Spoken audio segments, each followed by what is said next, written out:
welcome back, everybody, to Quake Pro League Week 15. I am 40 Lions, joined by the one and only Flea. Flea, how you doing? Been a minute. Doing good, 40, doing good. Very happy to be here as usual. Short day today, just 5 matches, but we've got some really heavy hitters ahead of us. Yes, so the Maxter Rafa match is postponed. It will be played later in the week and thrown on the YouTube. Start your complaining now, get it out of the way, chat, so we can move on. But we have a little bit of a recap to go over, so why don't we do that? Then we could talk a little bit about challengers that happened last week, and then we could talk about some other stuff because the game has had some updates.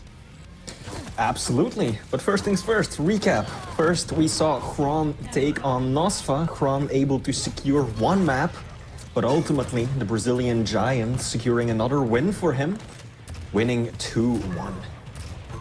Yeah, Chron has had a rough ride. We'll see how he can try and adapt on LAN, but I think this season is pretty much just, he's on the chopping block, so to speak. I know the brackets are set up in double elimination, so there's not a relegation match per se, but yeah, he's got to turn it around. But then, Maxter Saget, Maxter taking this one 3-0 dominant fashion.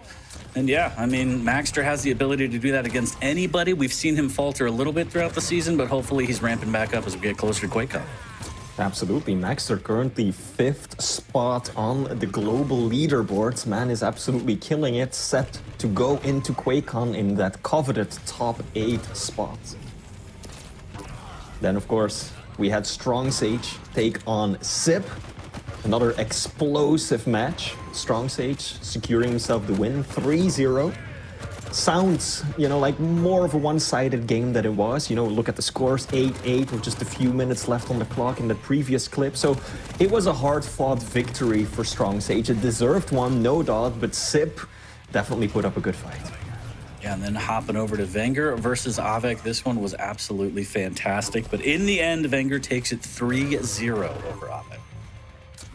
He sure did. Now that would have been a spicy discussion on their little show where they talk about matches each week. So if you're not watching that already, definitely go check out Avic's YouTube channel because it's some A+ content. And then I believe, not last, not least, but we had Sirius versus Razy.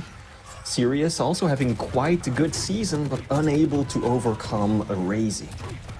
Yeah, Razy on a tear. And then the biggest upset, potentially, for me, Zenecu versus Kilson. It's not the fact that he beat him, it's the fact that he took it 3-0. Flea, is this the rise of Zenecu? Is this going to be his QuakeCon? It very well could be. Zenecu is looking so good, currently 6th spots on the ranking.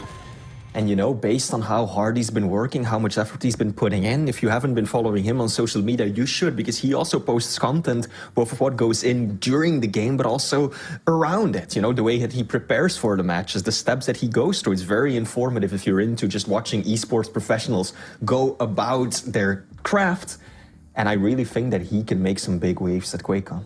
Yeah, it's always nice to see more of a day in the life, day-to-day stuff for a pro gamer, especially Zenecu. Sometimes you'll get lucky, you'll see a shirtless gym selfie. But anyways, I digress. That is the recap from 2 weeks ago. Last week, we had the South American qualifiers. Spoilers, if you want to meet the streamer, you have 3 seconds. But Yup took that one, so he's going to be at QuakeCon. Hopefully, fingers crossed. I know there's like visa and travel and all that stuff, but he has punched his ticket to the LAN and we will see him. And it should be fantastic. There's one spot left, Flea, and that is for the boys. North America qualifiers in 2 short weeks, and we'll see who can be the last one to get to QuakeCon. Yeah, we were talking about it before the stream went live, right? You discussed some of your favorites, some of the people that you think have a good chance of making it. Don't let anyone know in the chat. No favoritism. I'm not going to comment on that. What was said off stream stays off stream, but it should be an interesting one. Like you said, one more spot left for the men in North America. So, yeah, let's see how that pans out. Yep. We will see indeed. But focusing back up on today, week 15, again, we are going to kick off today with Strong Sage versus Toxic. I mean, this is pretty much, I think, technically, you're the fact guy. You tell me. Newest, youngest player versus oldest, most decorated, maybe not most decorated, but the veteran of the game. So this is pretty much the widest gap that you can get between two players, I think, in terms of experience. Is that right, Flea? Is that accurate to say? I do believe it is, yeah. Especially now that we've lost some giants along the way, like Cooler, for instance, who's not currently part of the Quake Pro League. Hopefully, he can rejoin us at some point. But you're right, Toxic is one of, if not the most veteran player in the league. We've seen him take his leave from the league, make his comeback. Now he's putting up a fight, currently in 12th place. Not sure if he still has a shot at making it into one of those top 8 spots going into QuakeCon. I don't think he does, but Strong Sage definitely still has that opportunity. Strong Sage has had more bye weeks than anyone, I think, up until this point, so he still has a chance of getting a top 8 finish.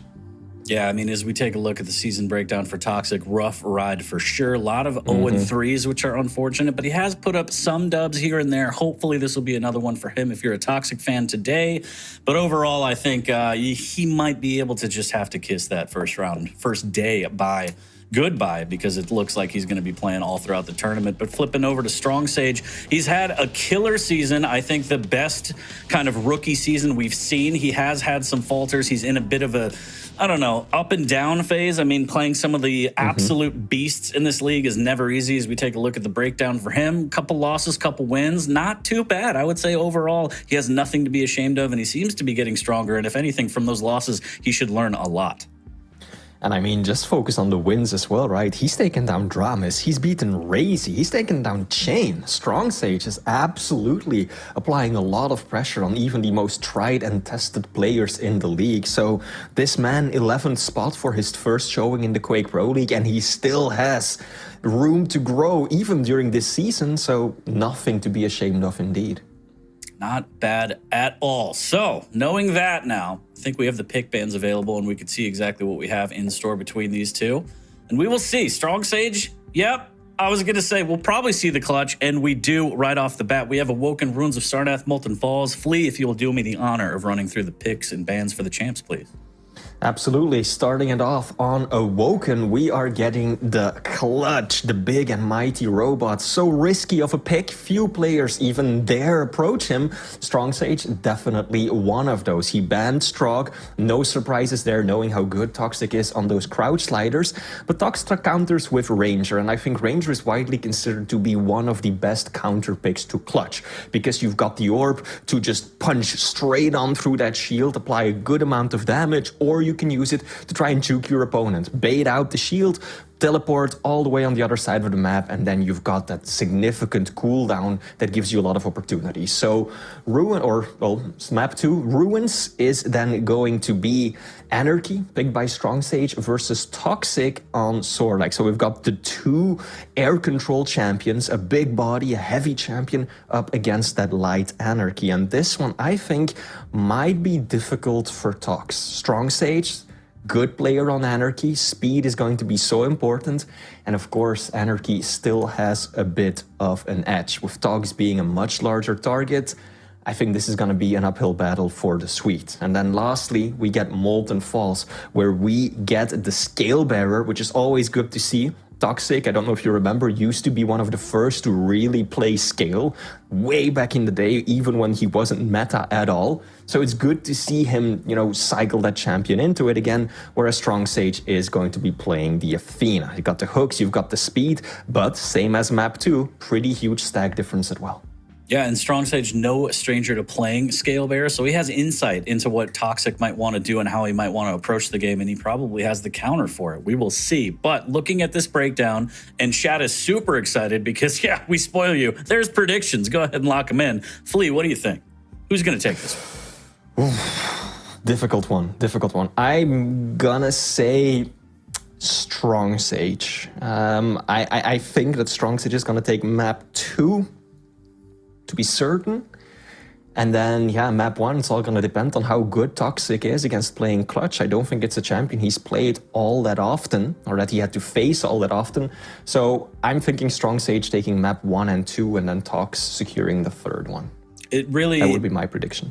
I think that's fair, and it really comes down to which Tox is going to show up, and if the 7-minute curse is going to unfold again. And I'm bringing it up is probably a really bad sign, but I can't not bring it up because every time I see Tox play, it's in the back of my beak right here. I don't know. We'll see. Hopefully he can close it out. Hopefully he gets a good start, but we will see. This is going to be a good one between the youngest and I think the oldest player in the league, and predictions are still live. So chat, lock them in. Let's see where you stand. Actually, real quick, I mean, 62% in favor of Toxic, at least map number 1, a little bit of respect on the name. I like that. I like that. Absolutely. I mean, you gotta respect Tox, right? Like you say, he's the oldest player. Very true, but on the other hand, that also makes him one of the most experienced one. This man has been around, has beating the hell out of players, maybe half his age for who knows how long, right? So Toxic absolutely got to put some respect on the name. We've seen what he's capable of, that aim, the LG, the rail, his tools of destruction. Let's see how Strong Sage is going to be able to counter that with the clutch. Yeah, I mean, at the end of the day, the Terminator doesn't really age, so it doesn't really apply here. But we are going to be live on map number 1 here shortly. Week 15 of the Quake Pro League is officially underway. Starting off with Strong Sage Toxic on Awoken, and we're starting off on Strong Sage. Strong Sage getting that heavy spawn, looking to immediately pressure Tox near the LG. Now, Strong Sage knows that he's got to be careful, right? He didn't have the LG, can't take those mid-range fights. Best he can do is go for his cheeky rail. And now to prevent Toxic from getting a railgun of his own. So both players are kind of still looking to complete their arsenal. Toxic, no rail, no rockets. Very limited in types of fights that he can take. Nice rail. Oh, make it double. It's going to be trouble. Tox living on a prayer right now. Oh, another rail, but I like the play from Tox. Good Dire Orb shenanigans, but it might be all for naught here as he's stuck. The shield comes out for a little bit of insurance. Rail into the drill. Can he finish it? Misses with the rail. Tox still hanging on by a thread, tickling with LG, and Strong Sage kind of disengaging and just gobbling up everything on the map, knowing that Tox is low, doesn't have any resources to work with on that side of the map, Flu. Very patient play by Strong Sage. I was definitely expecting him to just jump down below and brawl it out. Oh, here comes a super shot. He's so brutal. I mean, Clutch, he's a fridge 40. It's like missing the side of a barn, right? You basically can't help but hit those shots. Strong Sage, though, very quick on the refrag. Might net another one here. Toxic is in a bad spot. Good rocket. Will delay. Strong Sage, at least for now. And each player gets one major item. Lots of rails being exchanged, and Toxic, fearless on the drop down. Gets himself the second frag, but this is the risk when you're playing against Clutch. Yes, he's big, but he's also fast, and when he gets up in your face just off spawn, that base stack combined with something as simple as a shotgun can be enough. So Toxic really has got to find a way to just get the frag clean and stabilize. There we go, that's good. That's exactly what he needed. Yeah, that push. Strong Sage getting the Mega in time, but it's looking dire. There's the shield. Good trap here. 57 HP and a net rail with 3 HP, and that Tox will finish that one. Tox looking pretty good right now, punishing and making Strong Sage play a little slower, and he's just not willing to. He's throwing the body at it, Flea. No major items up for another 10 seconds. Tox. Not too healthy. Both players kind of playing it patiently. Strong Sage doesn't have the shield right now, so he knows that he cannot just bully his opponent. Tox lands the rail, lands another. Will be able to take heavy. This is good for Toxic.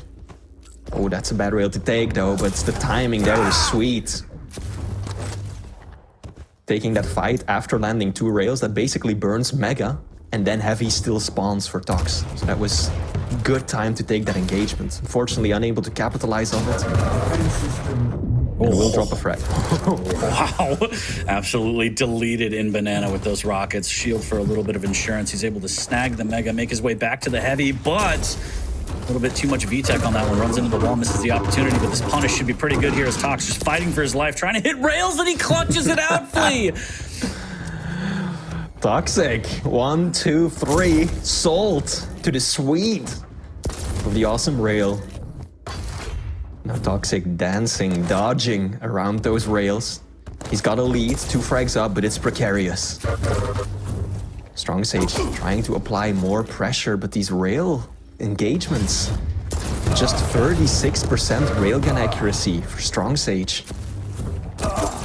Whereas Tox, 61, of course, an easier target for him to hit as well, but Strong Sage He's struggling. Toxic diving in, trying to refrag. The shield has to be popped just to stay alive, so Strong Sage will have that on cooldown. Does get a light armor, but still extremely weak. This opens up the map for Tox, but he won't have the Dire Orb to pivot that quickly between the two items. So opportunity here for Strong Sage to grab a rail and the heavy. He will miss the rail, but does secure the heavy. So a little bit of stabilization here, still trailing by 1. Toxic now not really trying to cement himself in the center area of the map. Oh, there we go. Shield comes out. Oh, the orb. He fumbles it. He hits the side of the pillar. That's exactly what I was talking about at the start, 40. Why Ranger can be such a good counter to the robot, right? You can just use that orb to get out of a sticky situation. And it would have worked if Toxic had not kind of messed up the shot, clipping the side of the pillar. Oh no, Toxic. I don't know about this one. Little too aggressive off the push. Strong Sage had the stack, he had the heavy to work with. And is now 2 frags up.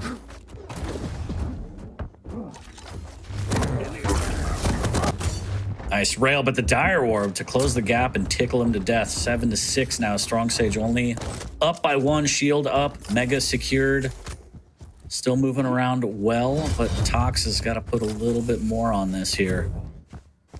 So the name of the game appears to be rails from both players, at least from Strong Sage.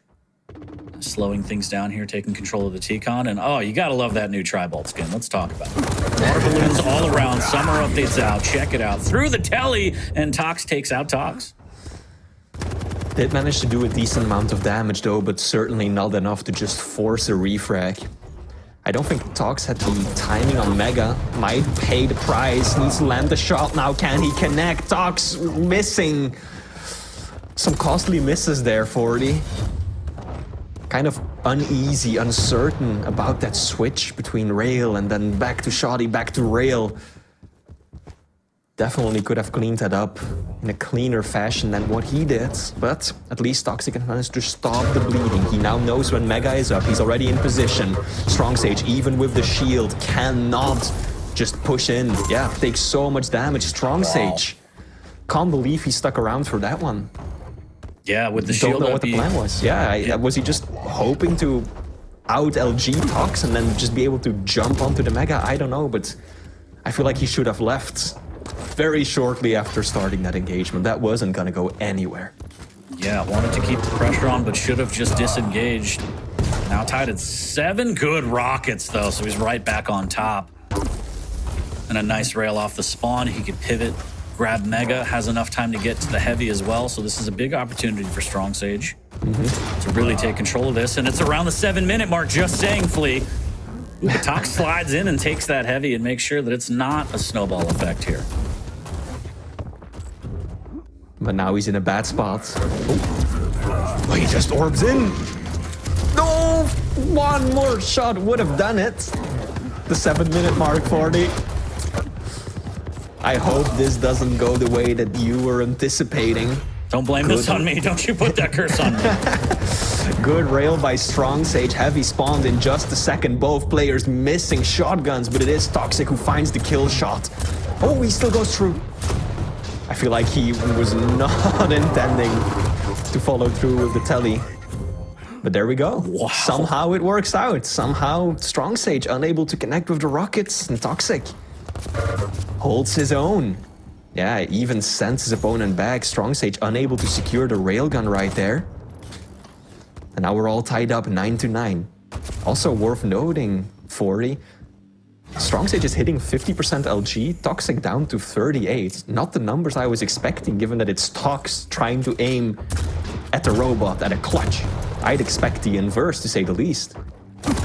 Definitely interesting. He is hitting 66% rail for what it's worth, but Tox, big push right there. Misses with that rail as Strong Sage fades away. Mega's going to be up shortly. He's taking control of the resources in T-Con and doubling back, making sure that stack is as big as possible for the last minute and a half here. Is Tox also stacking up off the resources from the banana side of the map, trying to slow things down, all tied up at 9. Good rail through the telly. A little bit of shotgun damage from Strong Sage, but he's going to want more than that. More importantly, still claiming resources across the map, forcing Tox to play a little more defensive. He should. Dog's gotta, I think, dial down that aggression a little bit. Mega up in just a second. Strong Sage. Feel like this is a repeat of that fight we saw earlier. Getting stuck in an LG fight. Luckily though, Strong Sage disengages well in advance before things get out of hand. Oh, that's such a good push by Strong Sage! He figured that Toxic would just keep spamming the tri-bolt and just drop down in between, and the cooldown on that gun is pretty significant for 40, so there was nothing Toxic could do. That was Amazing such a rails as brazen well. push. Absolutely, yeah. Great play by Strong Sage there. Oh no, and the Dire Orb Hail Mary, and that's not going to end well either. Strong Sage cleans that one up easily, up 2 with 25 seconds left. I mean, can Tox really come back with no orb?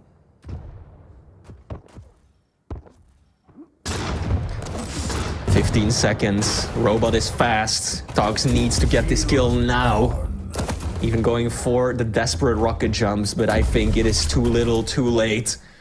Indeed, Strong Sage outmaneuvers him at the end, and Toxic unable to catch up with him to find the frags he needed. Close game till the very end, right? It was all tied up with what, like a minute left to go, and then Strong Sage, that one drop down, very calculated, ballsy, brazen, but he knew what he was getting himself into. Toxic, I don't think, had any LG ammo to work with at that point either.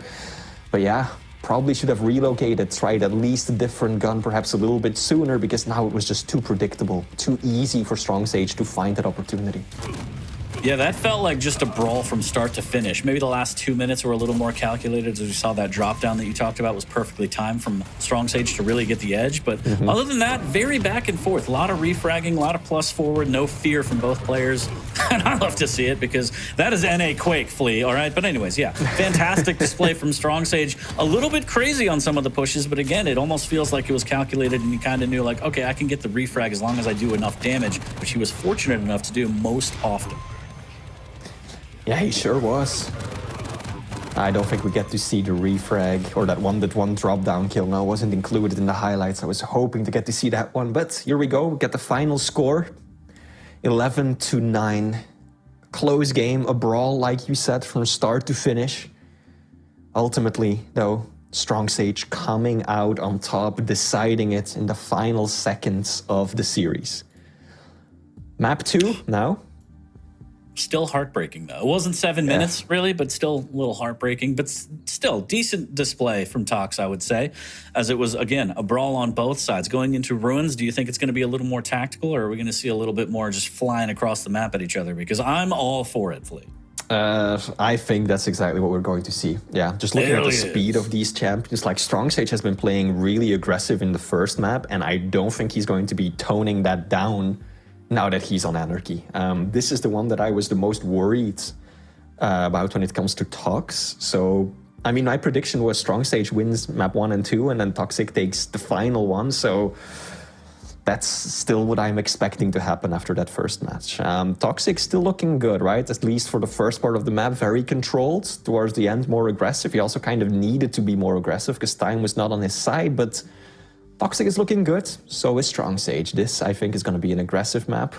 Kind of a brawl. Let's see if Toxic can, put that extra weight that he's got playing Sorlag to good use. He's got the acid spit, extra DPS. On the other hand, Anarchy has got a little bit more speed, more mobility. He's got the regen to get that extra health going. So, yeah, both players have got their pros and cons. I feel like this is favoring Strong Sage, but, Toxic absolutely could take it home. Looks like 63% of chat agree with you and Strong Sage on map number 2 at least. So we will see. Hopefully more plus forward, more bloodbath action. That's what I'm all about. We'll see. But Anarchy versus Sorlag, it is going to be interesting one. Speedy air control champions on both sides. We'll see exactly how this starts off. Map number 2 between Strong Sage and Toxic is live here at Week 15 of Quake Pro League. Whoa. Starting off once more from Strong Sage's point of view. He's gonna go for the mega side of things. Not the spawn he was hoping for. Generally speaking, when you're the light champion, you want to prioritize the heavy. Now, of course, it's not always your choice, right? Toxic had the better spawn to go for heavy, and it would have been reckless for Strong Sage to challenge him that early on. But now he is lacking some of that precious armor. Strong Sage very careful, very disciplined. He was looking at the LG, the final part of that unholy trinity that he was looking to get, but he figured it was too risky to go for it. He's biding his time. He's going to be able to pick up Mega again. He's actually delaying the pickup, significantly so. 11 seconds between the items. And probably now he's going to try and make a play for the LG. Yeah, I would imagine play for the LG and then try to get to heavy is going to be the setup for Strong Sage here, but still being very careful, doesn't want to get caught out. Secures the LG. Now, will he try and make a play on the heavy? He's going to go the back stairs. Toxic's right there. And I think they may have hurt each other here as, again, Strong Sage hears the pickup, so he still has the timing, but now he has better positioning to defend this Mega. The spit coming out from Tox won't really do anything. LG on LG. And what? Tox? What just happened? Toxic hit nothing for like the first second and a half of that encounter. Strong Sage figured he had it in the bag, decides to drop down. No, says Tox, this ends here. But just like the previous map, as soon as that first frag is out of the way, there comes the unbound aggression, the push for the refrag. And we're all tied up. Christ. I thought that Strong Sage had him dead to rights. No biggie, does get the refrag, now has advantage, could tickle this one out as well. Ooh, the Mega pickup saves his life, but can Tox get away? Strong Sage repositioning here. Toxic knows.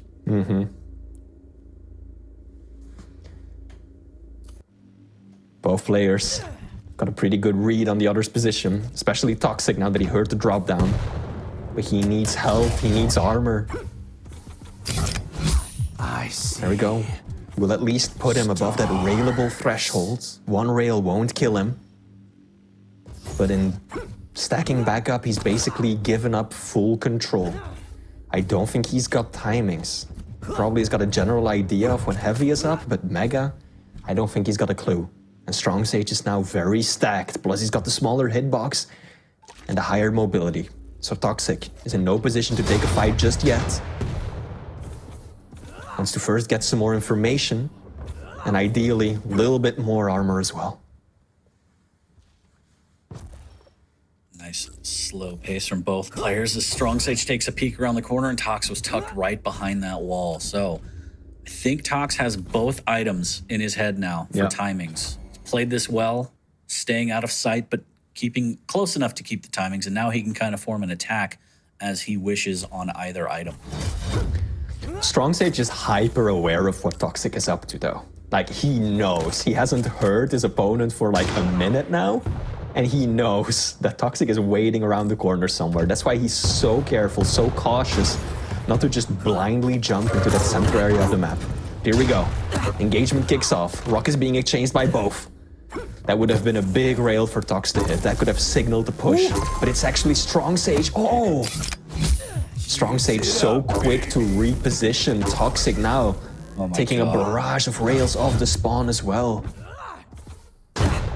And again, for do you find ourselves in the same position as before? Toxic weak, outgunned, looking for some refuge, but unable to.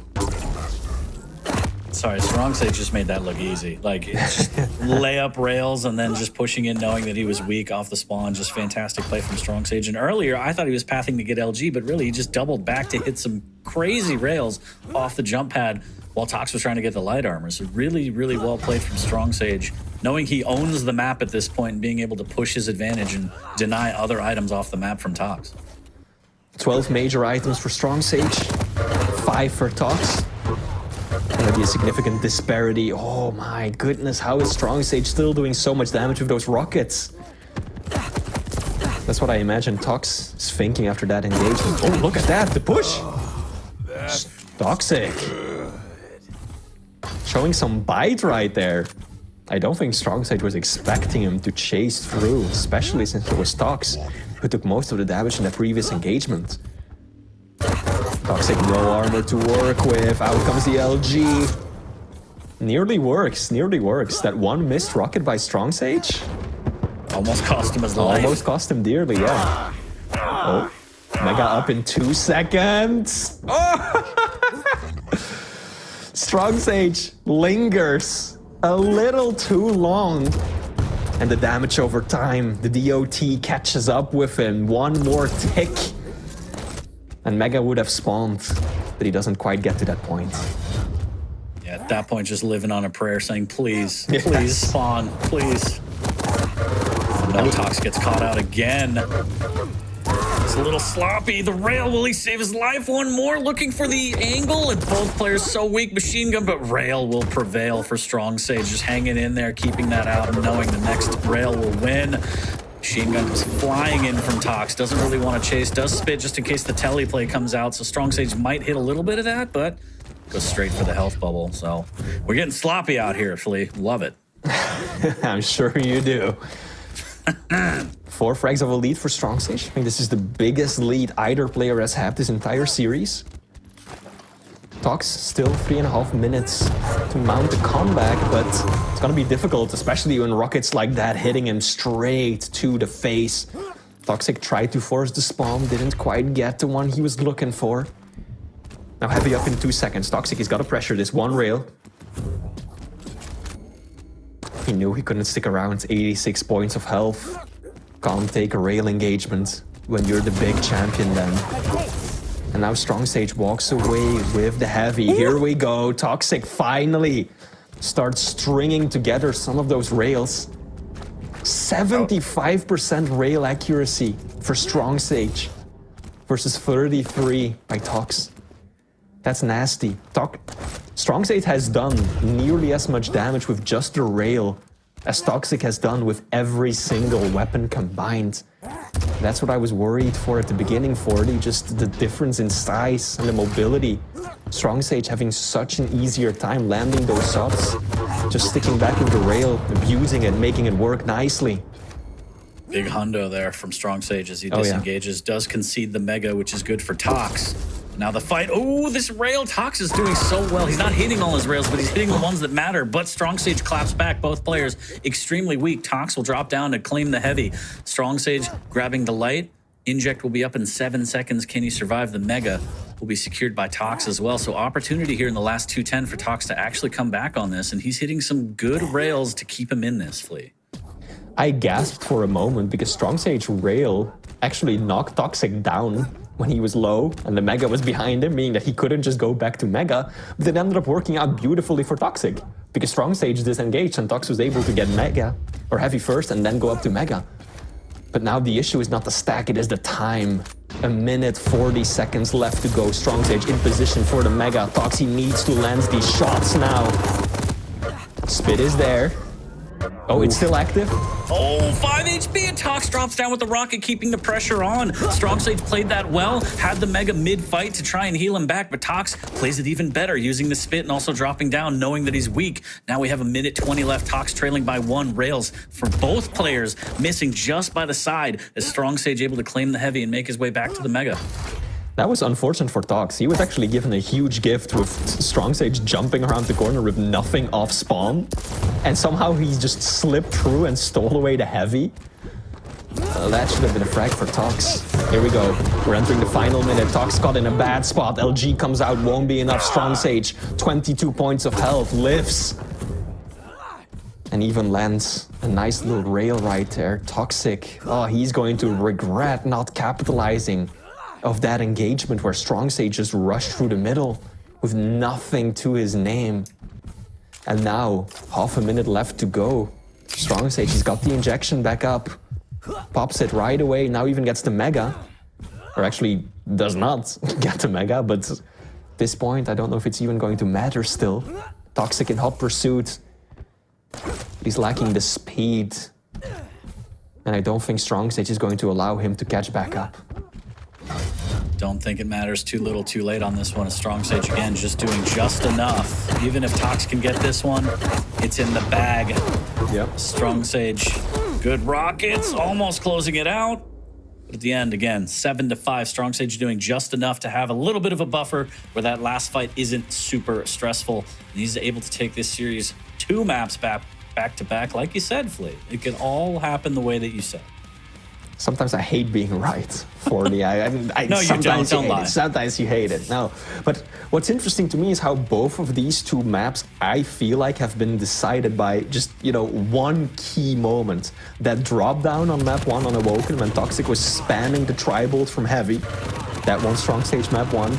And then map 2, just that super messy, sloppy encounter near the railgun, where I don't think Toxic was expecting strong stage to just rush right through the center of the map off spawn as a light champion. No armor, no guns. And Toxic just kind of jumped by him and was like, wait, what, he's here? And Toxic reverse course, tries to land the rail, unable to connect with the shot. Strong Sage walks away with Heavy, and then it's like, yeah. That engagement again, if Toxic had been able to capitalize off that, could have been a very different story. Could have been, but unfortunately for Tox and Tox fans, it was not. 7-5 as we take a look at the weapon breakdown there for map number 2 on Ruins. Predictions are up for map number 3. We're going to head over to Molten Falls shortly. Athena for Strong Sage, Scalebearer for Toxic. And yeah, map breakdown, or series breakdown scores. It's just, you hate to see it. You hate to see it. But congrats to Strong Sage. I mean, that's a series victory against a veteran. He's playing his game. He's not intimidated by, he doesn't care what your name is and how long you've been playing the franchise. He's going to play his game and he's going to stick to it. Absolutely. And now map 3, 40. This is the one where I, from the start, said that, this is the one, if Tox wins a map, it's going to be this one. It's going to be Molten Falls. This is the one where, in my opinion, he's got the best shot at winning. Toxic has played Scalebearer from basically the very beginning. When just about every other player was avoiding him, Tox is one of the few who is making this very off-meta pick. Now, he's kind of coming back around to it. We're coming full circle. Tox picking the scale up once again. Big stack advantage. Yes, Athena, super fast, super mobile, but also not the most common pick on this map. You see her more often on Blood Covenant, where she's really like S tier, right? On this map, Molten Falls, a bit less so. So I think that if Toxic plays this well, he's got the best shot of securing the win that he's had all day. Yeah, I think the key might be being a little frugal with the grapples too, because if you get caught out with none of those, Scalebear's throwing the shoulder, and it's going to hurt a lot on a light champion. So we'll see, though. I mean, Strong Sage has to be feeling pretty good, pretty confident. The way that he's been playing has been just enough to topple Tox twice. Don't really see too much of a change in how he wants to play, because again, he wants to establish dominance, play his game. For those playing the home version, the last server was on NA, if that matters at all to you, as we go into it. Map number 3, Molten Falls, between Strong Sage and Tox is going to be live. Can Tox clap back and willfully be right to start the day of week 15? We will see shortly, about 10 minutes from now. Strong Sage getting the rail spawn, picking up Heavy as well. Oh. Fumbles that first hook, but lands a nice rail. Another one, Toxic. A third. Oh, can he get the win here? Switches to the shoddy and wins that first fight. 3 gnarly rails back to back to back. Toxic actually in hot pursuit, trying to chase this one down. Does abandon the chase for now. Heavy delayed by a few seconds. Toxic actually making a move for Mega. Are we going to see a confrontation? No. I think Toxic was just kind of checking to see if Strong Sage was there. And now just look at the stack difference. Strong Sage, no armor to his name. Toxic, the Galactic Warlord, ready to punish. Oh no, that's a bad rocket to take. Good God. Just deleted off the map. Toxic trying to take this fight. No railgun. He's really banking on Strong Sage missing those shots, which he is not. And already 3-0 of a deficit for the Swedish Terminator. You got a feel for him though. Those 3 consecutive rails to begin with, and then the rocket to the face just when he catches him with a stack advantage.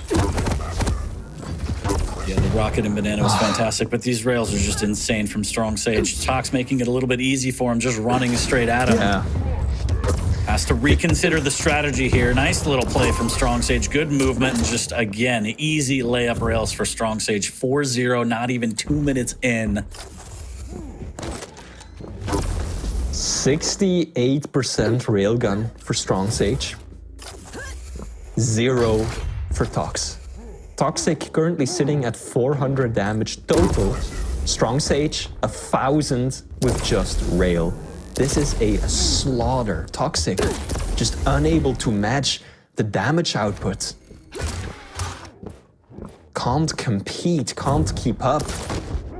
There we go, finally, the push through the teleporter, Rail to the back. Heavy is up. This should be Strong Sage's pick, yeah. He walks away with it. Toxic nowhere in the vicinity, unable to punish. I don't even think Toxic has a clue when it actually spawned. But he's got to be careful with these Rail engagements. Unfortunately for him, though, that might be the only thing he gets to work with. Because Strong Sage knows what works, right? Strong Sage knows that he can just keep playing the runaway game, use those defensive Rails, and he's clearly got a leg up over his opponent. Yeah, prime position right now. 3 minutes in, 3 frags up, hitting all the rails he needs, keeping good distance. And again, early on, Tox was just giving him all these angles, running down hallways straight at Strong Sage, making it easy. He's decided to revise the game plan a little bit more right now. Strong Sage still maintaining the top. There's the bull rush, there's the grapple, and there's a great rail mid-air to keep the damage high on Tox and try and chip away at some of that stack. I'm liking the grapples. This is the second time, maybe the third, that we've seen Strong Sage just use the grapple to get out of the way and dodge the bull rush. Like, he doesn't even always wait for the bull rush to be used, he just predicts it and then hooks out of the way, making it very difficult for Tox to connect with that ability of his, and that's denying a lot of utility to the Swede, who is now just a really big target. Takes a while to build that momentum too.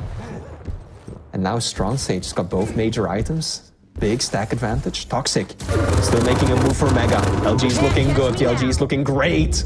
But that stack into the rocket. Strong Sage expanding his lead ever more. 4 frag deficit for Tox now, and just a whole face full of rocket around the corner yet again. Oh, he was at 87 points of health right there. Nearly made it to the bubble. Oh, look at these angles. Oh, one more will do. Yeah, this has got to be so demoralizing when you're Tox. Like, what do you do, 40? Strong Sage is violently relentless. cry, I think. Maybe that's what you would do, but yeah, this is 100%. Tox we're talking about. He's gonna see this one through till the bloody, bitter end. But just every single time that Toxic makes a push, he gets peppered by unreturned rails. And when he does get close, the rockets are brutal as well. But hey, he finally gets a frag. 5 minutes, 5 kills. It's doable. Here we go. Right off the bat, another bull rush. Strong Sage quick to maneuver himself out of the room. Does not want to stick around. Now, Toxic. 35 seconds without that ability of his. Well, Strong Sage will have another hook right now.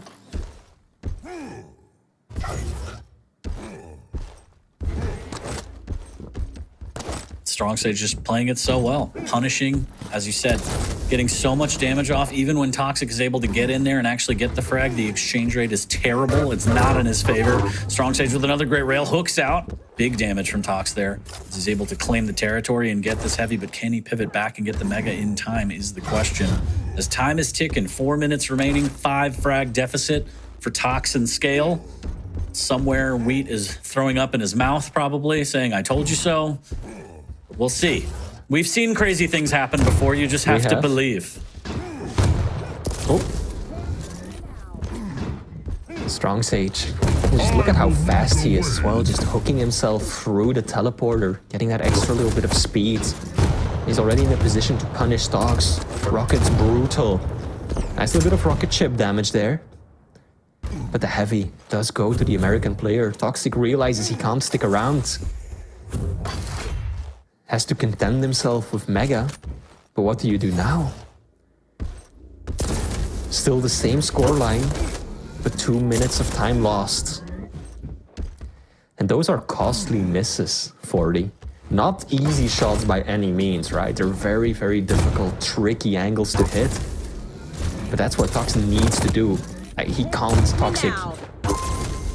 Okay, Ooh, I was okay. worried for a second. Like, watching him fall down after that rail instead of just cleaning it up with, you know, shoddy right there. I was worried for him for a second. He does get the kill, bring it to a 4 frag difference. Here's the bounce back. Nice little jump. Here we go. Nice catch. Can he find him? Can he find the shot? Oh, so close. The splash damage just doesn't quite make it around the corner. But like Toxic, he's been getting some opportunities, especially with that one. The fact that Strong Sage missed that rail on the drop down, that's an opportunity. Otherwise, Toxic would have been at 10 HP right now. Probably would have already been refragged. So he's been giving a lifeline by Strong Sage through missing that one rail. Oh, what? Just so many dunks. I don't even understand. This Toxic just eating those rockets, doesn't have a choice. Time is of the essence. You could tell the urgency earlier with the rocket jump back up after he got knocked down at heavy. In less than 2 minutes now, it's even more dire as he's trailing by 4. And Strong Sage again, holding top ground, playing very slow, doesn't have to do anything. The game can come to him. It's his to lose at this point, Flea. And it's a loss I don't imagine he will suffer. There's just not enough time. Toxic still desperately trying to catch him. There we go. There we go. Oh, misses the Goomba Stomp. Rockets are good. Might not be good enough. Oh, and the rail. The rail, leaving him at just 5 points of health. And I think that if it wasn't already over, that is going to seal the deal. That's the final nail in the coffin. Strong Sage. Loving the plays there. Just the positioning 40. He knew that Toxic would have a very hard time fighting him up the angle, up the stairs. So instead he just holds it. LG out, waiting for Toxic to just run around the corner. Take the fight. Knowing that his opponent would have to try and land a pretty miraculous rocket from the low ground. And then he walks away with yet another frag. And now it's over. It's done. Strong Sage will be cleaning this one up 3-0. That's exactly what he needed. Because he's still hoping to get that top 8 finish going into QuakeCon, get that good seeding for the finals. And this win is definitely going to be helping him out a lot. Yeah, gotta be feeling good. Really well played. Entire set from Strong Sage through and through. Domination, I would say, on the last map. First two a lot closer, of course, but still just doing just enough to put himself over top of the Terminator. And that makes it official 3-0 in favor of Strong Sage against Tox to start off week 15 here at the Quake Pro League, and just a really good display. It absolutely was, yeah. 3-0. I think, you know, there were opportunities for Toxic, especially on map 1 and 2, to change things around. A few critical mistakes, a few key moments that could have changed the entire outcome of the series pretty late on into the map as well.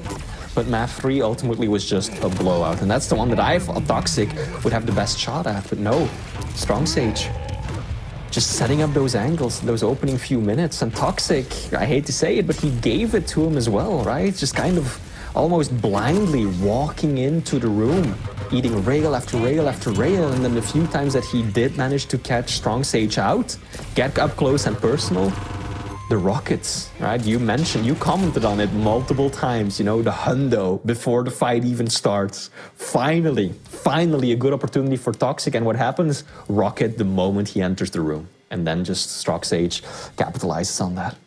Just really good defensive rockets through choke points from Strong Sage on Molten Falls specifically. Just dunks for days, Flea. As we take a look at the breakdown on Molten Falls, the weapon percentages there. And yeah, just through and through. It was the Strong Sage show on Molten Falls. First two maps a lot closer. As you said, pivotal moments in map number 1 and 2 that kind of just went Strong Sage's way. It could have been vastly different. But there is the set breakdown. And that'll wrap up the first series of the day. So big shouts to Strong Sage. And big sads for Tox and Tox fans here. Again, I think he was probably too far gone to be able to try and break into the top 8 and get that first day bye. So we're going to see a lot of Toxic QuakeCon, hopefully. Knock on wood. I'm sure we will. I'm sure we will. A lot of other people coming to QuakeCon as well, right? We talked about it before we started. One more spot left for the challengers. Whoever from North America will be joining us will find out in due time. But hey, plenty of matches left to go today. Yeah, 4 more, I believe. We're going to take a quick break. You can talk amongst yourselves on who's going to win the NA qualifiers. Why not? That could be spicy. But we'll be back with more Quake Pro League action right after this.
Welcome back to week 15 of the Quake Pro League. I am 40 Lions, joined by Flea. We wrapped up our first series of the day. Going to jump into the next one, and it'll be Chain versus Sirius.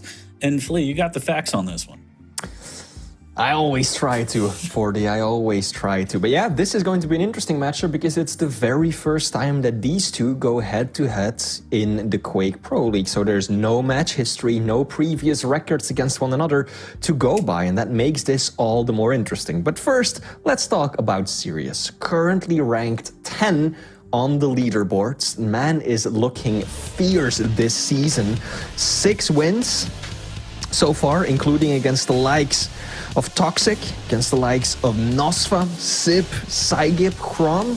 Sirius definitely shaping up to bring something home, I hope, at QuakeCon. He's close to top 8, currently in 10th place, like I said, and absolutely can secure one of those coveted spots among the 8 best.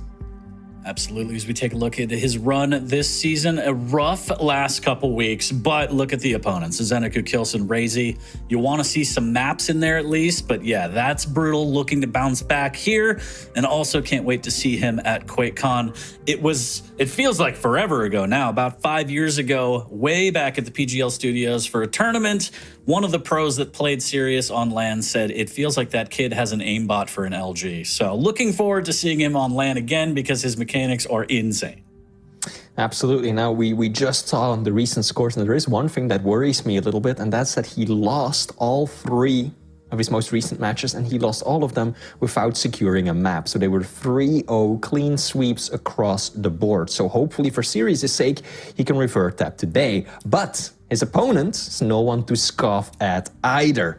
We've got a Canadian powerhouse, Chain, gearing up to take on Sirius today. And Chain, so far, 2 wins, 9 losses, hasn't had the best of seasons just yet.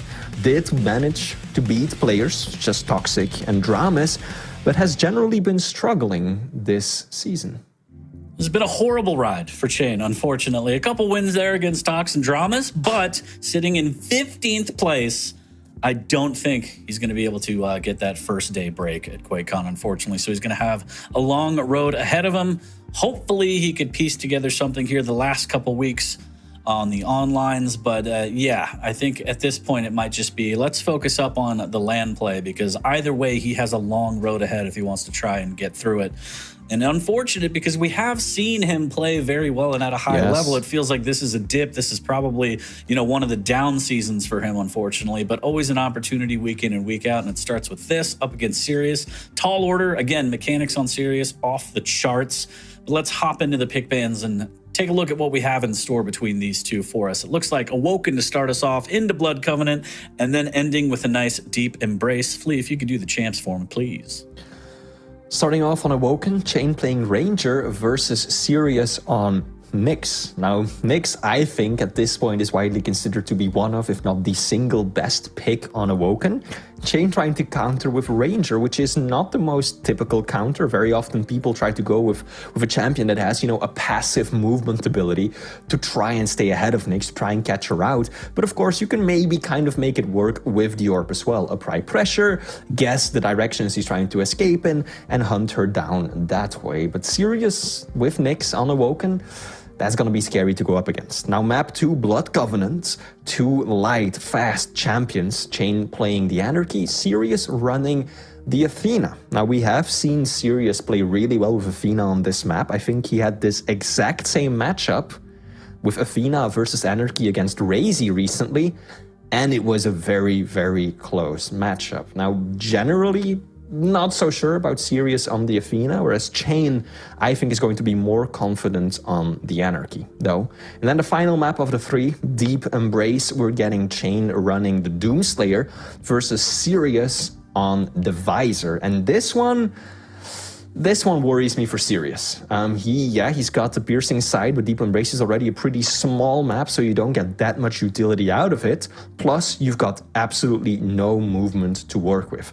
Chain has got that double jump, so powerful, especially around the heavy area and the center part of the map, whereas Sirius has got nothing to move with, especially after banning Strock, right? Going into that final map. So that one, I would give to Chain. I would say map 1 goes to Sirius, map 3 goes to Chain, map 2 Blood Covenant. That's a bit of the toss-up for me. So you think Keel would have been a better pick on Deep Embrace then, is what you're saying? I think Keel would have been a better pick across the board, any map for any player, Fordy. I'm sure you'd agree with me on that, especially after checks in the mail, Flea. You did great. Especially after his recent buff in a patch just days ago. But yeah, this is going to be an interesting matchup. Could go either way. Should be pretty good. And yes, there was a Keel buff, so lock him in for each and every game that you play, chat. But predictions are live in the chat, and it looks like 75% of chat believes Sirius will take at least map number 1, as you said, kind of going with the Knicks pick on that one. Very, very strong. We will see whether or not they believe that for 2 and 3, but I don't know. Chain has the ability to just kind of pull surprises out. We'll see. I mean, again, a very rough run this season for Chain, but he might have something up his sleeve. Sirius has been playing better and better. He's kind of rounded out his game well. It used to be pure mechanics plus forward. Now he seems to have a little bit more patience, implementing tactics a little bit better, strategy, and turning on his brain, as he might say. But yes, we will see. I feel like there will be a 2-1 either way. I don't see a blowout necessarily. I think Chain has what it takes to get a map. I think Sirius, if he falters a little bit, he can at least put a map on the board. It's hard to say either way, to be honest. We'll see. Again, Sirius, as you said, coming off 3 huge losses back to back against big hitters, and Chain just overall kind of up and down, having a rough ride. So it's hard to tell. I mean, something else to perhaps briefly mention is that we did have Chain take to Twitter and basically promise, you know, that the age of losing is over, right? Basically saying that he's going to finish out the season on a high note. He's going to not drop any more of his matchups. You know, he's still got some hefty opponents ahead of him, but building up to Quake on, rather, I think that Chain's starting to put in more effort, right? He's gonna start focusing more, playing more, really getting on the grind. Don't know to what extent he's already been able to do that, but when he says that, you know, he's committing, he's feeling more confident, I do trust him. There was a time where he was, you know, rank 2 on the North American leaderboard of things. There were times where we've seen him take down some of the best players in the world at LAN, right? So Chain can surprise anyone and can come out on top no matter the circumstances. So let's see what shape he's in today as we're about to jump into our first map of this series. We've got Chain, we've got Sirius. We are starting off live now on a Chain in a nice dire orb play, straight into the rail after the heavy pickup, putting on the pressure early here for Sirius, trying to make that Ghost Walk pop early. Again, key to playing against Knicks is making sure that the Ghost Walk is on cooldown as much as possible, so you don't have to worry about any surprise attacks or any escapes.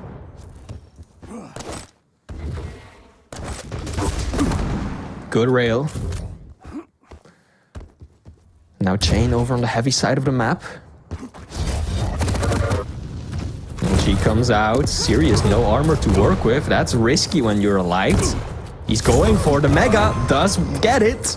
Oh, wow. Good play from Chain. Loving the confidence. Oh, nearly sending Sirius off the map with that rail. But I like the rocket jump. Chain. He heard the bounce pad. He figured that Sirius was just going straight for the Mega. He had the timing too. And he knew that even if he lost out on the Mega, he would be at the advantage if those rockets connected. And that is exactly what they did. Chain's still pretty weak here and just getting caught out and blowing the dire orb. That is catastrophic. Always is, isn't it? Sirius setting up a bit of a trap. I like what I'm seeing. There we go. Springs it. Chain in a bad spot. Walks away with the small armor. But ultimately does, I think, 0 damage. Don't think Chain did a single point of damage in that encounter. And that's what you were saying, Fordy, right? Sirius. As odd as it sounds, the man is really putting in some effort into the brain play as well, not just the mechanics. That was a good play, Sirius. So patient, reading his opponent perfectly, knowing that Chain would want that small armor over on the LG side of the map. And that is not something that, you know, Sirius back in the day would have been doing. Yeah, I mean, we've always said on the show that as soon as Sirius puts together the rest of his game, he can be so deadly because his mechanics are so insane right there. So we have a bit of a skirmish. Ghost Walk pop, dire orb used to disengage for both players here. Sirius a little bit better stacked, and he nails the rail through the telly. Great shot from Sirius to go up too. Mega has been taken. Sirius will have seen that pickup. Oh, this is aggressive, though. I don't know about this one. This is risky. Oh, but that rocket, that upslot, and the rail. Can he find the final shot? Oh, so close. That would have been a highlight. That would have been a highlight for sure. But still, I gotta say, I don't know what I think about that play. Sirius did not have the ghost walk, right? Yes, he had the stack advantage and the weapon advantage, but he put himself in such a bad spot. That's a notorious death trap down below at the shotgun there. And Sirius willingly put himself in that spot, so... Oh, he makes it look easy. And yeah, Sirius has improved on the strategy. Doesn't mean he's flawlessly. He's still going to do serious stuff. He's still going to be himself. Yeah, there's no shame in his game. He's up 4 right now, looking really, really good. Yeah. Absolutely. Now Mega about to spawn. Sirius in a very good position to loop both of the major items together. Gets the Mega. Pushes in for the heavy. This time he does have the ghost walk. So this should be clean. Chain realizing that. Chooses not to even engage. Doesn't want to show his face. Chain doesn't have the railgun yet to work with either.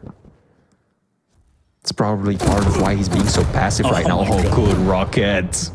We always praise Sirius for his LG. But those rockets, nothing to scoff at either. Chain. Big mistiming there. Yeah, huge. Don't know if he just didn't have the timing or, you know, misremembered it, but it was 3-4 seconds. Oh my God, please.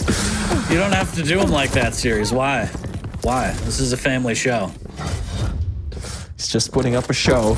6 frags up already. Big rail there as well. Chain. Mega not up for another 5 seconds. He's gonna drop down, actually. That's gonna seal the deal. Yep. Oh, no. And he even burns the orb. Doesn't have it for this next engagement. Does have the rocket jumps. And of course, Ranger's passive reduces the self-damage from those. Oh, cheeky, sneaky rocket from below from Sirius right there. Chain was not expecting that amount of damage from that angle. And now Sirius, free reign of the map. Perfect control of the items. Let's take a look at some of the stats. Sirius nearly doubling the damage from Chain. 50% LG, 54% rail. And a sizable lead on major item pickups as well.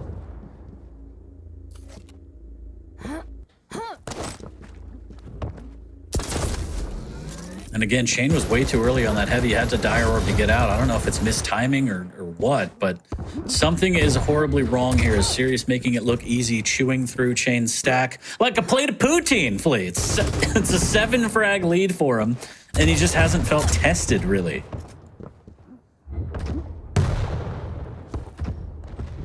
Very true. Sirius. There were a few moments in the first minute or two where Chain was able to apply pressure. But afterwards, this has really just been the Sirius show. Now Chain has Mega. Managed to pick up heavy without taking any damage. This could be the turnaround for him. This could be a change of momentum. But Sirius also knows that he can start slow playing this. 4 minutes left to go. He's got the Ghost Walk. He's feeling comfy. Can just play the angles. There we go. Good rocket. Gets away with it as well. I also love just how Sirius didn't move at all after missing that rail. Don't know if you caught that. He just missed the rail and just stopped moving. You know what he probably said to himself? I can't believe I missed that rail. That's exactly what probably went through his head. I think it also serves to throw Chain off because Chain's expecting him to relocate, maybe even drop down. Because that's not typically a position that you would want to stay in after missing the opening shot. Rockets are good. Chain cleans up the frag, but he takes a lot of damage. Mega not up for 20 seconds. Heavy 5. That ledge, that little ledge, saved Chain's life right there. Standing on the ledge, Sirius unable to really land the shots effectively. There we go. Chain already made up 2 frags out of the 7 that he needed. Stopwatch.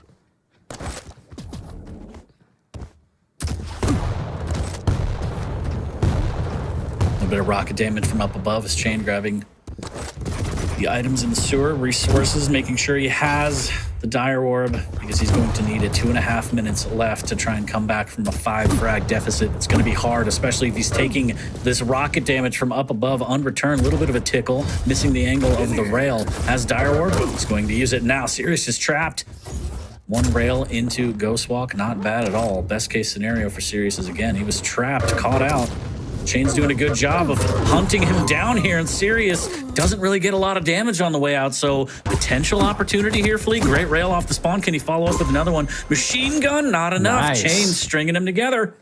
Here we go. Momentum has shifted entirely. Sirius still has a 3 frag lead. He's trying to hold on to. But Chain will be able to secure heavy. Mega as well. Sirius right now still doesn't have a railgun. Let's see what he can do with this. Ooh, Sirius. Creeping around corners. And Chain is ready for him too. Nice Really nice railgun. rail. Finally, Chain's aim heating up. Some consistent damage. Good push as well. Sirius has got to use the Ghost Walk to get himself out of harm's way. But he's still railable. Not anymore after that bubble, but he's got to be careful. 1 minute left. I think Sirius is now just going to go full on defense. Oh, no. Oh, Chain. That's rough. Missing the jump. Can Sirius escape? He cannot.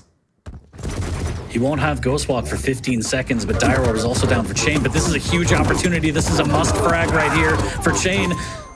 And he's going to get it, but so much damage from that machine gun. Mega's not going to be up for another 5 seconds, so 2 bubbles are going to have to do, maybe make it 3. But there's still an opportunity here. Mega does spawn in time. Sirius playing a little bit slower. Does have Ghost Walk. Wants to hold on to that till the absolute last moment to try and seal this deal with a 1 frag victory. Denies the rocket jump, but a great rail from Chain. He's railable. He's got to get some more health. Still railable, even after that health bubble pickup. Less than 30 seconds left. Dire Orb back in his possession, and he's going to try and pick up 1 last heavy, and then it's just go time, Flea. Sirius, 40 points of health. Oh, no! Oh, that was unintentional. That little extra jump right there, he got the Athena or the Nyx wall jump. And I don't think he was hoping for it. Kind of gave himself a little bit of extra hive. Oh, Chain, what are you doing? Chain! Is this how it ends? It is! Sirius secures the win. Chain putting himself in an awful, terrible spot. I don't know what he was thinking. Perhaps he wasn't ready for Sirius to be so aggressive to just push in, but Chain finds himself in perhaps the most uncomfortable spot to try and take that fight. Mega was up behind him, and still Sirius somehow pushes through and walks away with the win. That was close. Almost a wonderful comeback by Chain. I mean, it was a comeback, right? He was 7 frags down, tied it up. He worked so hard. Look, it's... And in the end, it didn't even matter for God. That's unfortunate. That's a kick right in the face, as he played it so well. And Sirius gave up a lot of opportunities. He was playing a little bit too loose near the end there to give Chain the ability. But hats off to Chain for actually taking advantage of all the opportunities Sirius was willing to give him. But yeah, very interesting positioning on that very final seconds too. We didn't even make it to sudden death, Flea, and he's gonna rewatch that VOD and be like, "What happened?" I want to rewatch that. I don't know if we can have it in the highlights. But I'm hoping that we just get to see that final. Yeah, here we go. Chain pushing in, and then the LG.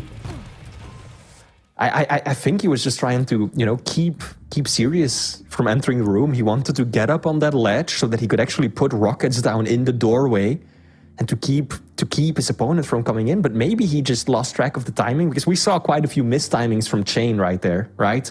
Yeah. So I think he wanted to get close, prevent access to Sirius, and then get onto the Mega.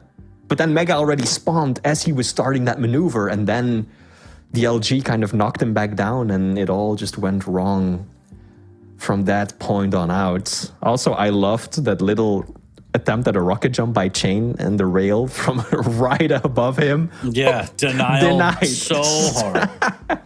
Right back down. Nope, you ain't going anywhere, son, Sirius says. And closer, I think, that many would have expected, given, the Nyx supremacy on Awoken. But still, Sirius walking home the win on map 1. Yeah, not only just you know, the Knicks pick, but also the frag differential was already so huge anyway. You look at the scoreboard, you take a screenshot of it, you post it somewhere, and someone's like, yeah, Sirius won that by a lot. No, Chain did a great job of coming back. Sirius, again, playing a little bit too loose. So we take a look at the breakdown for the weapons on that one. But yeah, Chain just flubs it at the end, unfortunately. I mean, very good comeback, fantastic display of his abilities, and that should give him some confidence going into map number 2, but it's at the end, it's a heartbreaker. You always want to win these, so bittersweet. But we will be going to Blood Covenant here shortly. Chain is going to be on the Anarchy. We're going to have Athena for Sirius as we load up, get some things sorted out in the background here, and go live on map number 2 shortly. But good display from both, but also some sloppy plays from both. So definitely some things they could work on throughout this set.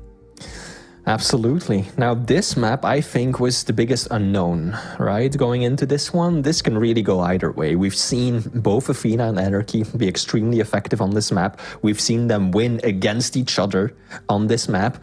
We've seen Sirius do really good stuff with Athena against Razy, one of the best players in the world, I think just last week or the week before that. So, you know, Sirius clearly knows his way around the Athena on Blood Covenant, but on the other hand, we know that Chain is excellent on Anarchy as well, and that this can really be his playground too. So this is going to be a very difficult one to call, rather. It's going to be very important for Sirius that he manages those hooks well, because if he falls without them and he starts falling into a predictable cycle of going for the hourglasses with having almost no mobility to work with, he's just cannon fodder for Chain. So Sirius is going to be careful, use those with a lot of discipline. Absolutely agree. And taking a quick peek at the predictions, it looks like 54% in favor of Sirius on map number 2, and the players have loaded up, so we will be getting in there shortly to see exactly how this unfolds. Again, Sirius very, very clutch on map number 1. Whether it was a throw or not by Chain, I'll let chat decide, but he is up 1 in the series. Chain looking to tie it, sending it to map number 3 as the decider, and we are live on Blood Covenant between these two. Immediately off on Sirius's point of view. Takes a fair bit of damage. I mean, we've seen those engagements go wrong, right? You dip your toes over the edge and the LG just floats you on up, so good play from Chain to go for that. But Chain, I think, doesn't have... Oh yeah, he does have the rail. Right, he does manage to loop back around to pick it up very early on. And now Sirius lacking the LG. Chain, no rockets. So both players still missing an important weapon. There we go. They remedy the situation. Unholy Trinity has been completed. Full arsenals for both of these men. Oh, good rails from Chain. Sirius unable to get out of the room in time. Takes so much damage. Mega is up. Can he escape? Should be able to. Oh, wow. Sirius not really checking his angles, I feel like. You know, that's the third time that he's taken a rail in his back when he wasn't looking. I would expect him to hook, turn around, and, you know, be ready for Chain to try and chase that down. Oh my god, what a good mid-air rocket there. Sirius picking him out of the sky with the hundo. But you're right, yeah, giving a lot of opportunities and angles to Chain. Needs to be a little bit more deliberate with his pathing and a little more careful as well, as Chain will rack those up each and every time. Happy about to spawn. Sirius has got the best position, but he doesn't have the stack. Here we go, rocket jump comes out. Nice rail. The Chain has got to be careful not to get too close, too personal. Wow, Oh, Sirius doesn't care about anything. 34 HP and just pushing in, and he's like, you're going to try and go for heavy. I'm going to make sure that doesn't happen. What a play from Sirius. Very well done indeed. And he's setting another trap. There we go. Nice rocket. Rail follows up as well. Can he clean it up? He should be able to. Little bit of shoddy damage, little tickle. One bullet. There we go. Took more than one, but ultimately does walk away with the frag. Gets heavy too. Mega up in just 2 seconds. Sirius still commits to the challenge. Here we go. He knows his opponent is lacking weapons. Decent rocket to start it off with. Can he find the rail as well? There we go. Chain caught in a bit of a bad spot right there, but Sirius cautious of that tri-bolt, right? He was at the perfect range for Tribolt to hurt badly. Didn't want any part of that, so he wisely decided to back off. He knew he was in the better position, knew he would be the first one to heavy. Good decision from Sirius. That grapple perhaps a little less so, but hey, no one's perfect. Hey, we'll call that tactical to deny the time shards, okay? Yeah, chalk sure. that up to a tactical grapple. As it's 2-1, about 3:30 in. Sirius looking for another rail angle, defending this one. That's Chain just struggling, trying to get in there. Wants a little bit of it, can't get it. The Tribolt not getting the damage, not covering the distance he needs. He is able to grab the Mega at least, does have Inject in the pocket. But at the end of the day, Sirius doing a good job of denying that rail, making sure that he has advantage for range play. And just to be clear, this map rather, is being played on a North American server. If anyone would be wondering, this is an American server. Ping advantage goes towards Chain. Sirius looking for the shot, unable to. Has to vacate the area. Now in a bad spot, one rail will do it. Shoddy comes out, doesn't connect with enough damage. And Chain pushes in, bullies his opponent, ties it up. Sirius, a little bit of text chat there to let him know how he feels about it. Did miss a lot there. Does hit the rail on the way out, but Chain able to take advantage of that. Heavy's waiting for him. He won't have the inject for 20 seconds. Does get the time shards. That'll cut down time to 3. So he's sitting pretty. 10 seconds till the Mega. Good positioning, good stack, but that rail's going to chop that in half. Now Chain has to be very careful. Does he make the treacherous journey across? Sirius jumps on, but a little bit too early and takes a rail and goes down. Sirius has to fight the tilt right now. That's the main thing he's got to do, right? It's happening. You It's know happening. that message, you know, that did not come from a positive place. Since how Sirius is going to drop another frag. This is exactly what Chain wants. Chain is loving this. Sirius is starting to make mistakes. He's agitated. The tilt. Oh! I clenched the moment he went for the jump to the right. Like, there was no way he would make that in time. And Chain, relentless, merciless. 61% rail from Chain, 52 from Sirius. Sirius still committing to the fight. I don't know what that's all about. Chain has got the inject. Chain has got, or he had the Mega still. Chain just picks up heavy. Sirius is at 30 points of health and he just continues it. Wow. Mutual. Melt. Silver lining. Sirius should not have won that. That was just all his mechanics. That wonderful shaft of his, 40. Absolutely flawless, yeah. People will pay good money to be on the receiving end of that one. 5 frag lead for Chain, though. 6 minutes in, looking for a little bit more. And again, the tilt's trying to fight it, you feel like, for Sirius. Has some fights and some damage not going his way, but he does have to weather the storm and try and get back into this. It's very possible. Chain getting caught out with the LG, having to pop the inject, stuck on this Mega. LG for himself as well, able to melt down Sirius as he was trying to gun down that Mega. And unfortunately for him, doesn't get anywhere near it. The rockets just weren't there. Sirius had the opportunity to damage. Fell short, I think, with pretty much every rocket except for one at the very end. Whereas Chain was able to consistently hammer him with the LG. Yeah, those rockets, not Sirius's best friend. And as I say that, of course, hits the direct, but he's still railable. He knows it. Whoa, Sirius! Pull! Yeah, I don't know what that was about. Perhaps a slight miss time on the Mega. Maybe just completely trying to throw, you know, Chain off with that, but I think that this is over and done. Yeah, Sirius just kind of waiting out the respawn. Taking Not a deep for any breath, tactical hopefully. reasons. Yeah, I hope so, but even then, like, look at that rail. So demotivating. Because Sirius just knows, like, it's gonna take me, what, half a minute to a minute to just basically stack up again before I can even do anything. And at this point, he's just throwing himself at Chain. And Chain will take those all day as we still have 2.5 minutes of this pain train. Or pain chain, if you want to call it that, Flea. I'll see myself out. Have fun with the rest of the show. 9 frag lead here for Chain, and he was able to break through Sirius' defense, and there it is. Ooh. There it is. He's not having any of it. Serious. Calling GG 2 minutes and change ahead of time. Unexpected. Going into that, we said that this was going to be a bit of a toss-up, right? Who was going to take it? Very unclear. Ultimately, Chain proving dominant. Felt like Chain was much more confident and comfortable on the Anarchy than Sirius was running the Athena. Some fumbles on the hook, just fights not going his way, right? There were a few engagements where we really saw that LG shine, but when it came down to just the rail fights, and that's what dominated the opening phase of this game, it was Chain.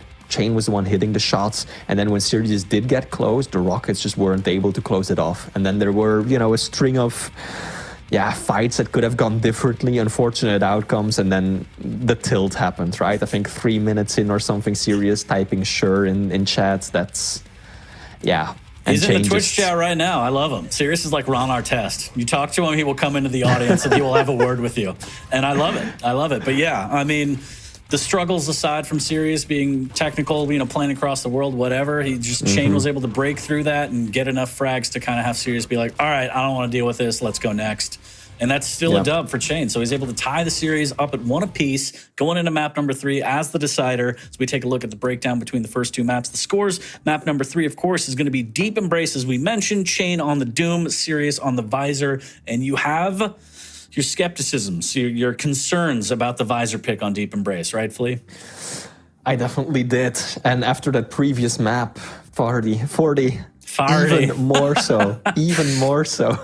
It's okay. I'm farty lines. That's good. Yeah, no, I have my doubts. I really do. I'm concerned for Sirius. One, his mental state after that one is, it's going to be a little rough, right? There was clearly some tilt going on in that final half of the map. And then, of course, also taking to Twitch chat. I love it. I love it. I love it too. I think Quake players should have more personality. I want to see them at QuakeCon go into the crowd if they hear someone say something they don't like. Like, let's get serious. Pun intended. But yeah, sorry, you were saying go on. No, so, I feel like mentally Sirius, probably not in the best state right now. And then just when it comes to picks, I had my concerns from the get-go, right?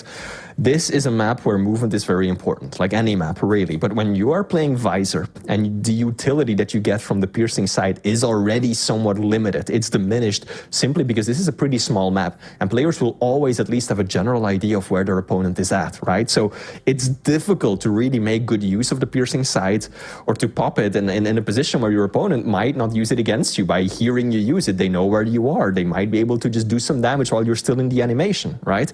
So the benefits from piercing side are somewhat limited, but on the other hand, you've got nothing in terms of mobility. Visor has no double jump, no wall jump, no orb, no nothing, no crouch slide, no air control. Whereas on the other hand, Chain is running the Doomslayer and he's got that double jump. And that double jump can be so powerful. There's several parts of the map where it's incredibly useful. And so Sirius is really, really going to have to make that aim of his sign. He's going to have to be in full control of the items because otherwise Chain is going to be running circles around him just by using that mobility alone.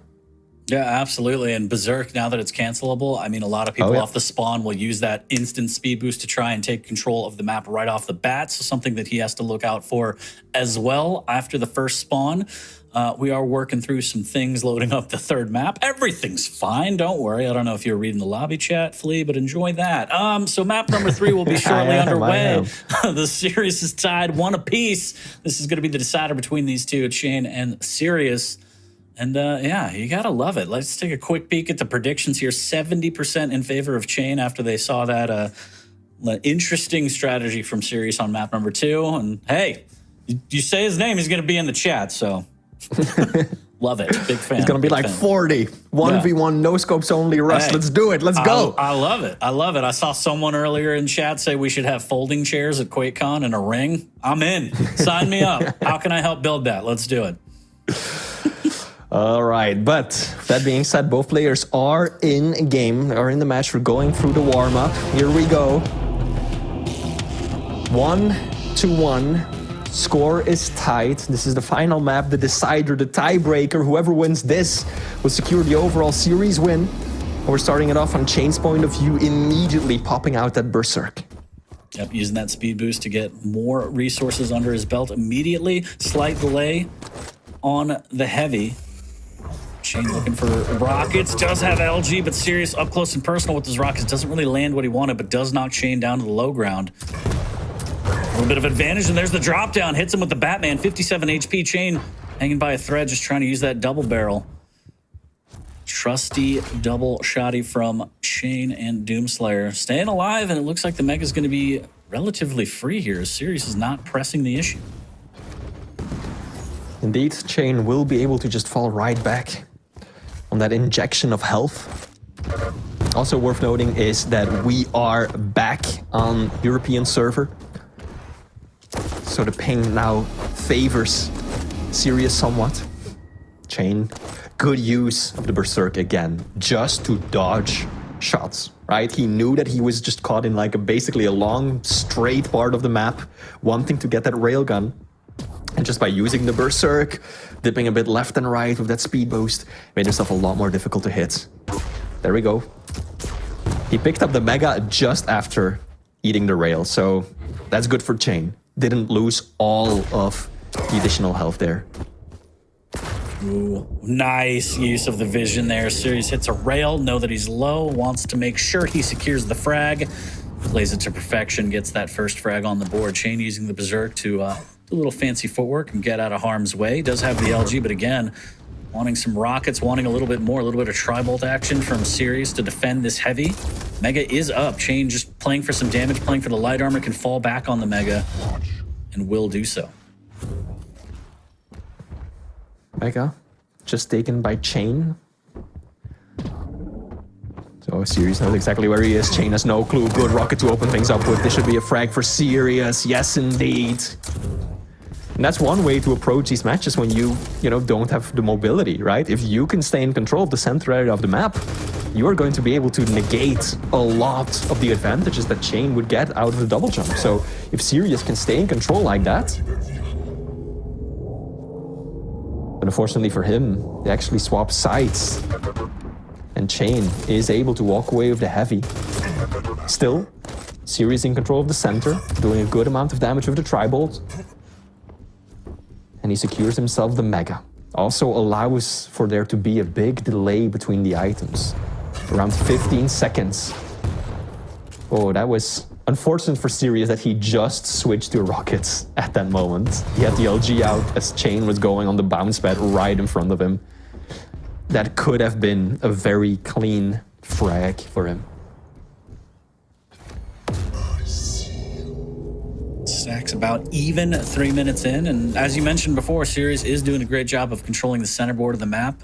I think Kilson probably the best. I mean, that's, oh my god, what a rocket. 49 HP after that one. Shane is absolutely reeling, uses Berserk to try and claim these double bubbles and get the hell out of there, but that was a hell of a rocket from Sirius. Nice tri-bolt from Shane. Making sure to try and take that stack off of Sirius, but still stacked to the teeth, looking pretty good. Looking for the frag, more importantly here, wants to add another one to the count. Sirius's mechanics, his raw aim skill are definitely more than making up for the disadvantage he has with the champion pick. Sirius doing twice as much damage as Shane is so far. 52% LG. Hasn't been using it all that much. Oh, here we go, Shane again! The damage from above, unfortunately. No, oh my gosh, I thought he was gonna fall off the map. Huge rocket on his way out, but Sirius able to melt him down with a little bit of a movement flub there. Sometimes you go too fast with Berserk Fleet. Yeah. Sometimes it happens. There we go, one rail, two. Very disciplined play from Sirius. To just walk it back, already try and get set up for the heavy. Then kind of looping back around, going for an extra rail. And he is playing this perfectly. Sirius is just controlling that center top floor of the map. Like, how many times has he gotten the drop down on Shane? I think 3 times. Oh, they just passed each other like 2 ships in the night. That was adorable. How did you not hear each other? I feel like they heard the other towards the end, but we're like, oh, the moment's passed. We're already late for a meeting. It's fine. I'll see you later. Yeah. Just a fleeting moment in time, just like it never happened. Now heavy up, Sirius in position to take it.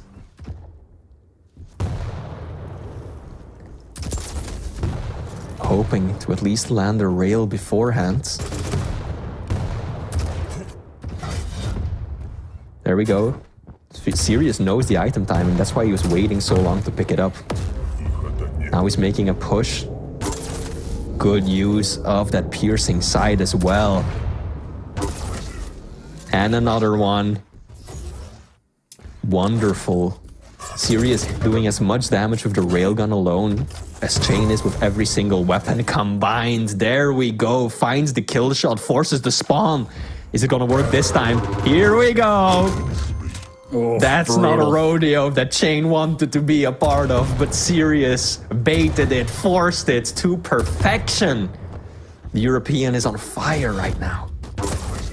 Yeah, looking really good, making it look easy. 4 minutes left, up 5. Chain still yet to get on the board. Good rails here, but even after Sirius takes damage, he has all the resources in the world to work with. There's a great rail as he casually backs up onto the light after grabbing the Mega. This should be a close one. Double barrel, the big rockets from Chain.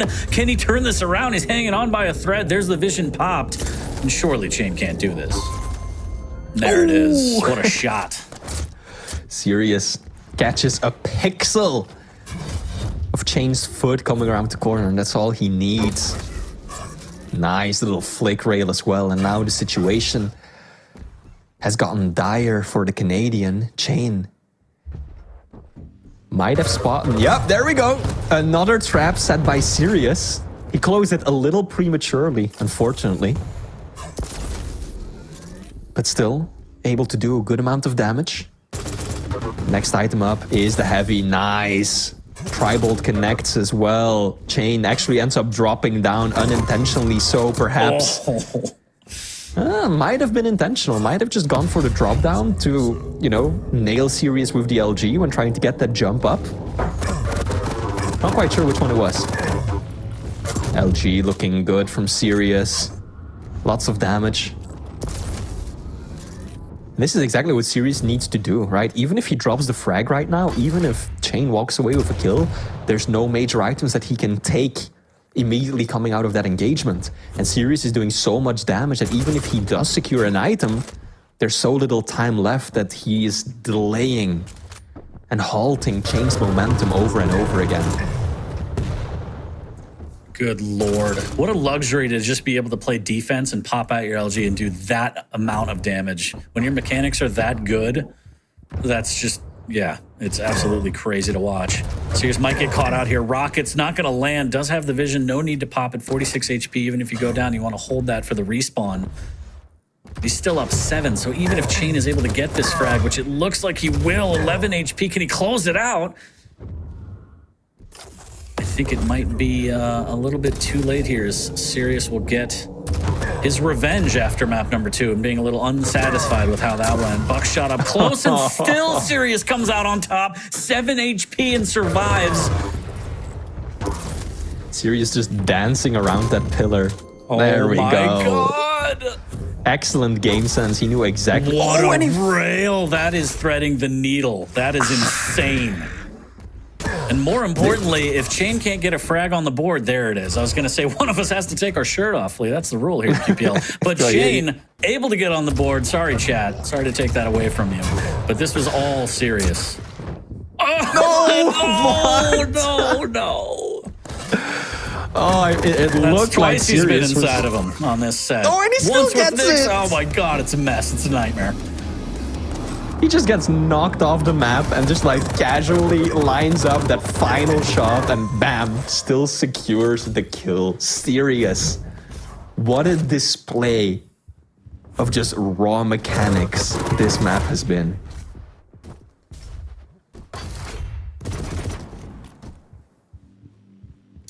What a show. What a show What put a on show here. indeed. Yeah, I mean, at this point, there's nothing that Chain can do. Sirius will secure the win. 2-1, exactly what he needed.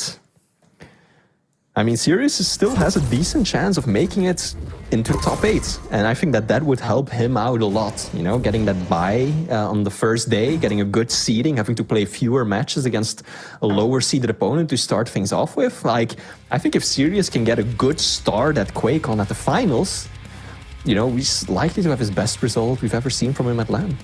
Yeah, I mean, it's important. It's not just that you get to rest, it's that you get to study your opponents, see exactly who got through, what they picked, what maps they preferred, stuff like that. All of that matters. So big shouts to Sirius. The bounce back after map number 2 was absolutely incredible. Dominating performance on map number 3. Shouts to Chain. I mean, very close map number 1 and 2. Or excuse me, map number 2 was kind of a blowout for Chain, but map number 1 was close. Map number 3, a little brutal for Chain there, even with the Doom. So Visor coming up big. Series had a strategy and he played it to perfection. He absolutely did. Like, I have to commend and applaud Sirius for how he played that final map. He was at a disadvantage from the get-go, but his strategy, his decision-making was so good. He just had the game plan going into it, right? Hold down center area of the map, that top side, and then just drop down on Chain. Crouch walk, slow walk around that top part, rocket from above, and you drop down. Sirius was setting so many nice traps, you know, at the top of the bounce pad near that small light armor, right? He was just constantly trying to read where Chain was at, figuring out where he was going, and then kind of using that mobility against Chain himself, right? Just knowing that, hey, Chain is pretty quick, especially with that double jump. He can get to that item easily. So if I set a trap there and just kind of flaunt it in front of him, like, hey, you want to have a go at this? Chain is likely to go for it, and he can capitalize off that. So Sirius played this one really, really well. Yeah, really well done there. Taking the set as we take a look at the breakdown for Deep Embrace. Pretty insane accuracies, which is, it's almost sad that we're so accustomed to it. Like, it's a treat to see 60% LG. Like, Jeez. Yeah, I don't think I've ever seen that in any of my games. I wonder why. I need to practice more. But shouts to Sirius, especially after the bounce back with map number 2, as we take a look at the overall breakdown on the scores from each map. Takes the set 2-1 over Chain. Chain's still riding the pain train. And it's going to be a long QuakeCon for him, as it looks like there's no way in hell he's going to be able to dodge group play, having to get through that, then play brackets. It's going to be a long ride for Chain.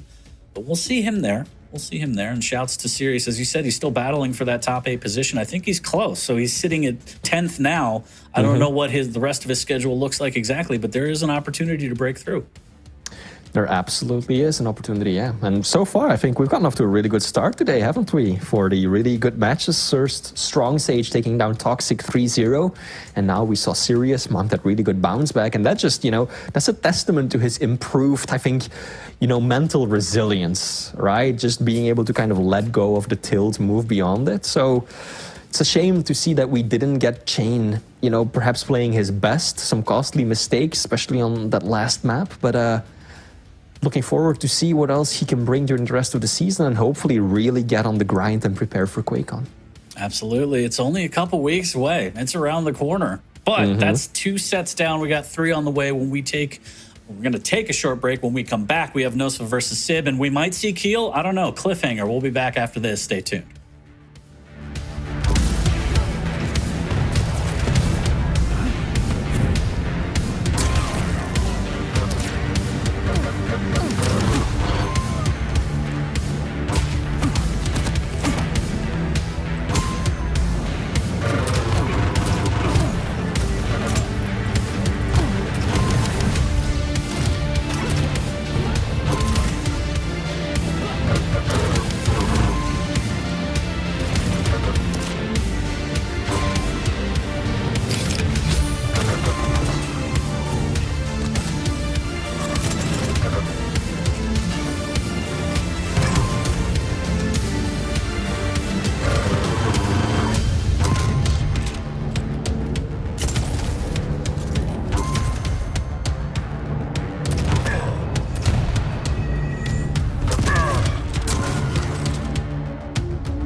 Welcome back to Quake Pro League Week 15. We finished up 2 sets, and we're about to get into the third. I am 40 Lions, joined by Flea, and we got Nosfa versus Sib coming up. Flea, how you doing over there? 2 good sets. I think the third one's going to be just as good. Looking forward to it. Yeah, definitely. So am I. We've got Nosfa versus Sib squaring off once again. Nosfa at this point currently in the 9th place on the leaderboard. So he's really that vanguard, the last of the people on the bottom side of the leaderboard who are hoping to get that free pass during day 1 of QuakeCon. Still got a few weeks left, still got quite a few opportunities for him to cross that gap and make it into the final 8, or the top 8 rather. So let's see what he can bring up. Now, if we look at his match history, 6 wins so far. Not looking too shabby at all. Most recently playing against Chron, coming out on top. We've also seen him take down, the likes of Dramis, of Zeneku, Toxic, Avec. So Nosfa definitely looking good this season. Looking good indeed, and I'm really bad at numbers, but we will see Dramis later. So if Dramis actually drops that set 0-3 and Nosfa wins this one 3-0, I think they'll be tied for 8. So, potential there. Potential. Could be, yeah. I don't have the exact numbers ahead of me, but I fully trust you with everything, specifically perfect statistics, Forley. That's exactly what I trust you with. But his opponent then is Sib, representing North America. Sib, I believe, currently 14th place on the leaderboard. Going into this one, he has 1 win, and that was a win from the very first week of the season where he took down Chrom. And ever since then, he has been unable to get himself a win on the board, most recently losing to Strong Sage 3-0. Yeah, brutal run. It's been the cha-cha slide all the way down, but he has been taking maps consistently. So silver lining there for Sib. He's able to take maps off big players like Kilson, Wenger. Yeah. So he's just got to clean up a couple things, and he could turn the tide here and, get a couple dubs. Now, I think the prospect of getting a day 1 bye is probably gone for Sib, so he's also going to be one of the players that has a very long tournament ahead of him. But it all starts with building momentum and confidence here, and it starts with him versus Nosfa. So why don't we jump into the pick bands, take a look exactly what we have in store for set number 3 of Week 15. We're going to start off on Awoken, then transfer over to Ruins, and then end it all with Blood Covenant. As usual, Flea, please, I want to hear the sweet sounds of your voice listing off the champs for me, please. Well, map 1 for I think, is a strange one.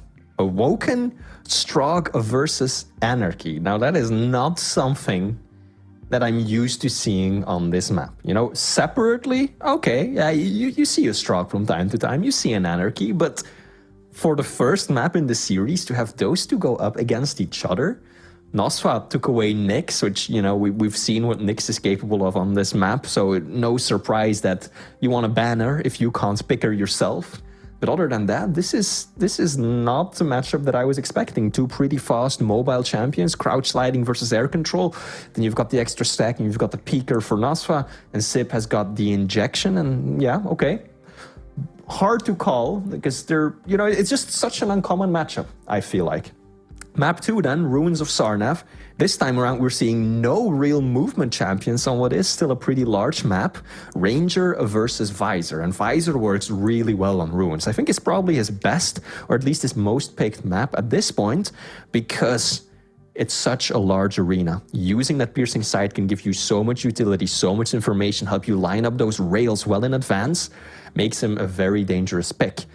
On the other hand, Nosfa, going more for the burst damage, the orb, allows you to relocate, which is very useful on a map with as many layers as Ruins, but also just to close the gap, get right in the opponent's face, rockets, shotgun, clean it up. And then lastly, Blood Covenant. Again, no real movement champions other than, the Doomslayer. But Doomslayer, is he a movement champ? He's got the double jump, but he doesn't really have the speed. He's still a very useful pick on this map. You can cross almost every gap with him. But Galena is a champion that I like seeing on this map. It's not that common anymore in the meta, but it's a large map. A lot of corners, a lot of hidey holes, a lot of places where you can stow away those totems and build up that overstack healing. So Sib is going to have to apply a lot of pressure, just like what Nosfa, I think, is going to be doing on Ruins, and make sure that he cleans up those totems. And taking a quick peek at the predictions for at least map number 1, 82% in favor of Nosfa. They believe in the peaker. So we will see whether that is true and they are correct, but that is probably the biggest discrepancy we've seen thus far today. And we'll see exactly what Sib has to say about it. I don't think he takes too kindly about that. Put some respect on his name, Chad. How dare you? Now, also worth pointing out as we're about to load into the map is that this 40 is the 5th time that these two players have faced off against each other. Nosfa having won 4 out of the 5. And the most recent win that Sib has secured against this opponent was way back in 2020. So that's 3 years since he last managed to take down Nosfa. So I can see why people would favor Nosfa going up into this one. It feels like 45 years ago, to be honest. We did a time warp back in 2020. But yeah, all right, 4 of 5 for Nosfa, looking to add another one. We'll see. We'll see. We've seen the map breakdown. I think map number 3, the Galena pick, is interesting for me on Blood Covenant. As you said, a bit of a throwback. It's not as common nowadays, but I'm looking forward to seeing that one versus Doomslayer especially. As I think we're getting ready to load up into map number 1. What do we got here? Let's take a look at the lobby chat. All right, yeah. We're loading in. We're loading in. Don't worry, there's no good stuff, chat. You're not missing out on anything. But we are going to start a separate paywall Patreon where you actually get in. No, we're not. Don't worry. But that would be cool, right? It would be, yeah. There's some juicy stuff off screen sometimes. I'm telling you. I got all these stupid ideas. I need to talk to Sync Air and the commissioner of the league and be like, look, just put Keel in every map, mirror matches, best of 3s, all Keel. One day we'll get it out of the way. It'll be the most popular Quake Pro League stream ever. But map number 1 is going to be underway shortly. And again, taking a look at the predictions, 72% for Nosfa, dropping a little bit. People predicting the under as they would, like a good degen. But anyways, map number 1 is going to be live shortly between these two. Set number 3 of the day for week 15, Nosfa versus Sib. And as you said, been in favor of Nosfa a lot, 4 of 5. We'll see if Sib can clap back and try and even it out and get a little bit closer to even throughout their rivalry. When you say that kind of stuff, 40, I sometimes wish I had a mute button, a cough button. Not for me, but just to shut you up real quick. I tell you what, it's hard to shut me up, but we could try. So we're live on map number 1. I'm well aware, but here we go. Jumping into this, Nosfa getting both major items, but all he's got is the rail to work with. Doesn't connect with a single shot so far, and Sib is all over him. So even though Nosfa was able to walk away with both heavy and mega, he paid a dear price for it too. Starting off with a bang here.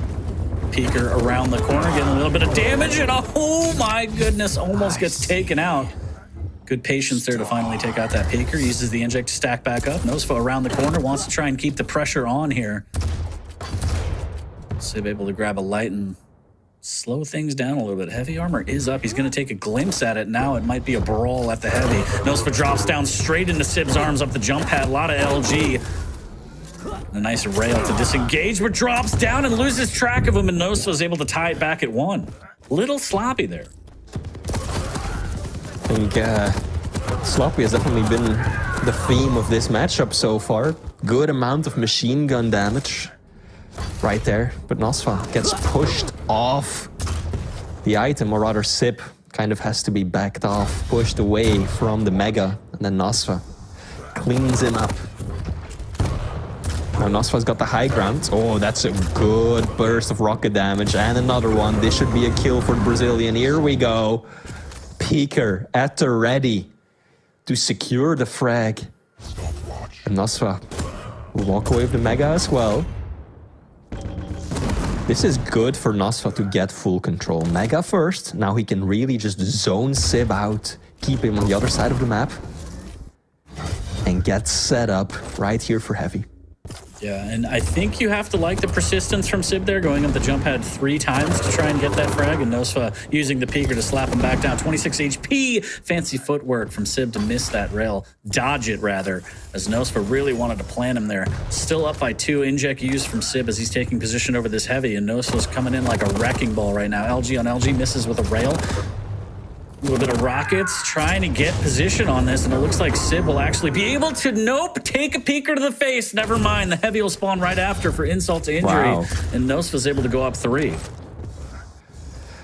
Gotta say, remarkably low use, or inefficient use of the railgun rather. 12% railgun accuracy for NASA, 20% for Sib. They each have one rail shot hit for the entirety of this series. Kilson in tears right now, wherever he's watching from. Yeah. Just like, please don't misuse the tool like that. Rail definitely not an instrumental weapon to either of these players' kit, as it's really just about the LG and the rockets. There we go. Nasva connecting with another shot. Oh, the tri-bolt. Okay. Not often you see a tri-bolt kill. We've seen it used to just chip away at your opponent's stack, but doesn't quite seal the deal very often. But here we go. LG's looking good. Nasva pushes in. And now Sib. He's got to stop the bleeding somehow. 40's already 7 frags down. We're not even 4 minutes into this. Yeah, pretty absurd. Almost finding that rail on the toesies right there. Will double back for the Mega. More importantly, keeping the item timings in his head. I know it's easy to get a little crazy, especially when you're up 7 frags, but playing around the item's still important. Nosfa able to do that. He's going to grab the light. Might make a mad dash over to the heavy as well. I think he heard Sib up above. So rail from Sib will land as Nosfa finally makes his way over to the heavy. But again, full map control looking pretty good regardless of how awful the rail percentages are for both players. Out comes the peeker once again, and I've got to say, Nasva has been making such good use out of that ability. Feels like almost every single time he used it, he gets quite a bit of damage, manages to push Sib back, or even secures a frag with it. So, peeker has been an important part rather, of Nasva's game plan. Big rocket there from Sib. Fortunately for him, heavy is up. And Nasva still sitting pretty at that 100-100 base stack.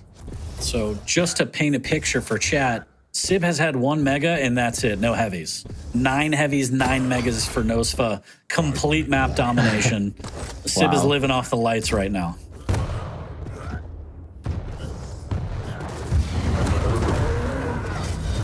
Again, good amount of damage. Nice bit of utility out of the peeker. Mega's about to spawn, 5 seconds. Sib doesn't even want to stick around. It drops down. Nasva hears him. Sib in trouble.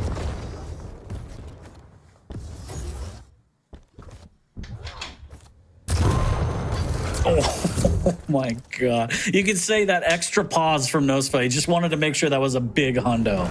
Yeah.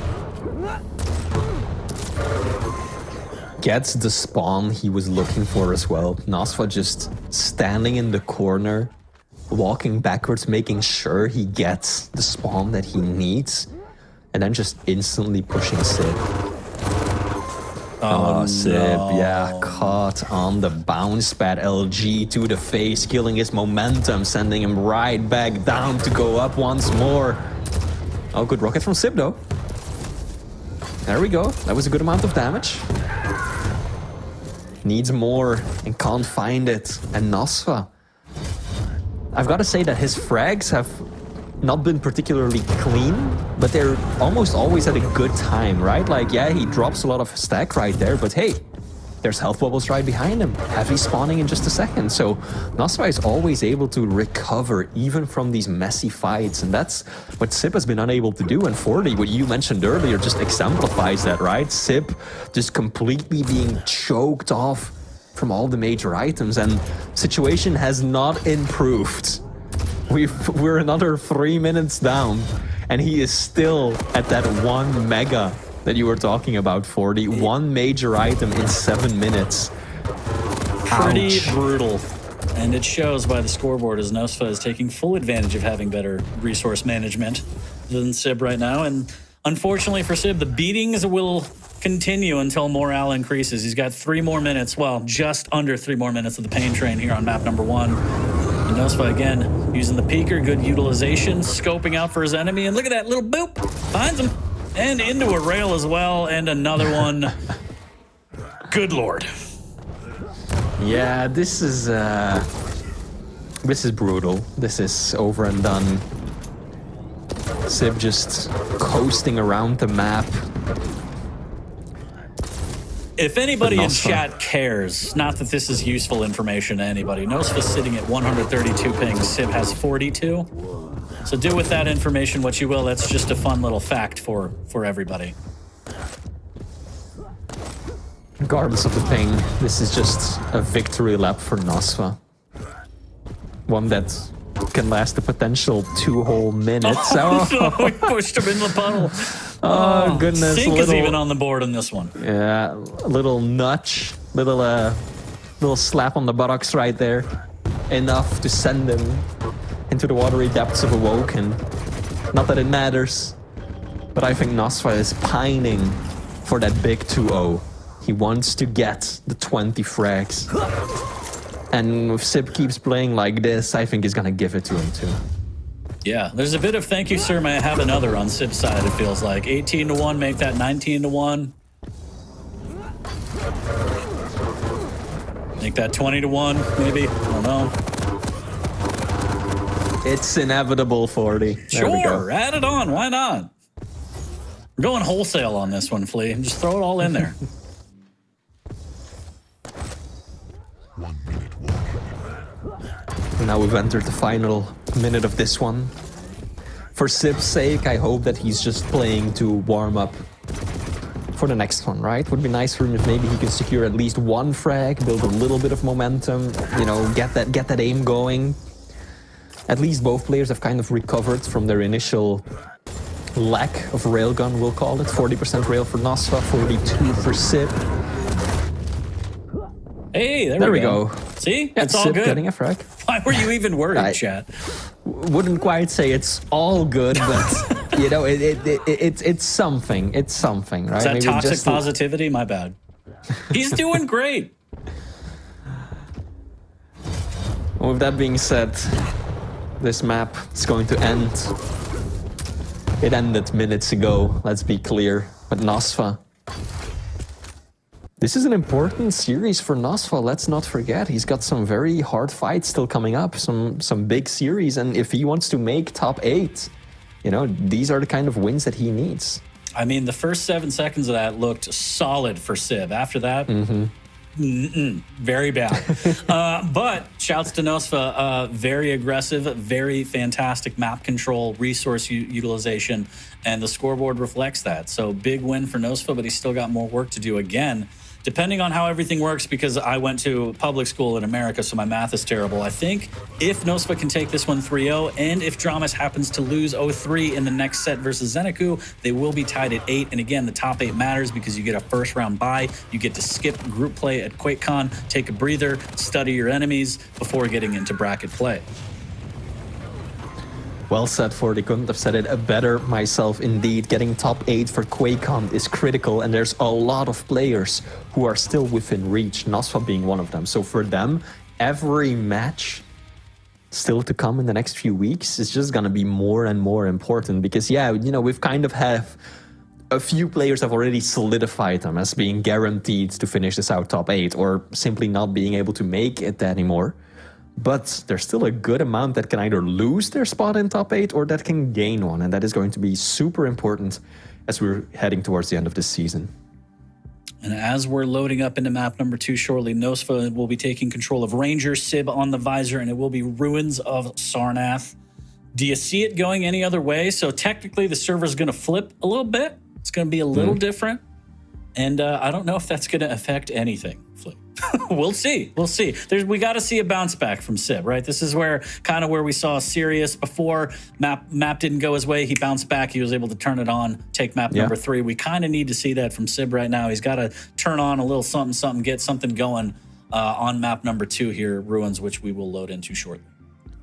I mean, I think that the picks, in terms of champion picks, are better for Sib this time than they were on map 1. That may not be saying much, but you know, based on the way that Sib likes to play, I think that he can get a lot of utility out of the visor and that this could be a map that he takes home.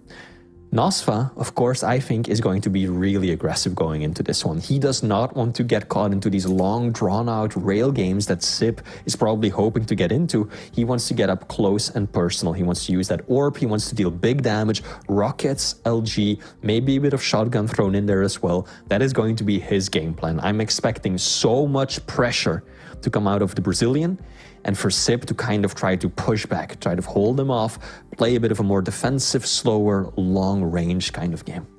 Yeah, chat is just not respectful at all. 7% predicted Sib on this one, so everyone's on the Nosa train. Stonks through the roof on the rise right now after that display on map number 1, and rightfully so. 22-2 is rough. That is a rough scoreline to argue against. But different map, different champs. We'll see exactly what happens between these two as we're loading up to go live on map number 2 between Nosfa and Sib shortly. Hey, it went to 8%, so there we go. All right.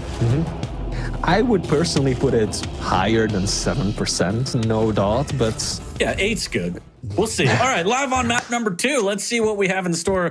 Nosfa on the Ranger, Sib on the Visor. Good go. Oh, that's... And it's gone. Yeah, that's rough. That's rough. That's not the play that I would really expect out of Sip right there. Just pushing in with the machine gun against an LG. Like, yeah, you've got the heavy, or you've picked up the heavy, you've got the armor, but there's only so much that accounts for, right? And now Nosfa again. 1, 2, rails, landing, kill, cleaned up, just in time for the heavy. Oh my God. Big rocket. He's just making it look effortless. It's just ridiculous. Delaying the mega a bit as well, knowing that he's in full control.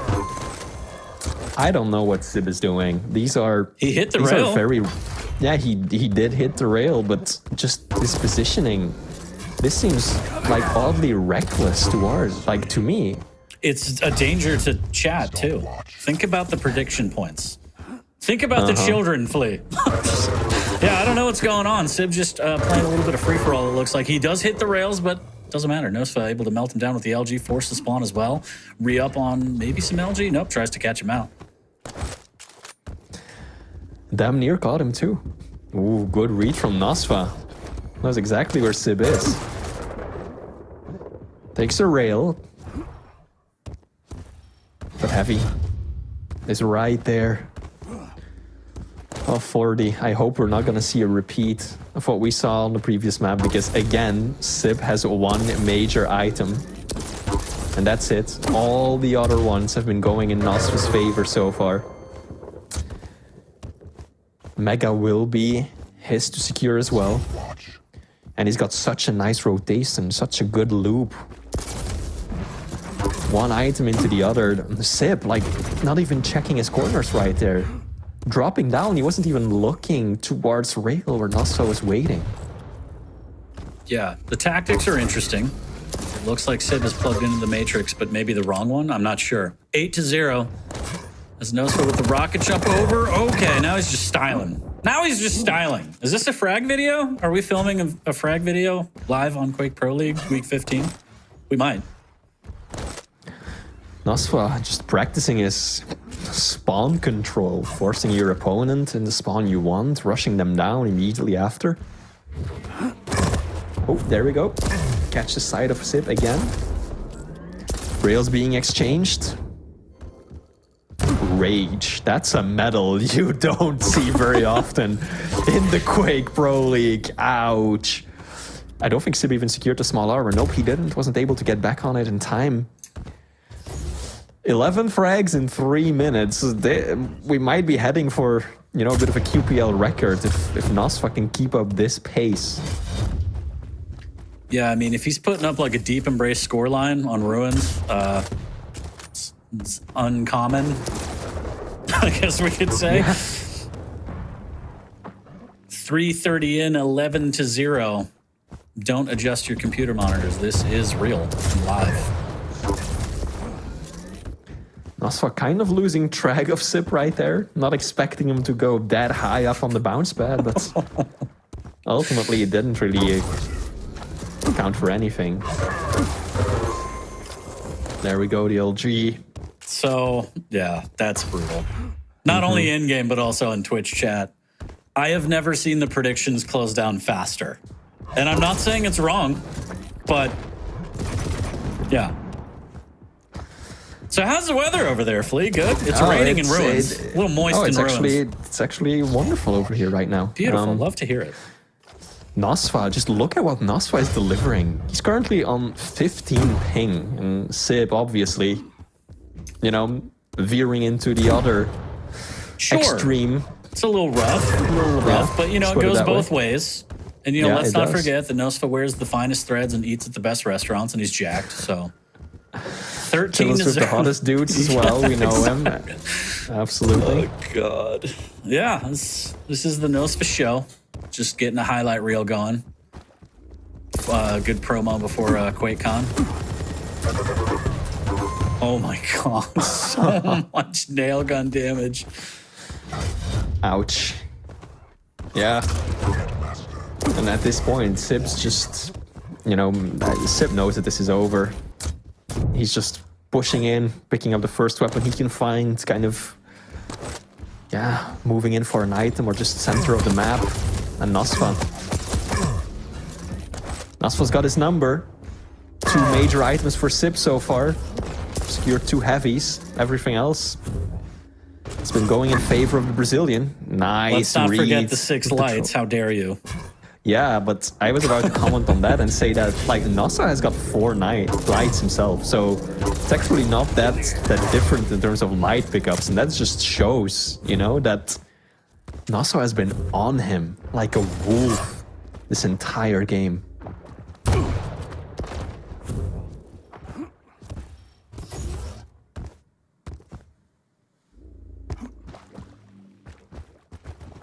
Yeah. Yep, we're definitely in the server chat. 17-0, 6 minutes in.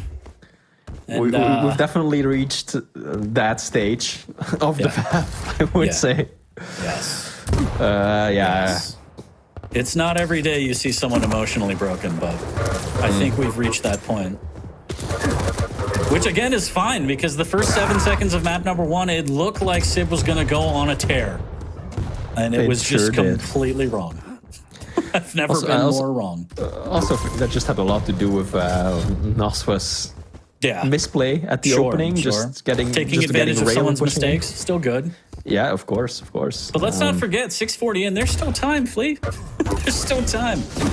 There are people who would say that there is still and it looks like he's going to. Oh, see, I jinxed it. All it took was my big fat mouth. Here we go. And my beak to ruin it all. Yeah. And it's gone.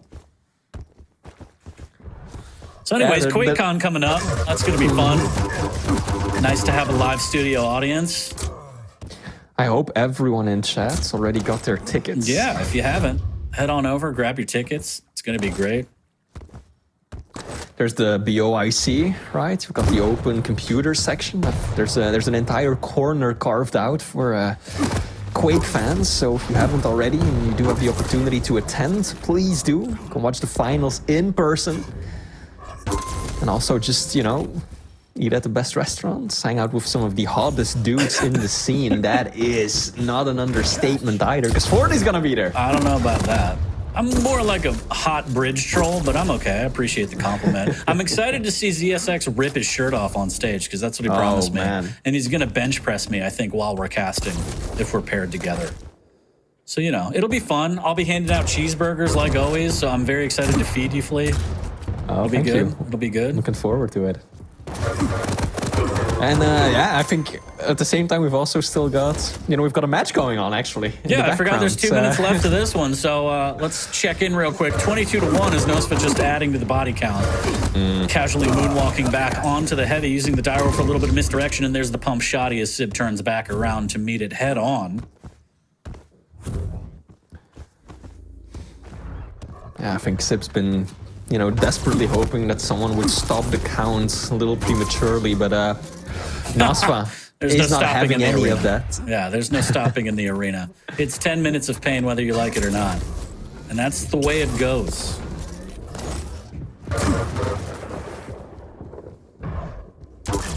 Now, one more map to come. 40. Indeed. I believe that last map was Blood Covenant, where we're getting Doomslayer versus Athena. Hey, Sib's on the board. Second frag, keeping it consistent with map number 1. Love to see it. Can he come back with a minute left? Only 23 frags between him and Nosfa to send us to sudden death. I don't think there's any. Well, I'm going to just play the safe card and say that there's probably not a way for that to happen. But, you know. Probably, yeah. I'm inclined to agree with... I'm not good with astrophysics, but I don't think that's possible. I don't even know if that's the right subject. But either way, map number 2 firmly in the grasp of Nosfa. He's going to take the series 2-0, looking to add potentially 3, as there will be a third map, contrary to what chat thinks. How dare you, chat. We're going to go over to Blood Covenant. It's going to be Galena for Nosfa and Doomslayer for Sib. And it's going to be probably another barn burner. Who knows? Yeah, we're about to find out. I mean, it's, let's see if I'm not mistaken, right? It was Nosfa on the Galena and Sib on the Doomslayer, I believe. Yep. Yeah, okay. That is correct. Okay, so that essentially means that Nosfa will have more mobility. Or no, it's the other way around. I keep forgetting. Well, you never know. He could. Depends on how the first minute of the map goes. True. But yeah, Nosfa's got the totems to work with, right? And we were talking about this before the series started. Athena can be a very good pick on this map. You don't see her all that often anymore when it comes to Blood Covenant, but I feel like that's mainly because the meta for this map has shifted more towards the lights, right? I feel like it's so common for people to pick Slash, Anarchy, Athena, Nyx, even when it comes to Blood Covenant, that, you know, those medium on medium matches have kind of fallen behind. We've rarely seen them recently, I feel like. So that's why it's kind of exciting to see another Galena being picked. Lots of places to hide those totems. Sib is going to have to be very proactive in cleaning them up. And I think that, you know, the only chance he's got is to do the opposite of what was happening on this map, and that's just to apply a lot of pressure. Although, yeah, that's easier said than done, right? Because going into Ruins, we said, oh, well, Nosfa is going to be applying pressure. Sib wants to play, you know, kind of wants to sit back, play the rail game, but he was never even given the opportunity to just settle into that, to play Visor to his strengths. He was constantly being bullied by Nosfa. Now, it's up to Sib to do the same, but can he secure enough items to do that? Can he land the shots needed to force Nosfa up against the ropes and put him in a defensive position? We will find out shortly here, as that is the breakdown of the first 2 maps. And again, those are correct. Those aren't typos. And, I mean, to give credit to Sib, he hit 100% tri-bolt last map. Hey. Nosfa did hit 69% rail, though, which is super nice. 7% in favor of Sib on map number 3. And I think that's about probably fair based on what we've seen so far. But again, new map, new opportunity, Flea. All right. You never want to just give in. You never want to give up. Every 10 minutes is different. And yes. And yeah, have an opportunity to really show what you're made of. So we'll see here as we're loading up shortly for map number 3. Blood Covenant between these 2. And I mean, we do have to point out that Sib has a track record of, even though there's a lot of losses this season, he very often walks away with one map, right? No matter who it is against, some of the best players in the world, we still very often see Sib avoid the 3-0 and secure at least one map win. Even against some of the absolute best players that are currently at the top of the scoreboard, he very often is able to win at least 1 out of the 3 maps. So let's see if he can claw back and if he can secure at least that one final win against Nosfa. The series is over and done. We know that Nosfa is the overall victor, but there's still a chance for Sib. There's still a chance for Sib, but also, if my horrible math is correct, Nosfa wants to win this one, because then again, if Dramas drops 0-3 against Zeneku in the next series, they will be tied for 8th place. I don't know how the decider is going to be for that, but again, top 8, you get a first day bye. You don't have to play in groups. You get to chill. You get to watch the other people play, see their picks, their bans, their maps, and you get to go straight into the bracket play in QuakeCon, which is just a few short weeks away. But enough about that. We are live on map number 3 between Nosfa and Sib on Blood Covenant. Nosfa looking for the clean sweep of 3-0. Nosfa getting the mega spawn. Oh, big rail from Sib. That's a good way to start this off. Railgun so important on Blood Covenant, and Sib is the one to get a hold of it first. Plus he's got the double jump. Might try to deny it from Nasva. Can he land another shot? No, he misses, and actually Nasva lands Tribal into Rail. Just like that, Nasva is able to kind of undo that slight advantage that Sib had. No. Oh no! Oh! Disaster strikes Denied. already. But not as bad. It was 45 seconds in, but now Sib just trying to push in with the shotgun, make something happen, using that Doomslayer buckshotty to no avail as Nosfa 2 up and gets the totem damage and the knowledge of exactly where Sib might be.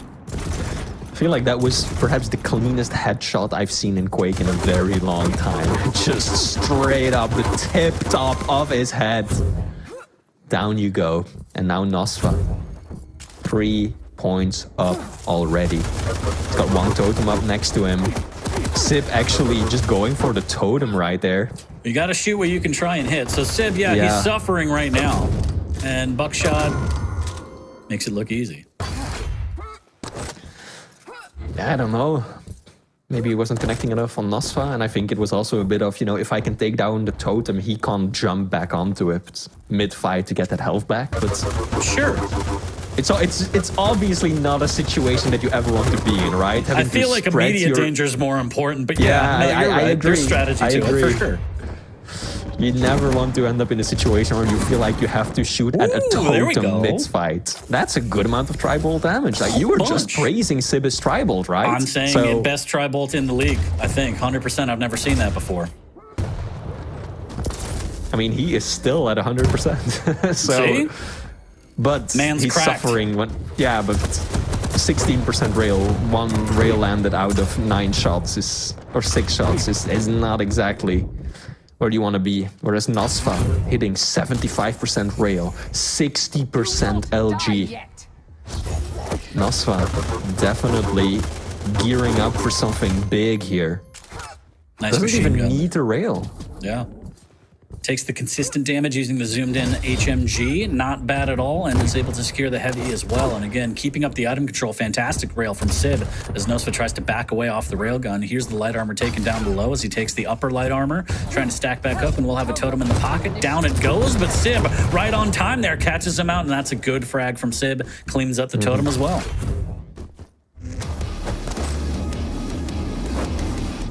But he's got a long way to go. 5 rags. At least he's the more mobile of the 2 champions. And Nosfa has no totems up. Oh, Sib though. Oh, that's troublesome. Missing the rocket jump twice. Doing a significant amount of self-damage. And then Nosfa just kind of swoops in and cleans it up with a rail. Tri-Bolt comes out. Does something. But he needs more than something. He needs clean, convincing kills, while at the same time setting up a rotation of the major items. He's just not managing that. Well, I mean, playing at this high of a level is difficult, and it's always about small improvements. And right now, he's sitting at 5 major item pickups, so big improvements right now throughout the series. So you can't really complain. There's a tactical reset coming out from Sib as well. Doesn't want to get caught out at the heavy or pick up more items or anything like that, you know. So yeah, there's definitely some strides that are being made throughout these 3 maps that you can see, and you know, stuff and such and things. Oh man, beautiful Saturday for Quake. There's a railgun shot for the books. Second frag of the map for Sib. It's a mad dash for the Mega. Nosfa's going to be able to swipe that one away as Sib prioritizes the lower light armor instead. Yeah, we're hitting the halfway mark. Nosfa up by 6, sitting pretty, but there's still time. Good Tri-Bolt from Sib, misses with the rail. Fancy footwork to get on the heavy and berserks his way out of there with that little bit of a speed boost. And unfortunately, the biggest catastrophe of all, his Tri-Bolt percentage has dropped down to 41%. Disgraceful. Disgusting. But something else, 40, that I very rarely see is Nosfa's usage of the heavy machine gun. Nosfa has done over 1,000 points of damage with heavy machine gun alone. Like, he's done significantly more, twice as much damage with HMG as with the rail. Like, you sometimes see players get a lot of, you know, heavy machine gun damage in Uncorrupted Keep because there is no railgun. So it's just, you know, it's the de facto switch for when there's no railgun. It's the only real alternative you have at that range. But this time around, Nosfa is just kind of ignoring the rail almost. Always going for the heavy machine gun. He's favoring consistency over the railgun. Except for, you know, when he's got an angle like that. And he knows that he won't be able to land a lot of machine gun shots. Nice refrag from Sib there over at Rockets. And yeah, you're absolutely right. I mean, Nosfa's not hitting bad railgun percentage. He was sitting at 66 earlier, now down to 53, but preferring the more consistent heavy machine gun as Sib tacks on another one, able to grab the heavy, but he's very weak. Needs to be careful not to get taken out here and stack back up. But yeah, it's refreshing to see, but it's also probably tactical as Sib hasn't been hitting the most rails, and Nosfa, again, this is this exact situation you wanted in. There's no rail. Why don't I just use HMG and get big, good, consistent damage out? I think it's a very calculated play from Nosfa after the first two maps to just go for heavy machine gun. Favor consistency over the higher burst damage that you get out of railgun. I mean, it doesn't always pan out, though. Like right there, rail would have been more effective, but Sib now again missing many of those important rails. Like Sib lands the opening shot, and then he just whiffs 3 in a row, and Nosfa lands the heavy machine gun. So that's always going to favor him in the end when the fights pan out like that. Good LG as well. Sib caught by surprise, not ready for that one. Yeah, and it's a matter of adaptation, right? We always talk about how playing across the world isn't optimal. It's not the best settings, but you have to be able to change your game to adapt to the settings that you're forced to play in. So HMG, if that's the better option and more consistent, you should be trying to use that. And there we see Sib trying to use it, trying to fend off Nosfa.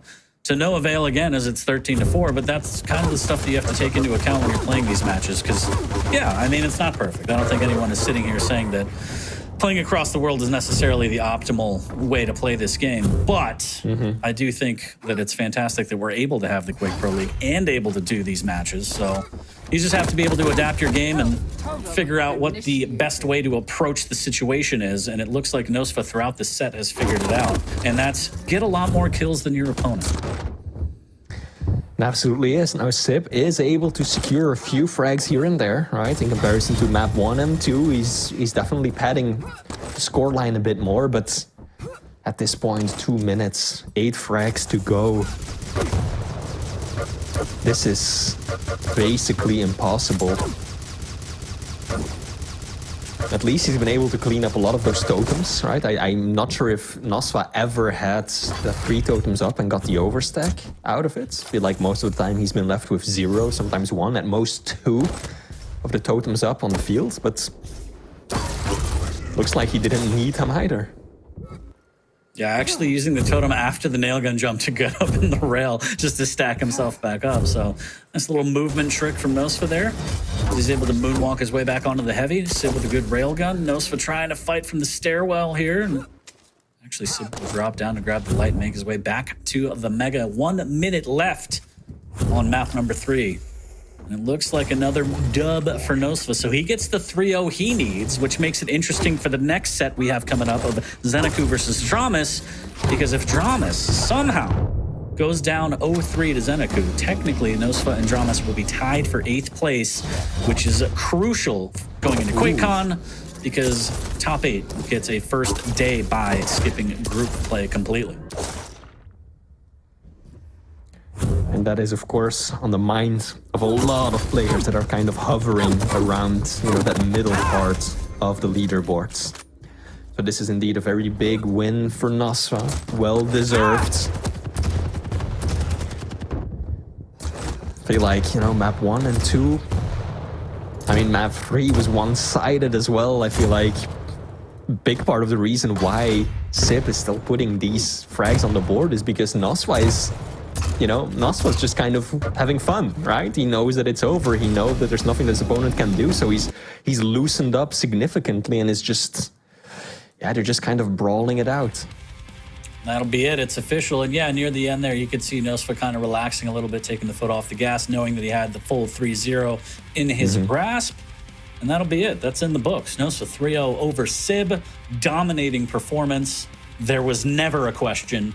And now, again, it makes it interesting going into the next set as Zeneku versus Dramas. But we are going to take a look at the highlights.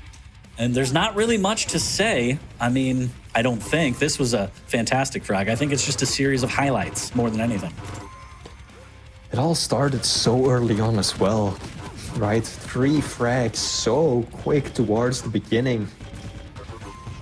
Yeah, Sib just extremely aggressive right into Nosfa, who had, you know, kind of the aim superiority and managed to get the better positioning for a lot of these early engagements. And then, yeah, you're Doom, but it's not as if you're going to be able to double jump in the middle of a fight against an LG, right? It's not going to help you much against a rail. So once you lose out on that positional advantage, which is one of the biggest strengths that Doomslayer should have, yeah, you're going to be in a lot of trouble. It is going to be a rough ride indeed as we take a look at the breakdown for Blood Covenant. And let us not forget the remaining 2 series of the day are the featured matches as we take a look at the overall score breakdown. Nosfa letting everyone down, not breaking 20 on map number 3. Unforgivable. But we have 2 sets coming up. Zeneku versus Dramas, Razy versus Venger. That means we get DJ Wheat back in the booth with us. Hopefully put us back on track. I feel like got a little off target with this set, Flea. But again, congrats to Nosfa 3-0, dominating performance over Sib. We're going to take a quick break. We'll be back with the first featured match, Zeneku versus Dramas, shortly. Don't go anywhere. 2 more sets to go, and they're barn burners. So we'll see you in a little bit.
Welcome back to the Quake Pro League Week 15. We have 2 featured matches coming up. The first is going to be Zeneku versus Dramas, so we're going to pull in DJ Wheat.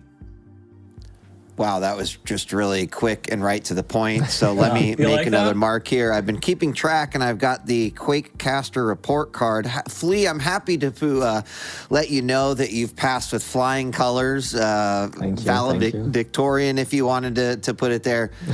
40, we're going to have to talk about maybe repeating this year. So wouldn't be the first we're going to have to put a little, hey, what's up? Glad to be back. Some good matches yet to come here, especially that last match, but I know I don't want to get ahead of myself yet, so everyone else is waiting as well, and this is the preview match to lead up to that. So excited to be here. Thanks for having me again, gentlemen. Yeah, happy to be on the mic with you once more, because today, or the first of our 2 featured matchups, is a big one. We've got Zeneku versus Dramas to start off DJ Wheat's appearance on the show. Wow. I feel so Gonna lucky. be good. So as I said previously, since Nosfa was able to take it over Sib 3-0, Dramas has a little bit of pressure on him. I don't know if he really cares necessarily, but overall on the leaderboards for the top 8, if he drops this 0-3, which I'm not saying he will, that actually means that Nosfa will overtake Dramas for the 8th spot. And again, top 8 gets that first day bye where they don't have to mess with group play. They go straight into the brackets. So that is something to watch out for. But Dramas has been kind of up and down throughout the series of this season, I feel like. As we take a look at the breakdown, he's had that kind of like loss streak early on. He's corrected. He's looking better. He dropped that one to Chain, which was a little bump in the road, but he's looking pretty good overall. But does he have what it takes to take Zeneku out? I don't know. I mean, we'll see. But Zeneku has also been on a tear as well. Yeah, he absolutely has been. I mean, Zeneku, right? Currently in 6th place, Dramas in 8th. And if we look, you know, Dramas is definitely not looking bad. He's beaten the likes of Cygip, he's beaten Avic. We just saw it, right? Maxter, Sip, and man is looking good. But today he's up against Zeneku. And Zeneku, right now, the man is absolutely bringing the show. 9 wins so far, including against Kilson. 3-0 against Kilson just last week. And he's also, at this point, the only player in the league to have beaten Rafa this season. Yeah, I mean, this is such an interesting matchup, not only from these 2 players' perspective, but exactly what you mentioned in terms of these are the final weeks and that top 8. Right, everyone wants to secure their spot. So Dramas has like probably one of the tougher opponents to make sure he can hold on to it. And you know, maybe for Nosfa there's a little bit of I mean, he's definitely going to be watching this match with a high amount of interest. But Zeneku's been looking great, right? He clearly kind of tuned and corrected and put work into areas that he felt he needed to truly advance on top of the regular practice that he's been doing very diligently. And I mean, I just think he's been ultra impressive. And I mean, don't have to look too far from just last week, where he took out number 4 ranked Kilson on Corrupted Keep, Deep Embrace, and Blood Covenant. That was just, I mean, gentlemen, it was a pretty impressive display. Absolutely. I think, to channel Dan, the only overly harsh criticism you can have about Zen is when he wins, he drops a map, and when he loses, he just gets blown out. Like, it's very rare to see kind of that in-between or to see that dominant 3-0. It's a lot of 2-1s, which still isn't bad, but I feel like that's something Dan might chime in and say, so channeling his energy, his big, girthy muscles. But let's take a look at the pick bands, see exactly what we have in store between these 2 today. So it looks like Awoken to start us off, Molten Falls, and then a little Deep Embrace. And Wheat, if you want to go through the champs, because Flea's been doing it all day, I'll allow it, but it's completely up to you. You run the show, sir. Great. Yeah. I mean, so first and foremost, this is for me a big fan of this map list that we've got here between these two players. In fact, I think we got Deep Embraces, the third map as I'm looking here.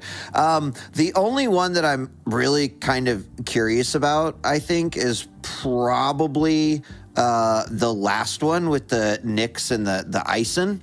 I mean, I think we got pretty standard picks in both Awoken and Molten, but the Deep Embrace Nyx versus Ison, I think, is really interesting. When I say really interesting, I just mean like I don't see how Zenecu doesn't win that one. So kind of going into it with that in mind, but nothing else really sticks out to me too much.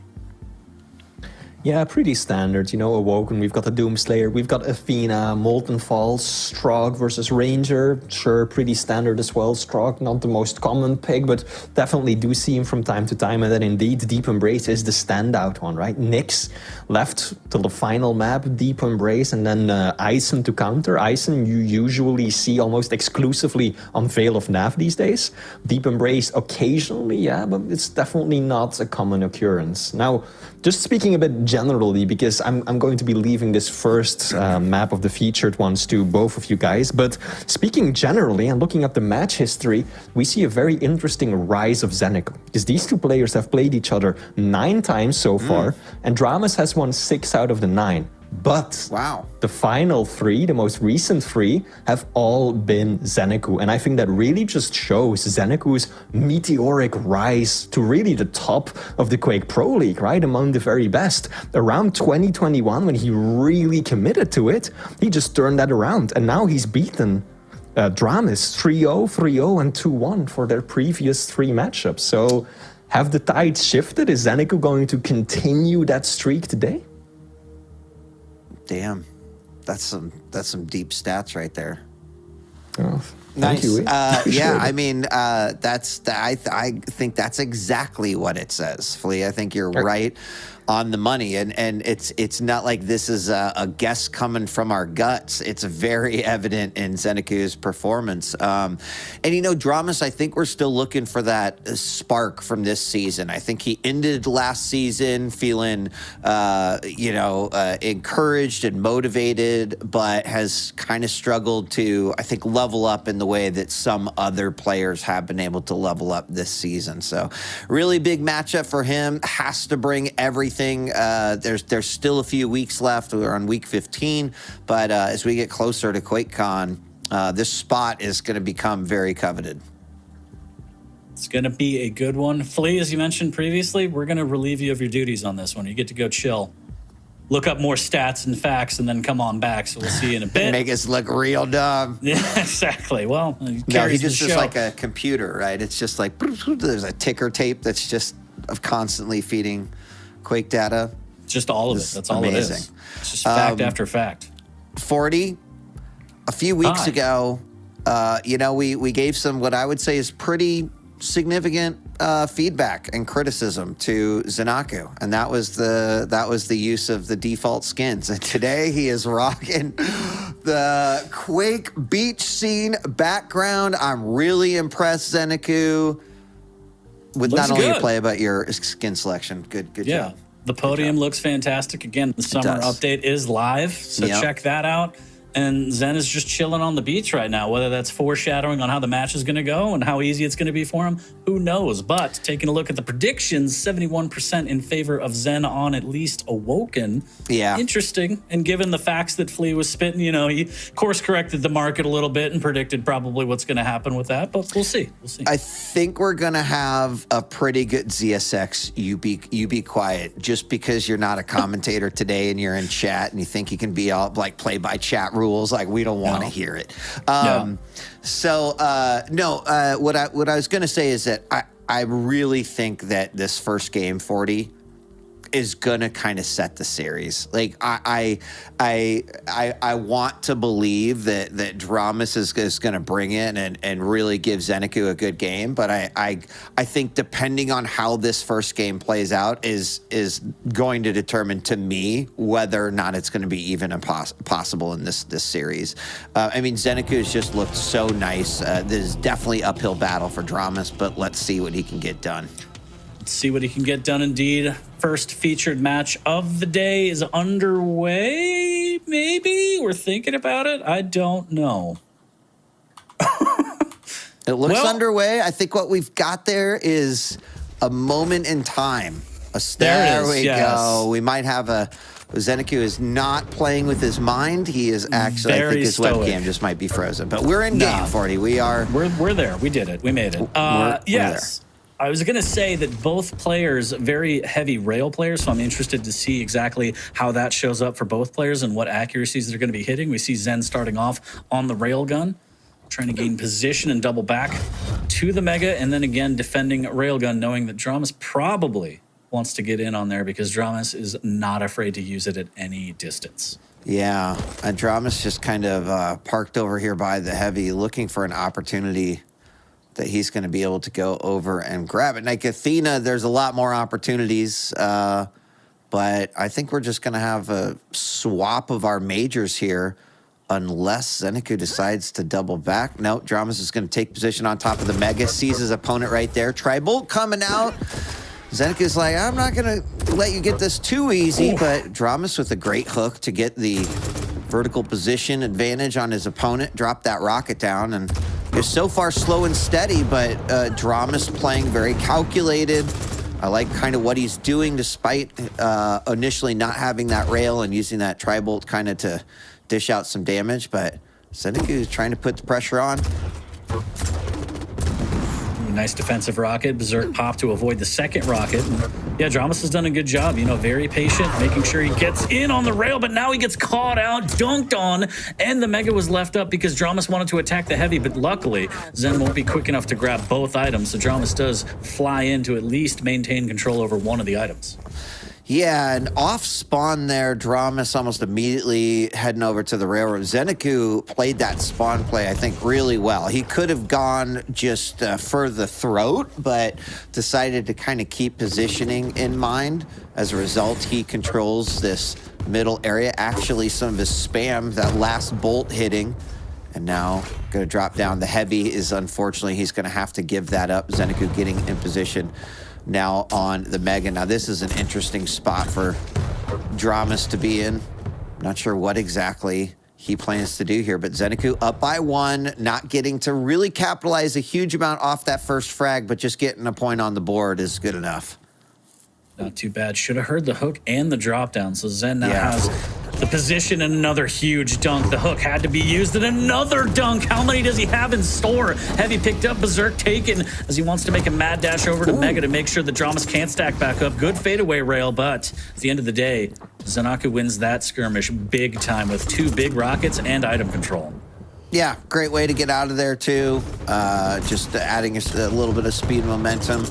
And now once again has position. There were some nice defensive rockets here from Dramas, and that actually has kind of been his saving grace so far.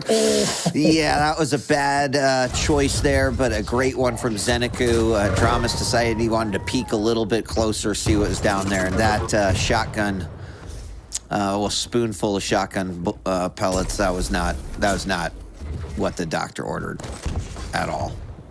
Not a good doctor anyway. It's a good rail from Dramas. No. An internet-accredited doctor. Yeah. Got his license from a cereal box, and Dramas got his first frag on the board.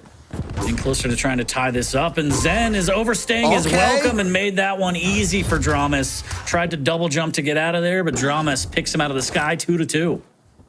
That was what Dramas absolutely needed. 3 rails hitting right there, and Zeneku is going to try to keep putting that pressure on, but Dramas has opened up a door of opportunity here for his game. I expect that type of play out of Dramas. We've seen situations very confident in one's own rail. A great momentum out of there, does hit the rail on the way, but Zeneku holding his ground manages to get the frag. Still only 1 frag, and admittedly, 40, this game is closer than I thought it might be.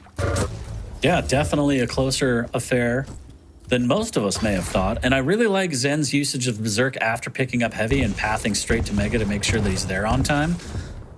I mean, there's only so many options you can use for Berserk. It's not so much used to finish a kill like it used to be anymore, but the speed boost is crucial, and being able to cancel it also comes into play. So good utilization there from Zeneku. Nice fancy footwork to avoid that rail. Can he make it back to Mega in time as Dramas has the positioning? There's the cutoff with the rocket, but he actually sends him over top, and that is unfortunate for Dramas. The pop over the head, and Zen gets the best of him. Yeah, this is, I think, a big moment here for Zeneku to try to pad his lead a little bit. Yeah, there's not much. I mean, most of this game has been mid to far engagements. There's another great position rocket jump there by Zeneku for the frag. 5-2. Gonna probably get another one here. Oh my God, there is no escape. Get back here. That was like a reverse Scorpion. I loved it. I'm coming get out over of here there. and came right to him. So Dramas gonna fall another time. And just look at that momentum shift. You know, Dramas was doing such a good job of making sure that score stayed as narrow as possible. But the moment that Zeneku finds an opportunity, and is there another one? There is. Suddenly a 2 frag lead becomes a 6 frag lead. Yeah, in the blink of an eye, again, as a light champion, it's very difficult to bounce back. Dramas has to try and dig deep here, taking rockets too early, and wow, the dunks again. Zen just is on fire right now, I would say this is on fire. This is a little bit more of what I expected when I said I thought this game might go a different way. And Zeneku played that one slow, put a lot of respect within the hands of Dramas. I think after Dramas landing those 3 rails and kind of starting to bring it back, maybe Zeneku shifted up a gear, and here we see, or now we see, you know, I think what we've been consistently seeing is Zeneku's kind of true potential. He is controlling the entire map. He's keeping Dramas on his toes and, you know, starting to open up a possibility. There's a trade, but that, you know, there's not going to be much window here for Dramas to bring anything back. Yeah, the trade maybe opens a door. Can he fend off a crazy berserk Zen? And wow, he even hits the rocket on the fadeaway. Pathing back to the Mega a little bit early here, trying to hold ground with machine gun and rockets. Is Dramas going to push this? No, he just wants to get a rail, but still, time is ticking. 2.5 minutes left, down by 7. He's got to start making moves, and again, another rocket to set Dramas back. 10-3, 7 frags. I think if, you know, go back to the comment I made, 40, about I think this first game is really going to define what ultimately the series will look like. That is pretty common, actually, in some cases. But in this particular one, I think it was more about what does Zeneku look like and what does Dramas look like? Can he beat that very consistent Zeneku that we've been seeing as of late? And I've got some concerns right now, 40. 12-3 is an incredible... Oh, no. Oh, he runs into the buzzsaw willingly. That's dirty. He did him dirty. Oh, man. He did it to himself. That might actually just mean Dramas won the game. I'm sorry, so. we need to check the official rules, QPL rule books, but I think that means that Dramas may have just taken game number 1. I'm not sure. You're telling me the whole time the demons from hell just needed a gauntlet to take out Doomslayer and that game would have been 10 minutes long? That's it? Wonderful. No. In all seriousness, it's still 12-4. Zeneku's in the lead. That rule has been removed, apparently. So, he did it again. Oh my gosh. I don't think it's enough, but still, it's. When you're up by 8, I guess you could just do that. You can keep trying. You can just keep trying. These two are actually just giving us a nice little display of duking it out here at the end, which I can appreciate. 1 minute left to go, 40, but I think we know how this story ends. The folks outside spoiled it for us. Is now about an 8, probably going to be a 9-point game. And Zeneku continues to show that consistency that he has been building up to. He's coming fresh off of a 3-0 win versus Kilson last week. He needed to bring it, and he's going to walk. He might strut into QuakeCon with definitely a sick amount of confidence. For sure. I mean, this was a really good first map, as you said. Pretty close first couple minutes, and then just in a blink of an eye, Zen is able to push the advantage the minute the Dramas missteps and trying to hook away, and still Zen is too quick with the buckshot. That's all she wrote for map number 1. But silver lining, it wasn't too terrible. I think it was more the fact that a light champion on the back foot is harder to come back from rather than Dramas making critical errors and huge flubs. Sure. And in Dramas's defense, the first 3 minutes of the game, very calculated. I think Zeniku's starting to morph into that style, whereas like I'm just gonna feel the game out a little bit and then kind of let myself set the pace, create momentum, openings, etc. And this is becoming more common of an approach, I think. So not surprised to see that. Unfortunately, as you mentioned, right, the grip slips away a little bit and it's real hard to recover. And so despite the fact that early on it was close, I think, the 16-5 is pretty indicative of right what chat thought the prediction was going to be and where it ultimately ended up. This is it. This is the best frag. So unfortunate there. I saw what he was trying to do. He's like, well, Razy always gets cool frags. Let me do Berserk. And Dramas was like, no. Get off me. Don't touch me. We won't do that here. Marvelous. Well done. Fantastic. Well done. As we take a look at the recap from map number 1, 16-5 is your final score, Zen over Dramas. As we slowly load up map number 2, we're going to be heading over to Molten Falls. Zeneku on Strog, Dramas with the Ranger. And again, I don't know if these players are aware, but since we have the ability to kind of look at the leaderboards and see what's happening, if Zen is able to take this entire series 3-0 over Dramas, that'll officially put Nosfa in the 8th place spot, which is a big deal because you get that first day bye.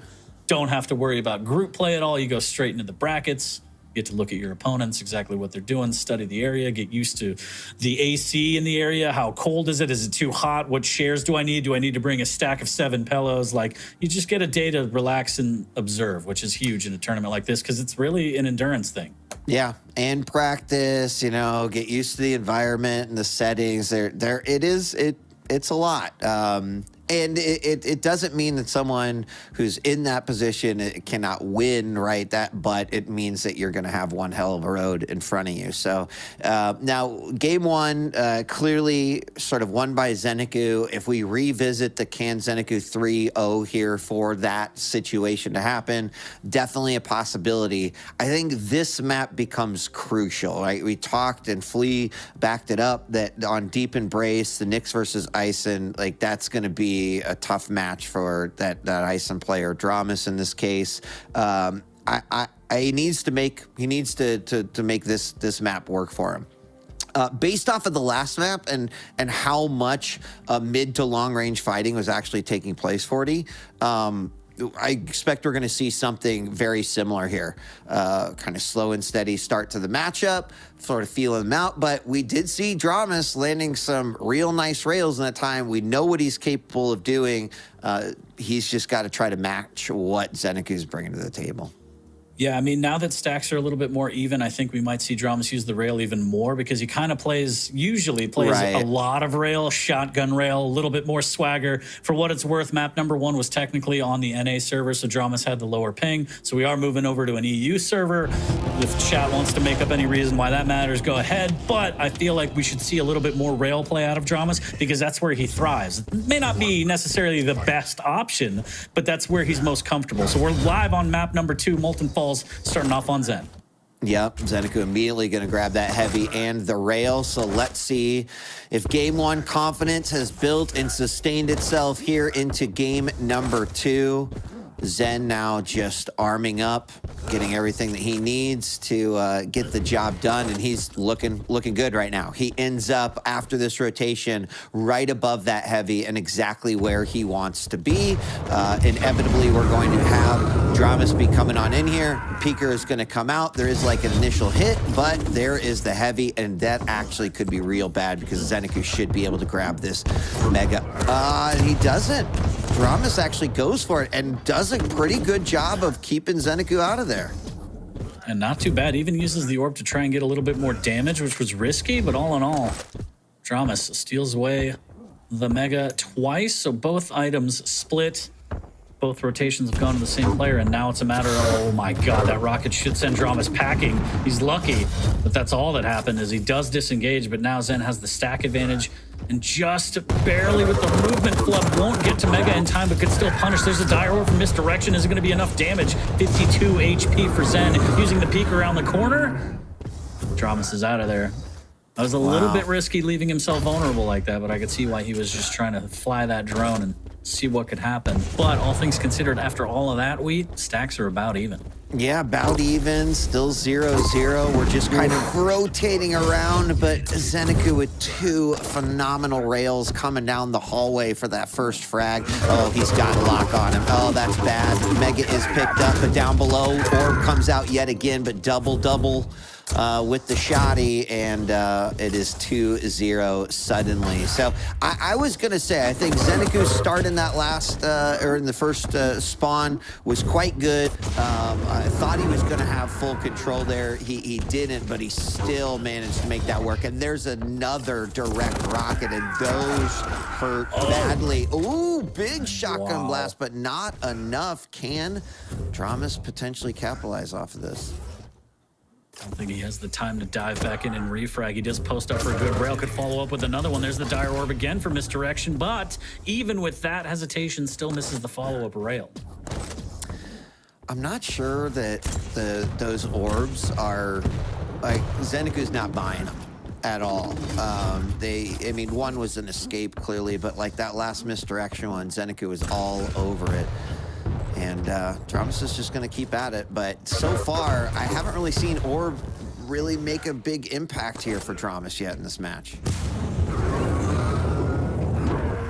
Oh, no. It was a really nice play from Zen there, sending the drone all the way around. Peeker gets big damage and then finishes it off with the tickle. Dramas trying to close the gap and get the damage that he can, but just not quick enough. And you're right, the dire orbs, maybe it's a setup for later on in the match, where he can finally take one and get a little bit more damage, but for now it's just Misdirection that's not really working. And there's another one, and again, he just can't capitalize. Even if Zen takes the bait and looks, the free shot he's not cashing in on, Weed. Yeah, I mean, I am surprised that Dramas was able to kind of eliminate as much stack as he did, but again, I think needs to go back to the drawing board in terms of orbs. So you totally get what he's trying to do, but hold on. There we got a direct rocket and a rail, a little taste of Zeneku's medicine there, and Dramas is on the board. So maybe once you're on the winning side, like orb starts working a little bit better in your benefit. Wouldn't want to take that one right there. That one was a dangerous one. Don't do it. Oh my God, he denies entry to the club. Can't even get through the telly. Oh, that's the worst. I feel like he just didn't have weapon out that he wanted, maybe even surprised, but we got about 6 minutes left, and right now Zeneku holding on to a really solid 4 lead. I think his control, his rails as well, and clearly reading those orbs has been big success for him so far. Stopwatch. Dramas slowing it down, trying to get a nice trap here in the rail room, but Zen has such a huge stack. Light armor's up, doesn't want to give away his position yet, and Zen dives on in. He hits a rocket, so good damage from Dramas, able to fall back onto the light armor after the fact. And to pick up on the timing for Heavy. So all in all, not a bad play from Dramas. If he can maintain position to get this Mega, he's in good shape, but Zen is right there to contest. Eats a rail, drops down, eats another one, and the dire ward unfortunately clips the jump pad, so he can't really play super aggressive off of that. And Zen makes his escape and hits a rail on the way out, and tides have turned just like that. I mean, really great defensive posturing there from Zeneku, and now still wants to get control. Long-range peeker finally goes down. This is going to be a rough one. Oh, perfect tri-bolt. Can't follow it up, but did a lot. I mean, that Heavy was deleted right there. So great play by Zeneku. Knew he wasn't going to get it and did the next best thing. Wow. 7 HP. Doesn't have a ton of resources to work on. Zen doesn't even need to chase it right now. He's just going to take more map control and stifle Dramas in any progress he was trying to make. Yeah, wasn't a whole lot either. It was like he had 3 of the 100 House of Cards built and just kind of kicked them down. And insult to injury, used the Dire Orb just to try and get a health level and escape. And now he's Dire Orbless. The Peeker's coming out, trying to hit rockets on Zen, but Zen has enough stack to tank that and have Peeker finish the job. Yeah, now we're starting to see that run away, it feels like, a little bit here, 40. I mean, 7-1 started off pretty strong there by Zeneku, but Ramos at least tried to bring it back. And now Zeneku is just playing all... Oh, my God! Oh, get the bucket. God, 40. This is why I love Quake. Right there, It's like just the shots best like game that. ever. Oh my God, how beautiful! How absolutely fadeaway beautiful. reel. You know, what do you think? Because Zeneku's defensive play has just been so great, right? When Dramas thinks he can go aggressive, Zeneku just kind of like plus back, but with that rail out, with the rocket out, and it has just been working out really great for him. Ooh. Oh, wow. And now you're going to see him start to take those orbs and try and hope for Hail Mary plays, because with 3 minutes left, he doesn't have anything else to do. Yeah. 9 frags down, you got to start going crazy. You got to start taking these Dire Orbs that are heavily not in your favor. And this is why Zen is so good, because that defense that got him in this position of being up 9, he's just going to fall back on that now when you're trying to chase him, and he knows exactly where you're coming from because you have to. Yeah, I mean, you do have to just start taking risks at that point.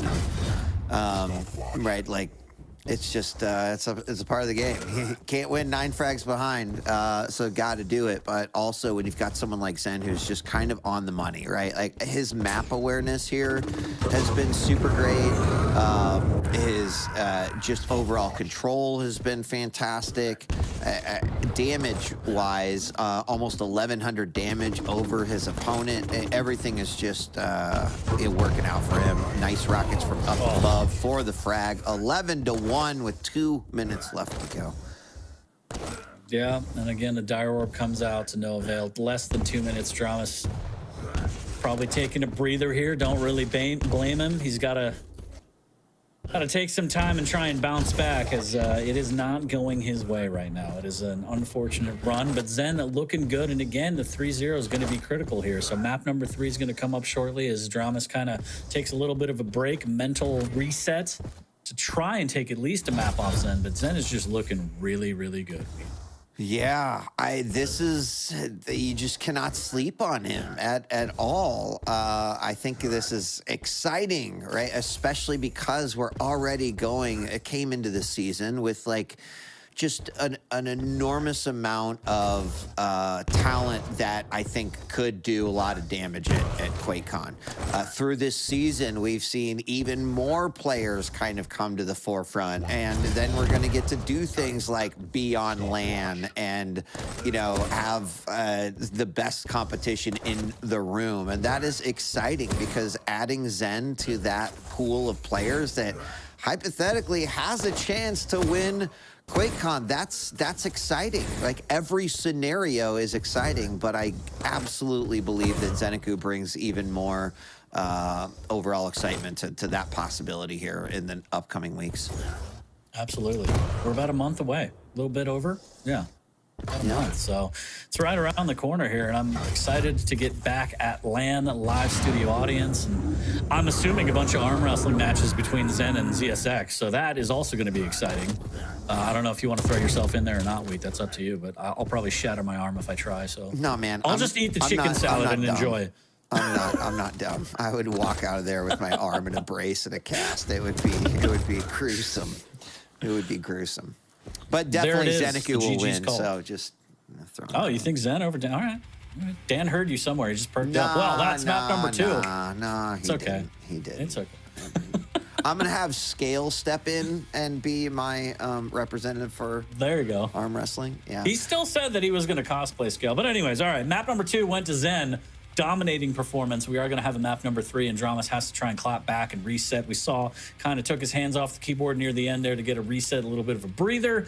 Knew that one was over, and he's going to hopefully bring all he has for map number 3 as we're going to move over to Deep Embrace here shortly. Zen is going to be on Nyx, Dramas on Aizen.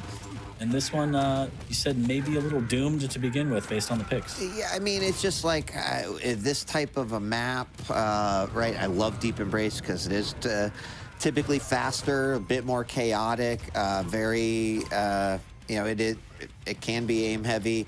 But I think just with the speed, right? I'm just becoming less and less convinced that players don't see. That rocket was so good, man. That turrets just not as effective. I don't know. Players just know how to deal with it. Obviously, better in some maps than others. But I find it hard to believe. You run that simulation in your head, 40, and it's just most of the simulation results are that Nyx wins this one. And with Zenecu in the driver's seat, it's hard not to go that way, right? So I said that first game was going to be, to me, what the rest of the series was going to look like. And in this case, I think I've kind of gotten my answer. I would put my money here on Zenecu for this last match, given the picks, given the map. And there's still some time left for Dramas, right? But this is going to be kind of a little tumble down the mountain for him. Yeah, a little bit rough, but still opportunity here. Every map is an opportunity if he can kind of gain some confidence and say, I could at least take a map off Zen. It's better than sitting with that 0-3 and thinking, well, I'm going to run into him on land. Damn, right. So we'll see. We'll see what happens, and hopefully he could bounce back again. He took that breather near the end of map number 2 to kind of get a little bit more time to reset mentally and maybe come up with a new approach, knowing the picks and knowing what map we're going into. So you got to think that he's got a little something left in the tank, hopefully. But chat absolutely ruthless with their predictions, 96% in favor of Zenecu.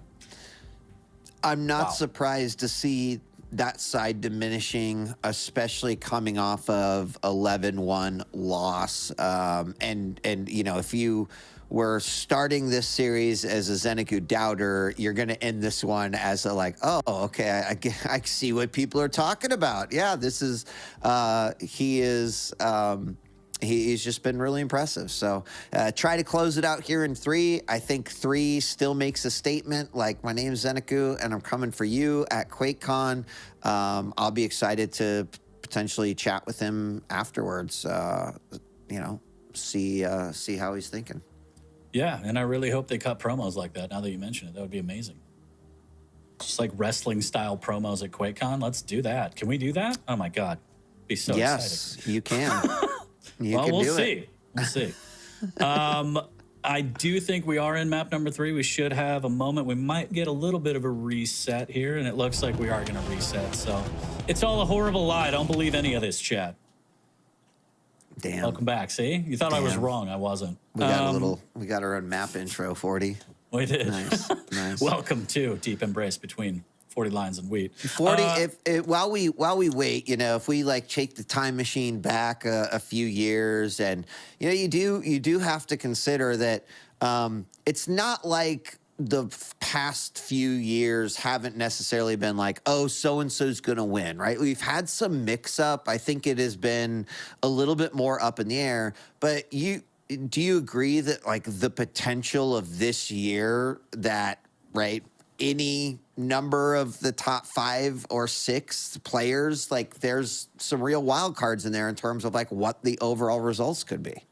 I completely agree. I think the field is open and the belt is kind of there for the taking. Now, that being said, everyone that kind of we've known and loved in terms of previous champions, they do always elevate their play past other players, it looks like the Rafas, the Kilsons, Razies, all of that. They seem to elevate on land, so that's going to sustain. That's going to be the same. It's a matter of these new players and the unknown, even Wenger especially, but Strong Sage and stuff like that, he's still kind of unknown, and so I'm excited to see that and kind of throwing a wrench into all of this stuff because, again, on land, it's completely different. You got lights, you got live studio audience, all that kind of stuff, and that impacts stuff, and little changes like that could throw someone off their game, and big surprises could, sweep QuakeCon, and I'm excited. I'm open to the idea of that, and I'm looking forward to exactly how it goes. So it should be good, and I think everybody kind of, like you said, in the top 8-ish, anybody can really take it.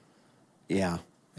Well, that's right? That's the best place for kind of Quake to be. A couple people said this could be the greatest QuakeCon ever. It's like, well, first off, every QuakeCon is the greatest QuakeCon ever. But I do actually think from a tournament perspective, oh man, I think there's going to be a lot to talk about. So very exciting as we hop into game number 3 here. Going to be kicking off through the eyes of Zenecu, who won the first 2 games in a pretty convincing fashion.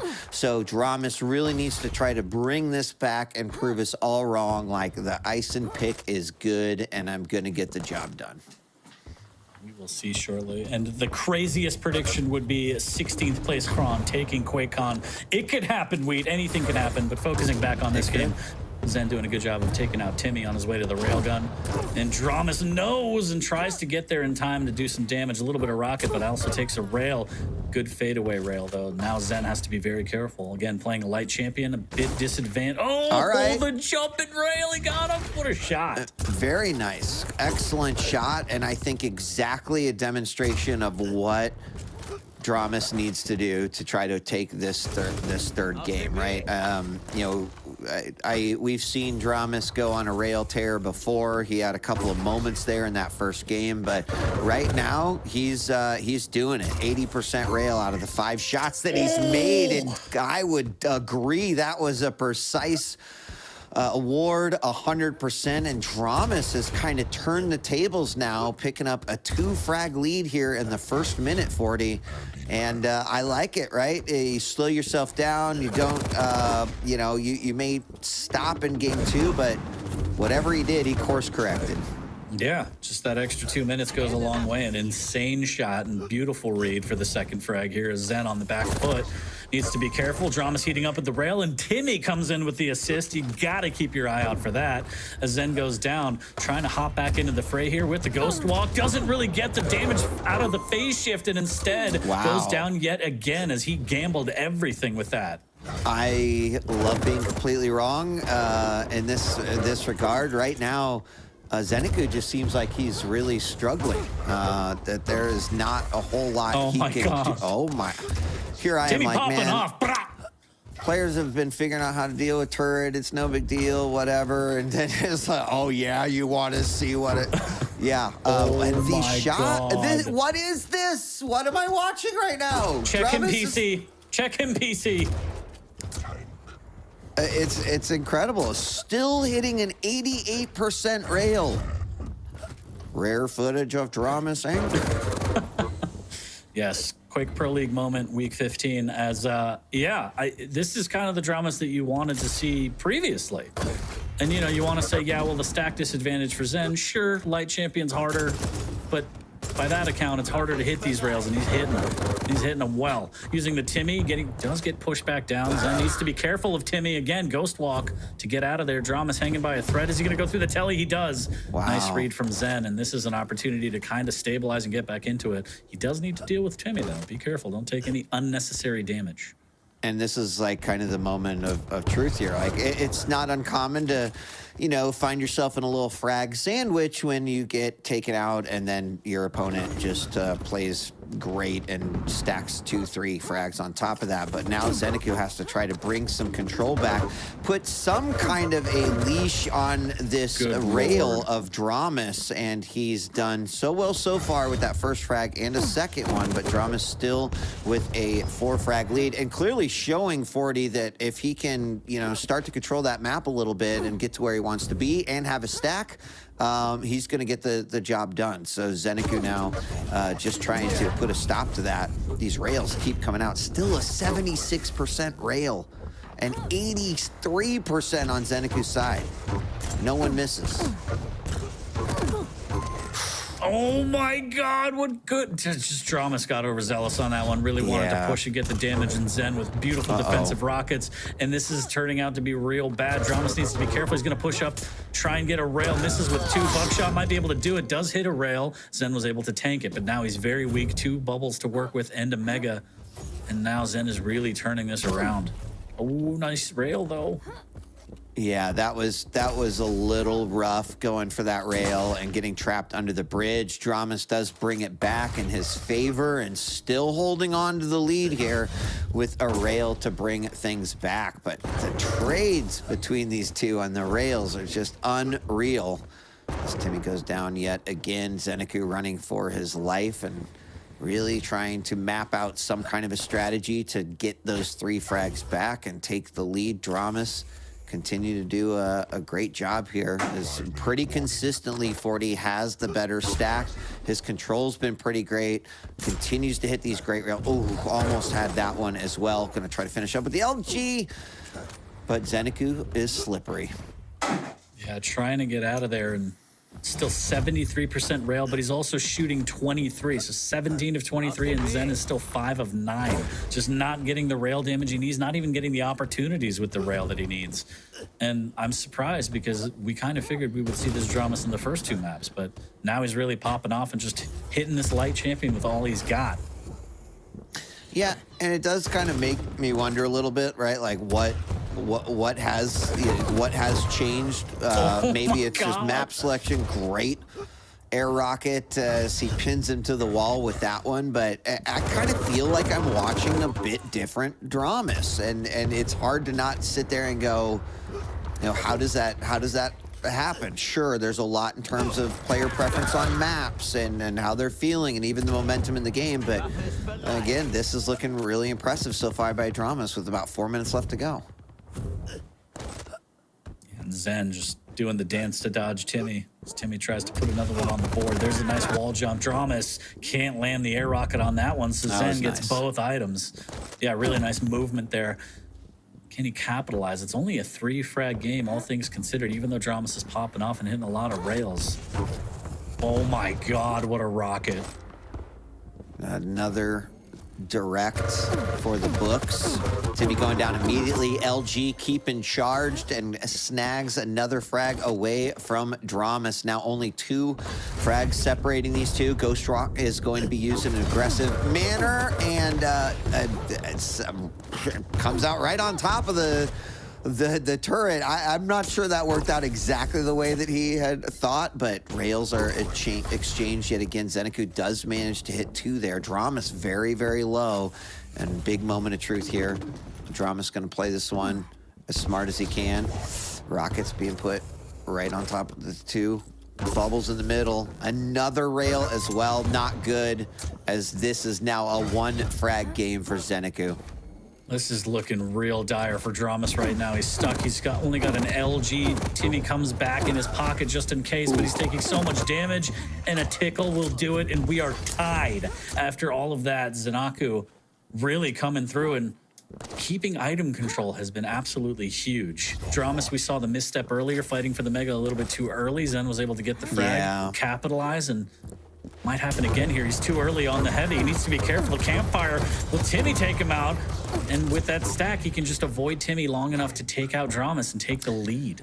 Yeah, there was a commitment to that battle for the 8th frag from Zeneku that I questioned just a little bit. I think, you know, Dramas is doing a little bit better, kind of playing from mid. Oh, turned around. Playing from mid there, and then kind of working his way in. And I feel like he committed to that LG battle, and that was not a great decision on his part. That did allow Zeneku to potentially get up here, but he's got to be careful. He grabs the heavy. There's a little bit more, some fadeaway tribal damage, and somehow, once again, the tables are turned. Now, Zeneku still got to be careful, but so does Dramas. Looking for anything. Ghostwalk is popped. The chase is on, but it is going to be How long did Dramas have 1 HP? It seemed like a long time. An eternity, it feels like, as he does hit a great rail as Zen wanted to go up the jump pad. Mega is up, and that's actually going to make sure that he doesn't go for it. Dramas trying to catch him out, eating more tribal, somehow surviving. Mega just begging to be picked up. Heavy will be the first item to be picked up, and now Dramas going to try and make a mad dash. Maybe he's under. He's waiting. Can Zen land the damage he needs? Oh, the timing was perfect. My God, the Tribolt has been unreal from both players this game, just landing some great shots. And there was the rail as he comes into it, but after picking up the health, it's over. And then trapped by the rail yet again. Shoddy out. Wow, actually did not want to go up, and I guess I wouldn't either with just about 35, 40 HP. But 10 to 8, 30 seconds remaining if something doesn't happen in the next few seconds. There's a great rail coming out. Ghostwalk to get away. Zeneku very, very low, but Dramas can't seem to really find him. Looking for anything that might get him that frag and give him a chance to come back, but it is not going to happen. 10 seconds left to go, and Zeneku sneaking his way out of the end there, traps his opponent, and that is going to be GG with a 3-0 victory. But, oh boy, that third game still gets to be a part of the headlines, 40. Let's bring Flea back because I'd love to hear his thoughts, seeing the contrast between games 1, 2, and 3. Flea, welcome back. What are your thoughts on this matchup? That was a spicy series. Wait, very well played by Zeneku. Map 1 was impressive to see just how much pressure he was able to apply running Doomslayer. It felt like Athena, Dramas Yunning, that champion, was almost exclusively using those hooks, those grapples to get away, right? He barely managed to use it to apply pressure himself, to get into control. It was almost always defensively. And then we had map 2, where I agree with what you commented on during the game itself, that the utility offered by the Strug seemed to be so much greater than Ranger and the Orb, right? Rarely was Dramas able to make, good big plays using the Orb, whereas Strug proved to be consistently useful. Damage with the Peeker, information through the Peeker, crouch sliding just to get to the items faster. So very well played by Zeneku there as well. And then map 3, this is something that I intend to ask him about, since we should have him on for an interview. Is just what happened there, right? The first half of the map, it was all about Dramas. His aim, his decision-making, everything immaculate. And then all of a sudden there was at one point where it flipped, and Zeneku managed to get back into the driver's seat, turn momentum around, and bring it to a very close game, a tied game, and then winning by just a 1 frag difference at the end. So very good series. I'm very excited to have Zeneku on for an interview. Agree. It would have been really interesting if Deep Embrace would have been first and we would have that score, right? I think we all would have been like, oh my gosh, you're coming off of a 3-0 victory, right? But I'm curious to know the answer to that too, Flea. It just looked like we had a renewed Dramas there for a moment, and still held pretty well throughout the game, despite Zeneku coming back. And I think that's another thing worth noting, is that in any kind of a comeback situation, this is a challenge that you must overcome if you want to become a champion, right? The number of times that some of the champions over the last few years have been down by several frags, but have come back in a miraculous fashion, it's almost 100%, right? So seeing Zeneku display that in a series leading up to QuakeCon, I think, is also quite interesting, right? Like the sort of the total package in terms of the criteria to be a champion here in QPL, he checks all the boxes. And we are trying to get Zen on the line here. So we should have him in the booth shortly. It's a little bit difficult to get those gigantic muscles in here with us, but we are trying, chat, so hang in there. But yeah, there's the breakdown, the maps. Fantastic performance from Zen, really displaying that kind of extra gear that he's been hitting lately this season. And you just cannot wait to see him on land and see what else he has in store from us. Pretty perfect series, I'd say, from Zen on this one. Yeah. And the fourth one in the row, right, Flea? He's won 3 in a row, you said, I think? This is the fourth. He's won 3 in a row against Dramas. 2 out of those 3, the most recent ones, having been 3-0, and he's adding to that, continuing the trend today as well. So, for the first part of the Quake Pro League, when Zeneku first entered, Dramas really had his number, beat him back to back to back, 6 consecutive wins for Dramas. And then at one point, Zeneku just kind of overtook him, turned it around, and now he's 4 in a row himself. That is pretty impressive. And while we wait for Zeneku, I asked 40 a question, and we were talking about, right, the deep pool of potential champions at QPL here at QuakeCon. Did you have any comment on that, Flea? Like, would you agree that we are by far at a moment or an era during in Quake Champions in which we have more contenders than we've ever had? Oh, yeah. I would absolutely 100% agree with that. There was almost like a point within the Quake Pro League where people were just like, okay, so we've got Rafa, right? Rafa's gonna take everything. Maybe, you know, Razy in the grand finals, maybe Kilson, right? And that was that. But if we look at it now and see how far things have come, absolutely, the pool is so much larger. If you look at the top players, you see who's been beating who during the weeklies, just during the season. There's a sizable number of players who could absolutely make a good attempt at coming in first. And if not first, we can see some major shakeups, I feel like, in, you know, top 4, top 8 of the final spots as well. So yeah, that's a great point. It's not just at the top; it's all the way down through. I mean, which also means that there's a great chance that who you think or who your favorite is could actually be like 7th or 8th place, the way that things could shake out. And then, of course, 40 talks about some of the other, elements that come into play, which are absolutely things to think about and what players will have to overcome. So I don't know. I'm very excited about that. It's a lot better coming into something going, who in the hell is going to win, and then just watch it all play out. I think it is poised to be a really, really interesting year here at QuakeCon. Indeed, we are still trying to get Zen on the line. And yeah, I think environment matters, you know, having a stadium full of people booing you. That's probably hard to overcome. I'm not saying anyone's going to get booed. I don't know that I've ever me. heard a stadium at QuakeCon booing people ever. Yeah, it'll be me. Unless it's fine. Slasher I'm not was competing. coming It's on cool. stage, and maybe that was the only time I remember. But well, when Scale Bearer cosplay is happening, I'm sure you'll start you're the right. chant of You're boo. right. Boo! Yeah, exactly. Dan and his stupid flip flops. We'll see. I think we're still trying to get Zen. It may be a tall task. I don't know. We're hanging in there. So now it's just a podcast. Feel free to speak quietly amongst yourselves while we wait. Well, I know what I want to ask Zeneku. So, 40, this is your opportunity to maybe, think of a really, really good question. I already got one, and it's related to his teammates, and you already know what I'm going to fucking ask. Okay, so it's fine. all right.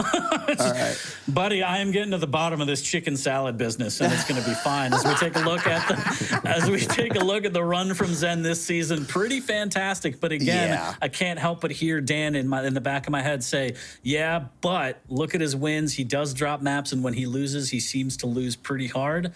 But all in all, I think Zen is playing at a different gear than we've seen before, different level, very, very strong, only getting stronger. And you hope he brings his best to land like everyone else, because we are going to have some games, buddies. It's going to be amazing, and I can't wait. It's right around the corner, too. It absolutely is. And I mean, let's not forget, he actually had a pretty damn solid showing on the previous finals as well, right? You've absolutely seen them, especially in LAN, especially with like the low ping and everything. Very curious to see what he will be able to bring to the floor next. I think he made it into top 8 last time as well. So no doubt that he's aiming to improve upon that this time. Yeah, and did do really well. I mean, I think even near the end of last finals, that there was a lot of conversation about, it'll be really great to watch him unfold in this next season. And now we have, and our thoughts were kind of correct and in alignment with what we were thinking back then. So that's really exciting to see. So I hope that he's excited for QuakeCon. I mean, there's no doubt about it. This is also a really exciting time. If you're a Quake fan, if you like to watch these players duel, many of them are streaming their scrims against each other. You can get a really great preview of what potentially we might see. Also with the new update, there's a lot of games happening as well. So just really exciting as we kind of go into the final weeks leading to QuakeCon, because that training is well underway.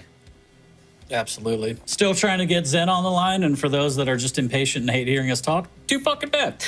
We're trying our best, so we will hopefully get him in here, and we will see what happens and ask him the hard-hitting questions of what does chicken salad mean to you and why.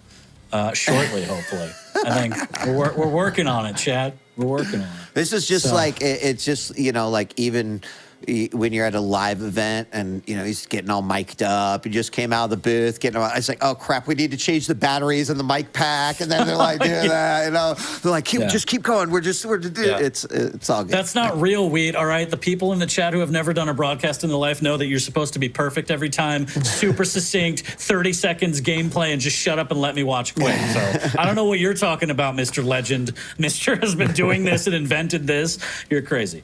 But we are trying to get him on the line. I swear to you, we're trying to get him on the line. I promise. This is the most elaborate troll. He's already gone to bed. And I'm just like, no, we're getting him. We're getting him. Don't worry. Don't worry. Denial is the first stage of grief. He'll show up to my birthday, I promise. Keeps repeating, like, we're trying, guys. We're trying. He's almost here. Just give us another second. Like, people are hammering away at the DMs to 40 right now. Like, I can't believe that you would disrespect this Saturday. All I wanted to do was enjoy myself. We got him. Hey, all right, Mr. Muscles, thanks for making us wait. Congratulations. How are you? I'm doing good, boys. I'm getting double audio, but that's all good. I'll sort myself out. Double the fun, double the fun. Congratulations. I'm going to let Flea and Wheat fight over who wants to ask the first question because I like to save the best for last. I'm going to ask the first question. This is a very, lighthearted one because we've actually talked to you quite a bit here in the last few weeks. So I got to ask about the Berserk failed frag where you then got gauntleted. You got to know how that felt. Yeah, it was kind of. The thing is, I know it's on my POV there too, so I'm like, yeah, great, everybody saw that. I'm just speechless. Usually those things I just delete from my mind. I just pretend like I just. Okay. Yeah, that's good. That's good. Hey, well, we got a good laugh out of it. Okay. But yeah. So, Flea, now the serious question. Yeah, we's not going to let you delete that from your mind anytime soon. But Zen, congratulations, big win. I just want to ask about that final map, because map 1 and 2, it seemed like, you were pretty comfortable taking down Dramus, had a quite significant lead, always in control, but then that final map started off completely the other way around. So can you kind of just walk us through that? Like, how was he able to, get that lead, stay in control, and what did you do to turn that back around? I think at the start, there was just a couple of times where, like, if I just sidestep, like that rocket he got at the health bubbles, or I can't remember what attacks I was doing at the start, where it just doesn't work out your way. And I think in that matchup on that map, that's why it's just very chaotic, because things like that can happen. But I think just the dynamic of the set, like winning the first 2 maps and it being the third where he wants to come out strong. So that's why sometimes that can happen where he starts off very good. But I knew if I just kept in it, at least I have a chance of winning it. So I have a serious follow-up this time. So one of the things that we talked about, Zeneku, is that, we feel that one of the qualities of a champion is their ability to, be up against a pretty significant comeback, to make that comeback and win the game. It's what you demonstrated in Game 3. As you go into QuakeCon, like, what do you feel your comfort level is, regardless of whether you are in the lead or, in that case, significantly behind? I think sometimes it depends on like the size of the deficit, because if it's like 20-0, then it's hard to muster a comeback then. But, sure. But I think on how can I say, especially going into QuakeCon, I think what's probably on everyone's minds is that this is the only chance we have. So I think no matter what the circumstance, a lot of people are going to be playing the whole 10 minutes, or just like how can I say. Like, even when things are bad, they're still going to be pushing for everything, because it's the only, it's the big thing that we're all playing for. So, right on. Thank you. Belt is on the line, indeed. You got to leave it all in the arena. Zen, congratulations again. I have asked all of your teammates this, but the chicken salad thing, man, like, are you looking forward to eating chicken salad in Texas or what? What's the deal? Depends on the quality of the chicken. You know what I mean? Like, I'm very particular. So maybe a bit of vinegar. I don't know. I'm that type of dude. But anyway. All right, that's fair. I mean, I've never heard of it. I think Wheat and I are shocked that even exists. So I'll be doing a deep dive investigative journalism. But congrats. We'll let you out of here. A bunch of people in the chat are wondering what the photos are for. I think you can link them to your OnlyFans if you want, Zen. Okay. Congrats. And we will see you soon. I mean, there's a couple weeks left. So congrats and keep training. All right, boys. See you soon. Take care. Bye. Well, gentlemen, that's it for the first featured match. We have one last one, and it's kind of a good one, I guess. I mean, Razy Wenger, maybe we just skip it. I'm just kidding. We're going to take a break. We're going to take a break and go Space Coast, coast to coast. We'll be right back. Can't catch me now.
Week 15 of the Quake Pro League will almost come to a close as we are going to enter our last featured match of the day. I am 40 Lines, joined alongside by the one and only Flea and the legend DJ Wheat. And it's going to be Wenger versus Razy here in a short bit. Wheat, I'll start with you. How do you feel about these two? Yeah, I mean, excited for this matchup the moment that it popped up and we saw it was coming. I think everyone was in the same boat. We've got Razy, who is currently at number 3 right now. We'll get a chance to look at his overall score, but, Razy versus his own teammate, Wenger, and here's Razy.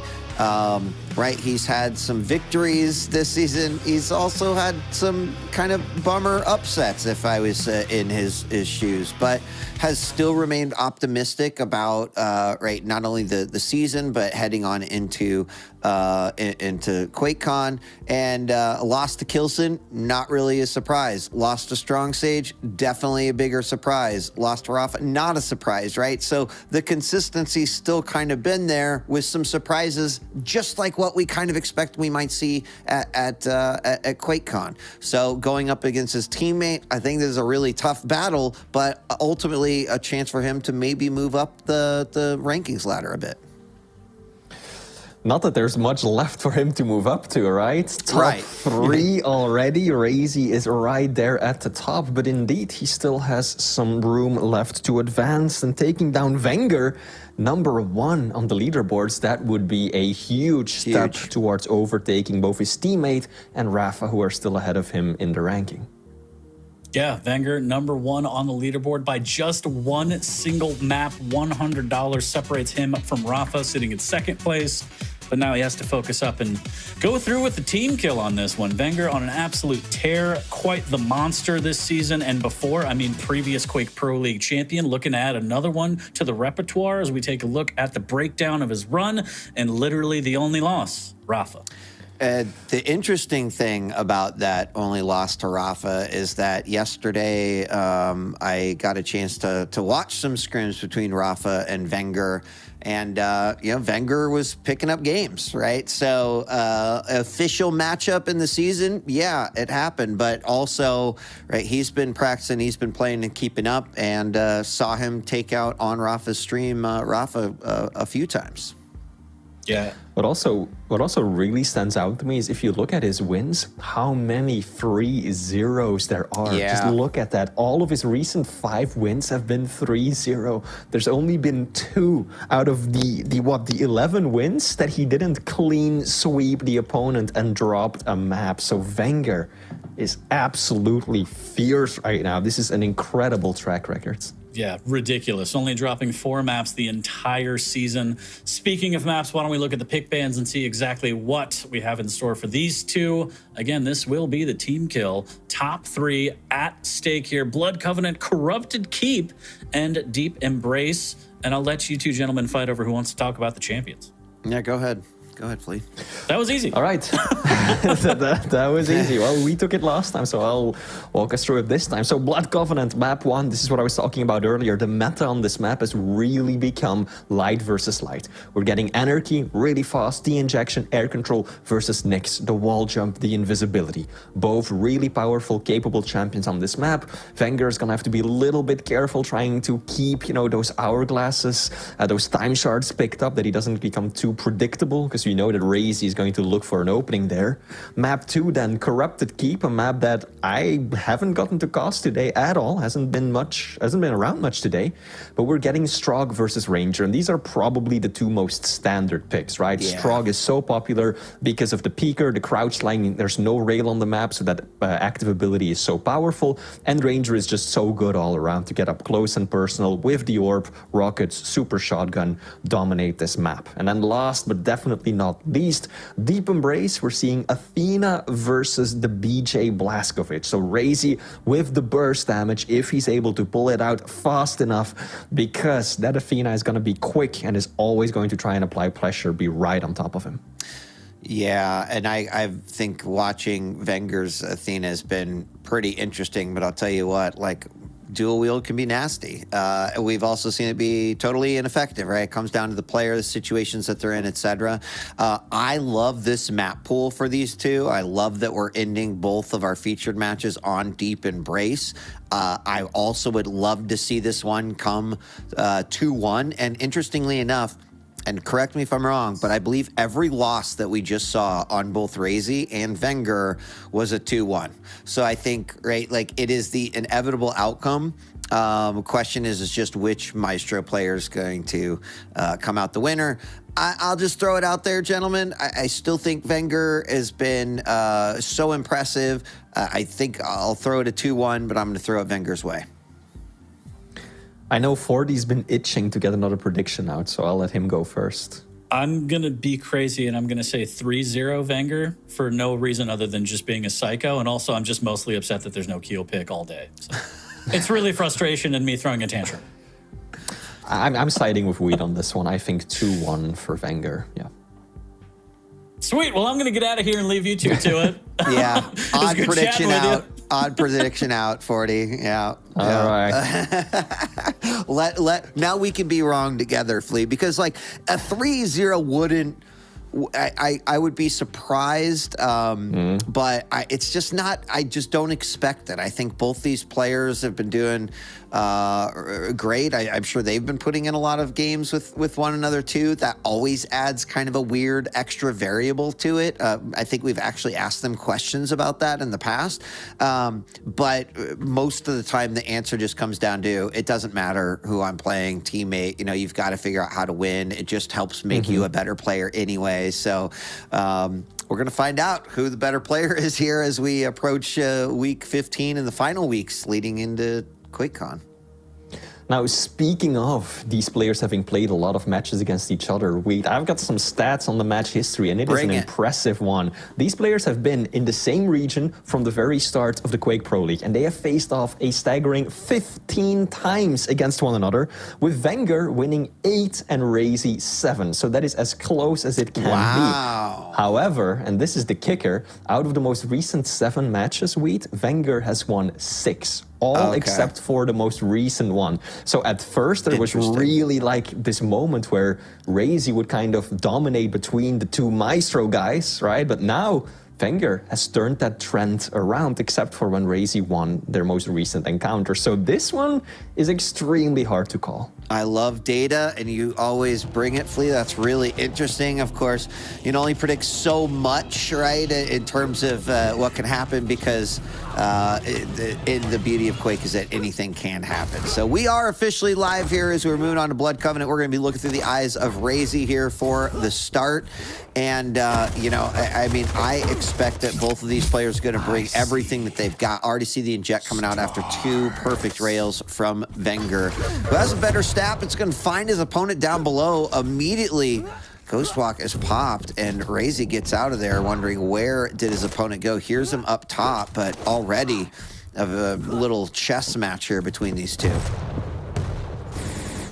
Indeed, excellent rails by Wenger. Of course, the railgun is so important on this map. Both players looking to get a hold of it. Wenger got the most favorable spawn. He picked it up right away, and then he defended it. Yeah. And Razy, struggling for a moment there, looking a lot healthier now, has left up the Mega, but he wants to get a hold of the Heavy. When you're playing Anarchy and you've got that injection, you know, you do not want to be forced to pick up Mega over and over again. You want that armor to complement your ability. Yeah, I mean, Wenger has completely locked Razy out from rail here. You can tell that Razy is doing what he can to try to get this into his possession here, but still has kind of just been forced to be in timeout here on the other side of the map. He's going to make his way over to the Heavy and does pick it up. Here's an opportunity right here, Flea, as a rail coming out from Wenger right away. Great defense with another rocket. Misses that rail. We're going to have a rocket jump up to the top and still cannot get his hands on it. Great Ghostwalk. A rocket jumps up to the Mega to grab that, and still 0-0 and back and forth, and somehow Wenger has held him away from that rail for the last almost 2 minutes here of this matchup. Crazy is so quick on his feet though. That rocket jump up to Mega, so clutch. Knowing that he was railable. Oh, here we go. 13 points of health. Wenger. Wow. Wenger's gonna regret that one. Just not connecting with any machine gun damage for a stretch right there. Whereas Razy was able to make the tri-bolt work. Yeah, unable to get across though. Didn't quite get the speed he needed. Yeah, Jump across to... I mean, bridge to rail is tricky. It still is. It for all is. these years. I mean, it's like the fact that Razy has now not been able to recover off of that, right? It's like you made one mistake that actually created so many ripples in the pond that amounted to additional 3 frags. So Razy's going to try to bring this back, though. He does still have one there on the front. Going to drop down from the top, knowing the Ghost Walk is down, and it does work out for him, Flea. So these two players bringing everything so far here in the first 3 minutes of this map. But Razy missing that jump. Unfortunately, the byproduct was a few extra frags for Wenger, but still brought it back, and we got a game. Razy definitely able to stabilize, and now he's the one in control. Wenger, not a shred of armor to his name. And this is when Razy wants to apply pressure. Now, he should know that the Ghost Walk is up. So he probably will not be able to just clean it up in one engagement. Oh, he heard that. He heard the pickup, knows exactly where Wenger is at. Rockets are coming out. That's a chunky one. 81 damage at the end. That's a win for Razy. Wenger was really not able to do much right there. Kept himself alive, yeah. But Razy is the one who's just been chipping away at his stack. Yeah, I mean, you'd think based off of damage that Wenger is clearly in the lead here. He's got 1,500 damage to 696 damage on Razy's side, but Razy's control and movement has been really top-notch. It's allowing him to keep close to Wenger with just that one frag, and this is going to be another round here of major items, and he knows Wenger's over there at the Mega. He is going to have to give that one up. Rocket jump up to the bridge. Nice rocket to rail combo. Can he complete this up? That would be big. There's the rail into the Ghost Walk. He's going to follow him down there, sees him pop back out, tries to land the rail as it goes to the middle, but he doesn't do it. That would have been beautiful, but you can't hit them all. I think the main reason for that discrepancy you were talking about, Wheat, has just been railgun.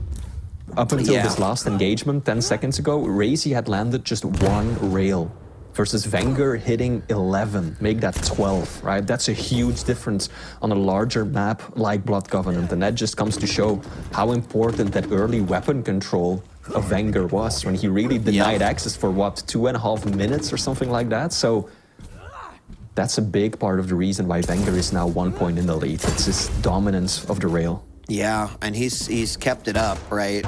Whether Razy has it in his hands or not. There's the eject as he drops down.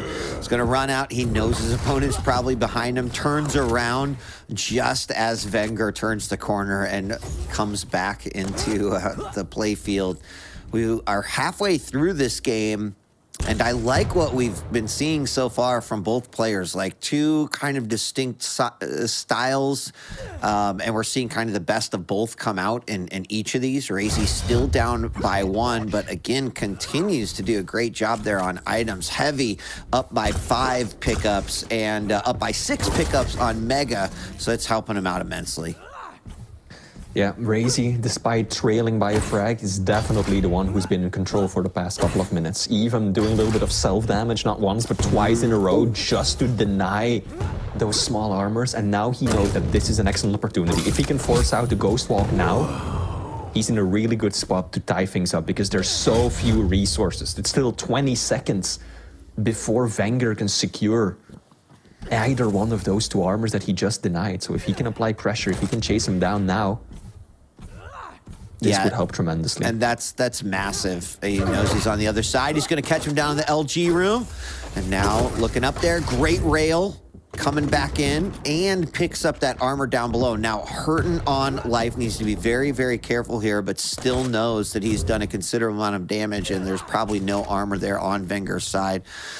So it's going to come down to that heavy, but that last exchange did push Razy out of vying for that control, and so he's not going to have the same stack that he has had here in the last couple of minutes. And when those rails keep hitting like they've been coming out from Wenger, that's when it becomes danger zone for sure. Still down by 1, Mega's back up. It's going to be picked up with a few seconds added onto it, but I'm guessing this next fight's going to be over here by the heavy. Nice rail from Wenger. Definitely just not like interested in just waiting it out, right? He wants to continue taking the fights to his opponents. Knows that 1 frag of a lead is way too little to go full defensively with 2.5 minutes left on the clock. So he still's got to fight for control. He's got to fight for the damage. Can't disappear just yet. His lead is way too fragile for that. And he's got to keep rising to the occasion. Trying to keep setting Razy back, culling whatever stack he's able to build. And I like the patience from Razy. Razy knows he's still got plenty of time, right? He's not just mindlessly trying to chase around the map. He's just setting up calmly, reading his opponent, going for rails like that, waiting for the right opportunity. Yeah, I mean, and if he continues to deny Wenger, right, kind of stack an advantage for yourself, but with time running out, needs to start making some moves. Stacking the advantage won't be enough. He knows his opponent is over by rail, and Wenger sneaks in a nice little rocket there. And we're going to have heavy up in just a moment. Fight from above, as we've seen this one before, but this time it's looking pretty good here for Wenger. They're going to go to LGs, and Wenger is going to win that one. Landed some nice damage from the top. The inject did come out, but Wenger adds another. Razy now kind of getting to the point where he'll need a miracle to force out 2 frags in a minute. Wenger definitely doesn't really have much stack to work with, but he's got that ghost walk. Oh, Razy taking a wrong turn right there. If he had gone back into the LG room, should have been able to clean up the frag. Might still find it here, LG on LG. Razy had the stack advantage, but oof, that was a lot of damage coming out from Wenger. That was, I mean, he recovered on Find Him Again. Oh my God, that Suicide. actually is huge as Wenger hits the fire button and unfortunately blows himself up. That means that that 1 extra frag is gone. Not tied quite yet, but this could be it. There's the Ghost Walk. It's coming out. Immediately we get the inject, and Razy isn't going to try to stick around and find the exit, which is interesting. He's going to try to grab that heavy and then go for it. He's going to have about 23 seconds to do it. Barrels up to the top with the rocket jump. Signs him, drops down with the LG. A few seconds remaining. Great rocket, and he's tied up. He had like less than 10 hit points remaining, and we are tied, possibly going into overtime here. What a big rocket that was, but here we go. Wenger. Oh, Wenger so late to react. Maybe he didn't have the Ghost Hawk up until literally that fraction of a second, but he was looking up. Was not expecting Razy to drop down, or Razy to show up there, I mean. And now we have entered sudden death. The next frag will decide the outcome of map 1. And it's Razy who's sitting pretty. He's in control, rotating the items, leaving plenty of time between them. And Wenger doesn't have the Ghost Walk yet. No, quite a bit of time too. Has a good LG damage there to start that battle off, but I don't think Razy's going to push this one unless he feels completely confident. He lost a great deal of his stack there, and there's going to be another round of items coming up in just a moment. There's the heavy, and going to make his way over to the Mega, and you know, I would guess both players are going to play as cautiously as they need to or feel like they have to. As there we go, Razy with control yet again. There's a big frag, especially for the first game in this series. Love that we're going to see it end in a sudden death overtime. If anyone needs caution right now, I think it's Razy. Because the way that Wenger has been playing this, he's constantly setting up for, you know, the traps, right? Waiting for his opponent to jump around the corner and then lashing out with the LG or landing a rail. Yep. So I think Razy's at a much greater risk of accidentally finding himself in a bad spot than Wenger is. So Razy's got to keep that in mind. Can't let the speed dominate him. I like that though. Not going for the easy armor, but for the one that otherwise might have gone to Wenger. Very deliberate dropping down just to deny that small armor. Yeah, and right now Wenger playing some keep way in this position that he's in. No stack at all. And Razy knows it. You can kind of tell just by his tracking. He finds his opponent down below in the bottom. Great rail. It's going to come through that teleporter. No jump up to the top. Is going to make his way over to the heavy, but cuts him off. LG out, decides I'm going to disengage. Did he not see him? He fired away the rocket. I don't know. But he's going to grab the heavy, and now looking really good in stack comparison to Wenger. Oh, he's going to hear his opponent. Tribolt won't connect. He's on the prowl. He's on the hunt. Razy, he wants to shut this down. Because he knows, Wheat, that the longer this goes on, then the longer that he's just running around in control, the more opportunities Wenger is going to get to just spring it around, right? He wants to finish this. He does not want this to go on any longer than he needs to, because this is just an uncomfortable situation for him to be in right now. Even if you've got the lead, if you can't close it up, you're in trouble. Ooh, very risky jump over the side, but he's going to inject and get the heavy, steals the mega, still manages to maintain control. And now we've got pretty equal stacks right here, but 3 minutes into this overtime, there's a rail coming out by Wenger. Razy dropped down, pick up that light yet again. He knows exactly where his opponent's going to be because they're having to share the resources here on this map. But those rails that continue to come out from Wenger, Flea, like you said, they are absolutely equalizer, and that's exactly what Razy continues to need to watch out for. That was a sick rocket jump by Razy, though. Like, I don't... Oh, no. 24 points of health. This is dire. Heavy not up for another 15 seconds. Wenger's close. Finds some solace in that green armor down below. Ooh, my... Again. This is so risky, Razy. He makes the right call, though. Staying on top, not dropping down, because Wenger actually dropped down to meet him. Yep. That would have been the end, so... Razy, you know, kind of flipping a coin, gets the right side. He's got to be careful. He's got to be careful. Wenger is going to commit, wants to go for the chase. He lacks the mobility. Can't close it out just yet, but he's in such convincing control right now. Yeah, LG came out. It was eventually bound to happen, and Wenger takes it almost 4 minutes into that overtime there.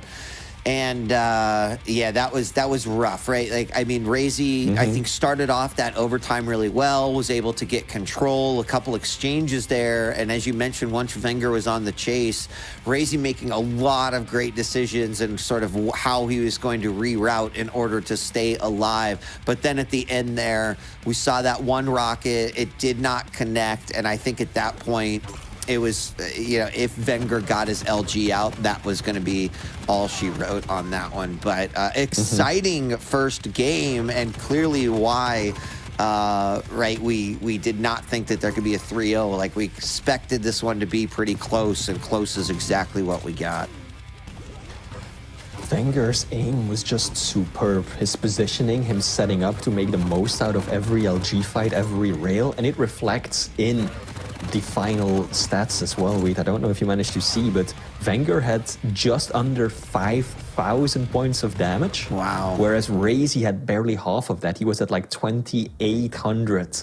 Wenger did more damage, I think, with just the railgun than Razy did with every weapon combined, or it was about the same. And that just shows Wenger, his aim was so on point, his positioning enabled it, his decision-making as well, very careful, running around with the nicks of his, super I mean, solid performance. We still have to go back to and think about that unfortunate fail rail jump and how much that played into how the game played from that point out.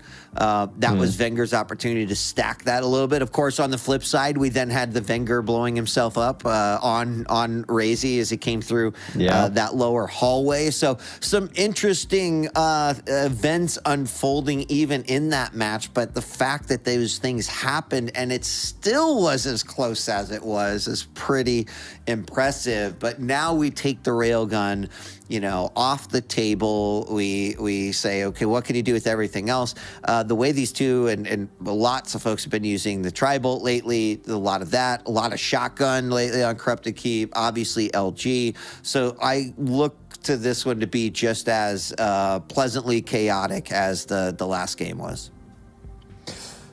Now this one might be a different ballpark altogether. Wait, as you just mentioned yourself, no railgun, and the rail proved to be instrumental, critical to Venger's win on map 1. Second, it's also Corrupted Keep, right? It's Razy no Keep. longer Razy's Keep, I think, right? There was a period where he was extremely dominant on the map. I think at this point, that's kind of worn off a little. It's a but still, timeshare right? now, Flea. It's no longer owned by one individual, but maybe by many at any given time. Absolutely. And also, lastly, I would favor the Strog pick here. Ranger is good. Ranger works on pretty much any map. He's capable, versatile. You can use the orb aggressively, defensively. The rocket jumps can be very good on this map. We know that Wenger is one of the few players who consistently goes for the horizontal rocket jumps just to get speed. But still, I feel like Strog is still going to be better in Razy's hands. So this is maybe a bit of an uphill battle for Wenger. So let's see how this one pans out. Yeah, and regardless, if that is a win for Razy and we take it to a third and final match, which would be on Deep Embrace, that's pretty exciting as a decider for me. So I'm curious how this one's going to play out, and we are waiting for the first official engagement. Wenger knows exactly where Razy is, and Razy just waiting at the top. Just going to throw Peeker out, but easy pickup now for Wenger. Not only the Mega, but also of that heavy. Great positioning, and then what a start here for Wenger. Absolutely, Wenger, full control of the items. Stack advantage as well. Oh, trying to bait out a few rockets. Like what he's doing. Just holding down the Mega for now. That's going to be the first major item to spawn. Razy is going to have the Peeker at the ready. Probably just a little too late to meaningfully use it on the Mega. There we go, a little bit of damage nevertheless. Oh, that's a big rocket. That's a big rocket from Wenger. Sending Razy down below, good amount of damage as well. Leaves Razy, of course, with the heavy, but Wenger prevented that from really going in his opponent's favor. Yeah, Razy's map awareness, even in the last game, is really, really spot on. And I don't mean that not only from a position perspective, but when he was running, right? You commented on several of the wise decisions that he made in terms of his routing, and we're seeing similar here. Razy's just has very strong awareness of exactly where Wenger is at all time. You see Wenger, I wouldn't say struggling, but he, not a whole lot has happened as a result of that. So big machine gun damage. What? Unbelievable, as Razy is nearly deleted from the map as a result of that. Wenger now on the hunt, knows what's about to happen as we've got both Mega and Heavy getting ready to spawn. Wenger did not find his opponent, and it's one thing I love about Razy is that he does it kind of dirty, but on top of it, misses out. The orb comes out, and a big pickup for Wenger as he takes frag number 1. He's weak though, he's tender. Razy might just look to push in here relentlessly with the LG. Wenger did manage to secure the small armor, but will that be enough? Oh, with LG like that, it just might be. There we go, Nice. Peeker. Sneaking around the corner, using the blaster to finish it off. We're once again tied up 1-1. Razy, oh, perhaps a little reckless right there. LG on LG, Razy runs out of ammo, allowing Wenger to clean that one up with a pretty sizable stack left. There we go. That's going to prevent Razy from just getting an instant refrag like he did the last time. This is good for Wenger. Now he's in the lead, and he's not immediately pressured. Yep. Now, this entire series has been close. So looking to see if Wenger can actually widen that gap a little bit like he did in the middle of game number 1. Throws the orb down to get a better position. Does dish out quite a bit of damage. And has kind of done pretty well in terms of punishing Razy on the peaker. So while I agree with your initial assessment of what you said earlier, I feel like Wenger's definitely been holding on to that well. 2 great rockets, then a quick 1-2 punch, and there is that lead pad coming out from Wenger. Now 2 frags ahead, and I feel like we're definitely, he seems like he's enjoying this flow here a little bit. Razy, I don't think he's used peaker incorrectly. I think Wenger's just handled it really, really well. Razy has to figure out how to kind of, you know, I think be a little bit more patient and set this up, but great repositioning orb into the LG kill, and now 1-4. Yeah, I agree. Wenger definitely able to make the most out of that ability. We've seen some good peaker plays for sure. We've seen some frags with it. We've seen some damage being dealt with it. But Wenger's orbs have always just been so impactful. Every single time he's used them, it feels like they've changed the outcome of the fight.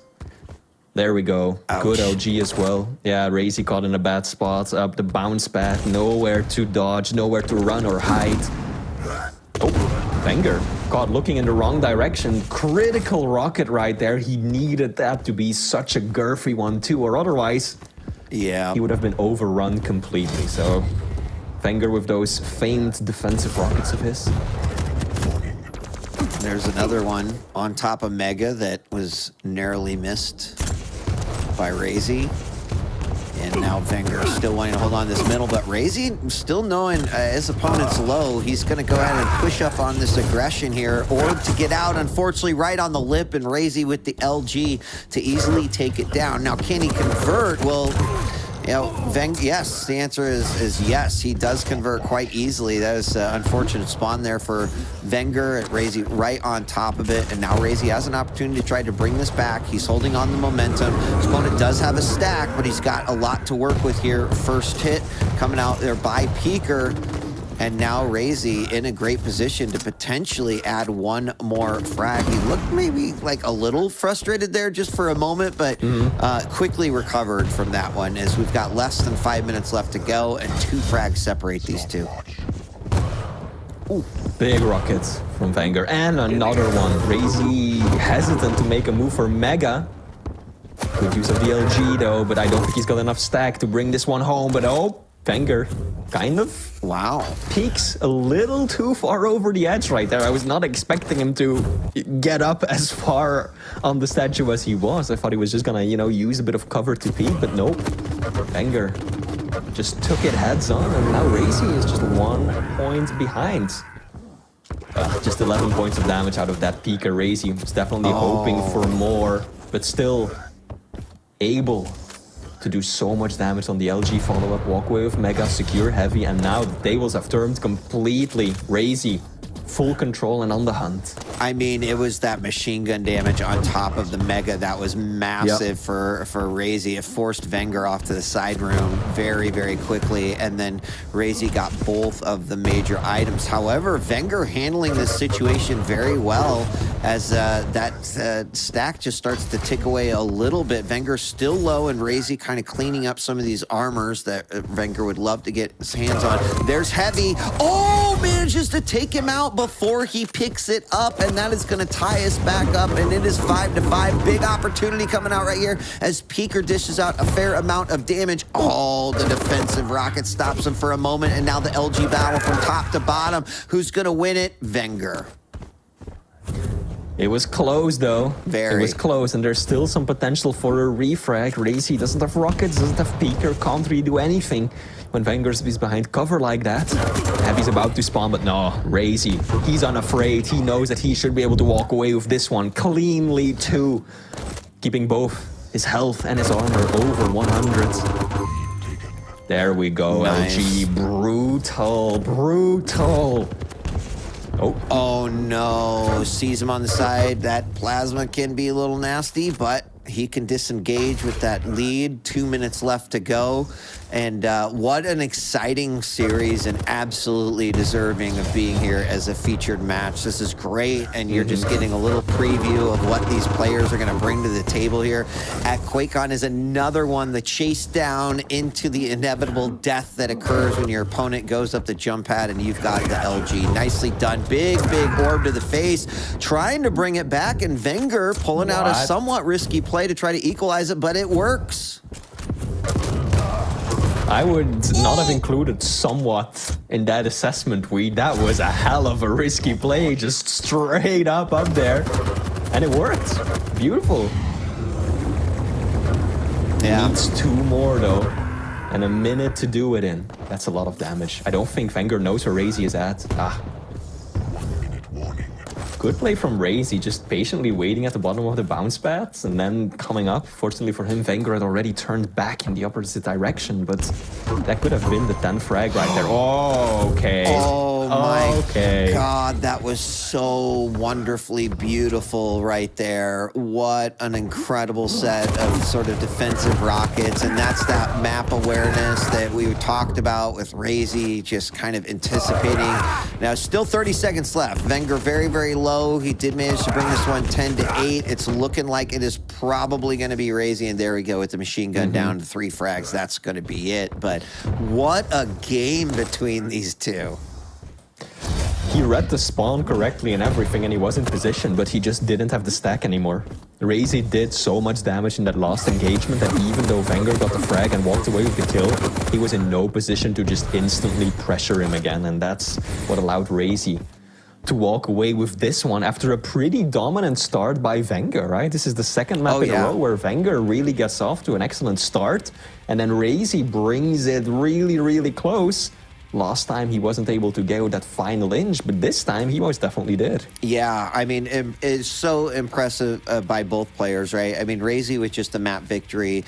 I thought that, you know, Wenger, we talked a little bit about that risk. And yeah, but what I love about that is that, right, there becomes a clear mindset where you're like, well, I'm down by 1, I'm down by 2. Like, I need to do something and make it happen. And oftentimes it's like a very, very split-second decision. So it's great to see, right? We see the slow play traps. We've seen it from both these players. They're fond of them, but those sort of quick bursts of aggression, whether it comes from something like what we saw there, or we've seen Wenger do it with his Athena, which we're actually going to see here in map number 3. So exciting to watch the 2 different styles that have some similarities, though, go at it. And I love that we're taking this to the 3rd map, 1 game apiece. Not only because that means that at least we were half right on our prediction, Flea, but it just is making for an incredibly exciting series. I mean, the both of us said 2-1, 40 said 3-0, so we can still be entirely right. We could be. I said right now we're just half right. At this point in time, we are now half right. Yes. I get it. We're halfway there to being right. I know what you mean. There you go. Yeah, well, yeah, indeed. It's the final map, the tiebreaker, and the way we love it. It's going to be Deep Embrace, Razy running the BJ Blazkowicz, and Wenger on Athena. So what are your thoughts? I mean, so picks? First off, I love Deep Embrace, right? Because especially based off of how these players are playing, right? We get more of a corrupted keep style of play, I think, overall, just based off of the size and you know, the sort of geometry of the map overall. I think when I look at it, watching Wenger on Athena, I think, is oftentimes a treat, right? From escape, from aggression, a lot of utility there. But I'll tell you what, like, Razy had a couple of LGs in that last game that were just like, bye-bye, you're gone. And that's the scary part, right? On Deep Embrace, I think BJ can be incredibly effective because, you know, you're kind of waiting for those opportunities to trap or maybe a zone or I mean, I could absolutely see this go either way. I guess the thing is that I tend to believe that Athena hooks can also go real bad. And it's like, you know, maybe you pop a dual wield and it's like, that wasn't the greatest time to do it. But it didn't put you in a disadvantage in the matchup where that can happen with Athena. So it's really hard to call, but either way, I'm excited to see how this unfolds. And we don't have to wait even a moment longer, because here we are starting it off on Razy. He's going to get the mega side of the map. He's already got that LG. That's what you're hoping for with the dual wield ability. Nice amount of tribal damage. 70 points of it, to be exact. Yeah, doing some work. Sure is. And now Razy's already set up for heavy. He's not gonna give this one up. He's eyeing that rocket, right? He wants to get a hold of it. And Wenger, no doubt, wants to make a move on NG as well.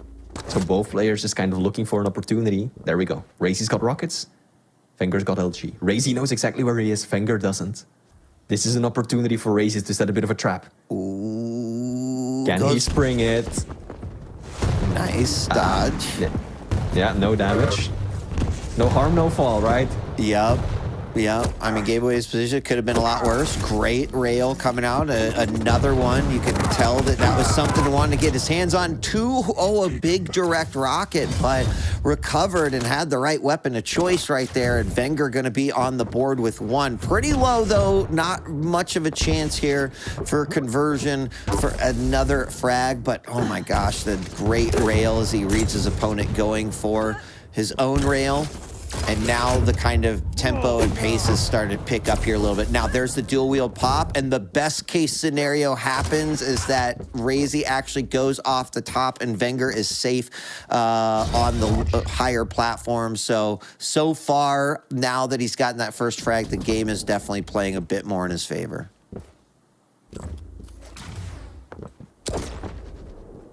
Wenger now full control of the center area of the map. There we go, LG coming out. Oof, barely missing that direct rocket to the face. Razy did very well from that position, all things considered. I feel like if Wenger had switched to rockets before that, Razy could have been in a lot more trouble. Hindsight's 2020, of course, but I was probably expecting Razy to drop down faster, and he did. Both players extremely low. One rail will seal the deal. A little bit of tribal will do the same. Wenger has to retreat and fall back on the Mega. I love that. That was great tribal, forcing his opponent out of there. They can't stick around, otherwise you give up the frag. Wenger still recovered quite nicely, grabbing that Mega and got himself a light as well, but rails did not necessarily play out in his favor. So still up by one, which is real big. We do have, dual wield was just popped. And there we go. So not much out of that one there from Razy, but he's going to hit the rails, and that's what's important. Wenger very, very low. The chase is going to be on, and that means that there's no way Wenger's getting that heavy. He will fall back onto that Mega. But there's an opportunity here, small one for Razy. I think he's going to just opt to try to gain position and control. This is, all things considered, a very slow-paced game. That rocket might change things, though, but again, it feels like every single time that these players are now clashing horns, they do so much damage to one another that, you know, it ends in a bit of a stalemate, right? No one wants to engage, no one wants to fully commit, because they're both at like 50 health or below, so no frags since that opening kill by Wenger. Yeah, and I mean, we haven't had a whole lot of rails there. He hears the dual wield come out and immediately just backs off. Wise move as he comes out, then gets some momentum with the swing there. But it's not going to open up too much, allows him to get himself a rail. He knows that Mega's about to be up. His opponent's likely going to be going for it, but Razy actually holding on. He's holding position right there. Has not gone for it yet there. He goes for it. Well, Wenger sits on top of that heavy. We're going to have another quick fight here as a result of that. Nope, not yet. Still, extremely slow game. Wenger now solid control of the top area of the map. That's usually where you want to be on Deep Embrace. Especially Razy wants to be there because he lacks the mobility. He doesn't have a hook to instantly get himself up there, chase down his opponent.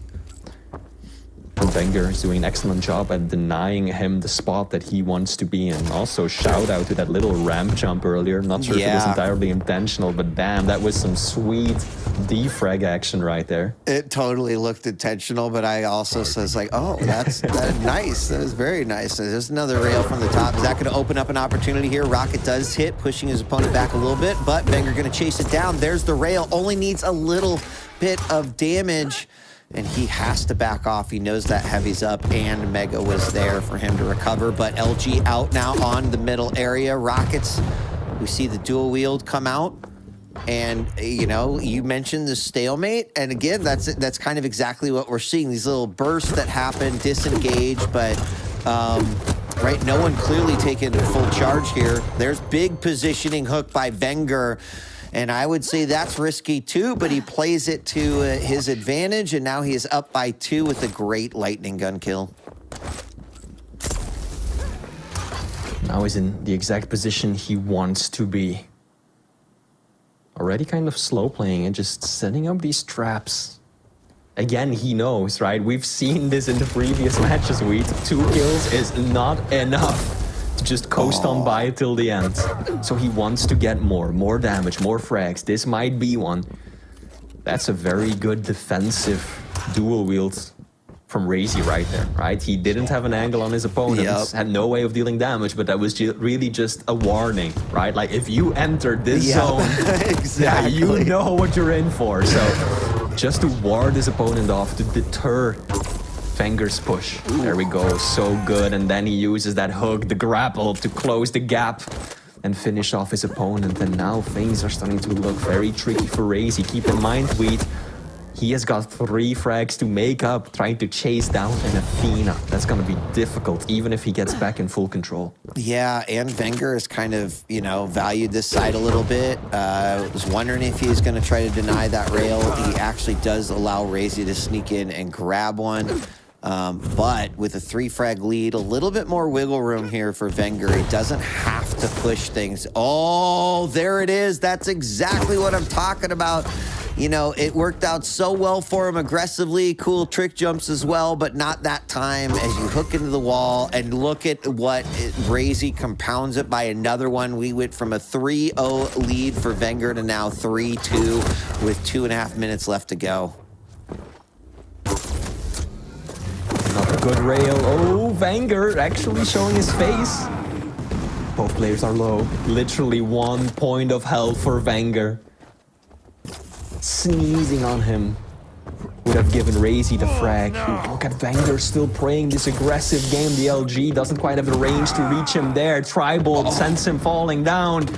This is so critical for both these players. Wenger makes good use of that ability. His movement gets him the item. Can he land the rail? Nah, he won't be able to deny Mega, but he will be able to take much of it off instantly. Yeah, a different type of denial, I suppose, but gosh, these rails that are coming out, very impressive, especially after missing so many. Here's the hook behind him, does do a little bit more damage, but the Tri-Bolt again, Razy screaming for his life. He is going to get back up to 50. But Wenger in the lead with a little bit of flexibility here from the top level, keeping that Mega away. The dual wheel comes out, rail does hit, it's exchanged back. They're just both players so super low, but Wenger still in the lead. 1 minute warning. Uh-oh. Entering the final minute, 60 seconds left for Razy to find the frag. Gonna be all the more difficult now that Wenger has secured the heavy. Mega is up, but he's gonna have to drop down for it. On the outskirts of the map, put himself in a vulnerable position and burn quite a bit of time just to pick up that major item. If he even can, because it's Wenger who's got the better position after that engagement. Razy, he's in trouble. He's got enough ammo to work with, but he is outstacked. He is outsped. I think he's just gonna wait for the heavy and then launch his final assault. Yep. It's going to come down to this final 24 seconds here as a great rail from Wenger immediately stopping Razy short. Razy takes another rocket to the face. Wenger with the rail that is going to seal the deal. GG's coming out immediately, and it is 2-4 in the victory. Incredibly close series, incredibly close from start to finish. And again, no, he said it before, but the #1 seed Wenger winning and taking on the #3 seed Razy, this is going to be the types of matches that we're going to be seeing at QuakeCon, and it is super exciting. Let's bring 40 back, who undoubtedly Had to change his pants. Hello, I did. welcome back. Forty. Well, bold of you to assume that I was wearing pants, Wade. But yes, that was quite the set that we saw. Map number 1 was incredible. I mean, it's rare that we get a 15-minute duel. I know back in your day, Wade, they always used to be 15. Yeah, right. But it was pretty fantastic. Very clutch from Wenger. Razy claps back on CK. Kind of goes back to the little shades of Razy's keep. I mean, I know it was still close. But then this one, that Wenger's last stand there that we saw over at the top of the kind of map area where that last rail really did it.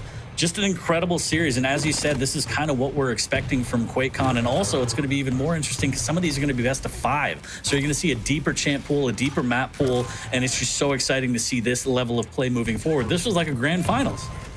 Yeah. There was, and you know, that map 3, it was so interesting, right? Because I would say that Wenger played, it was on track to kind of play a near perfect game until that grapple into the wall that Razy then railed and then got another frag, and that's what kind of brought it as close as it was. And then we didn't see another frag for like 4 minutes after that. So it was kind of incredible that Razy was just waiting for Wenger to make a mistake, and when he did, capitalized on it. That was a big deal, but I don't feel like Wenger made any other mistakes beyond that. So what an incredible series. And I feel like that could have gone either way in both cases. Like it's kind of amazing. But Wenger holds on to number 1. Yeah, I mean, just look at those final scores, right? 1 frag separating the first one, 3 map 2, and then just 2 on the final one. This really, really could have been changed by a single kill going a different way in the final minute of each and every one of those maps. Absolutely insane. As we take a look at the set breakdown, and we are trying to get Wenger on the line to have a quick chat. But yeah, I mean, these types of matches, we only have 3 weeks of Quake Pro League left before we hit LAN.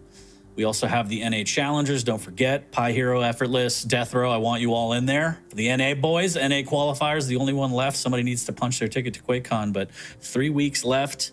Competition's heating up. This style and this level of play is going to hopefully get better and better and more intense. As again, number 1 seed versus the 3rd seed. This was like a mini grand finals, man. I can't wait to see best of 5, stuff like that, deeper champ and map pools. But yeah, just a really, really close set between these two. And it's got to be slightly bittersweet since it's a team kill, but you always love to win. So it's not that bad, but a little bit, maybe. Yeah. Yeah.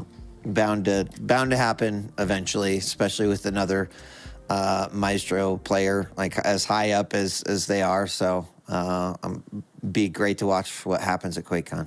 Hey, you got to do it's nothing personal. It's just business. But we have Wenger on the line. Wenger, get in here. Congratulations. It's good to see you again. Thank you.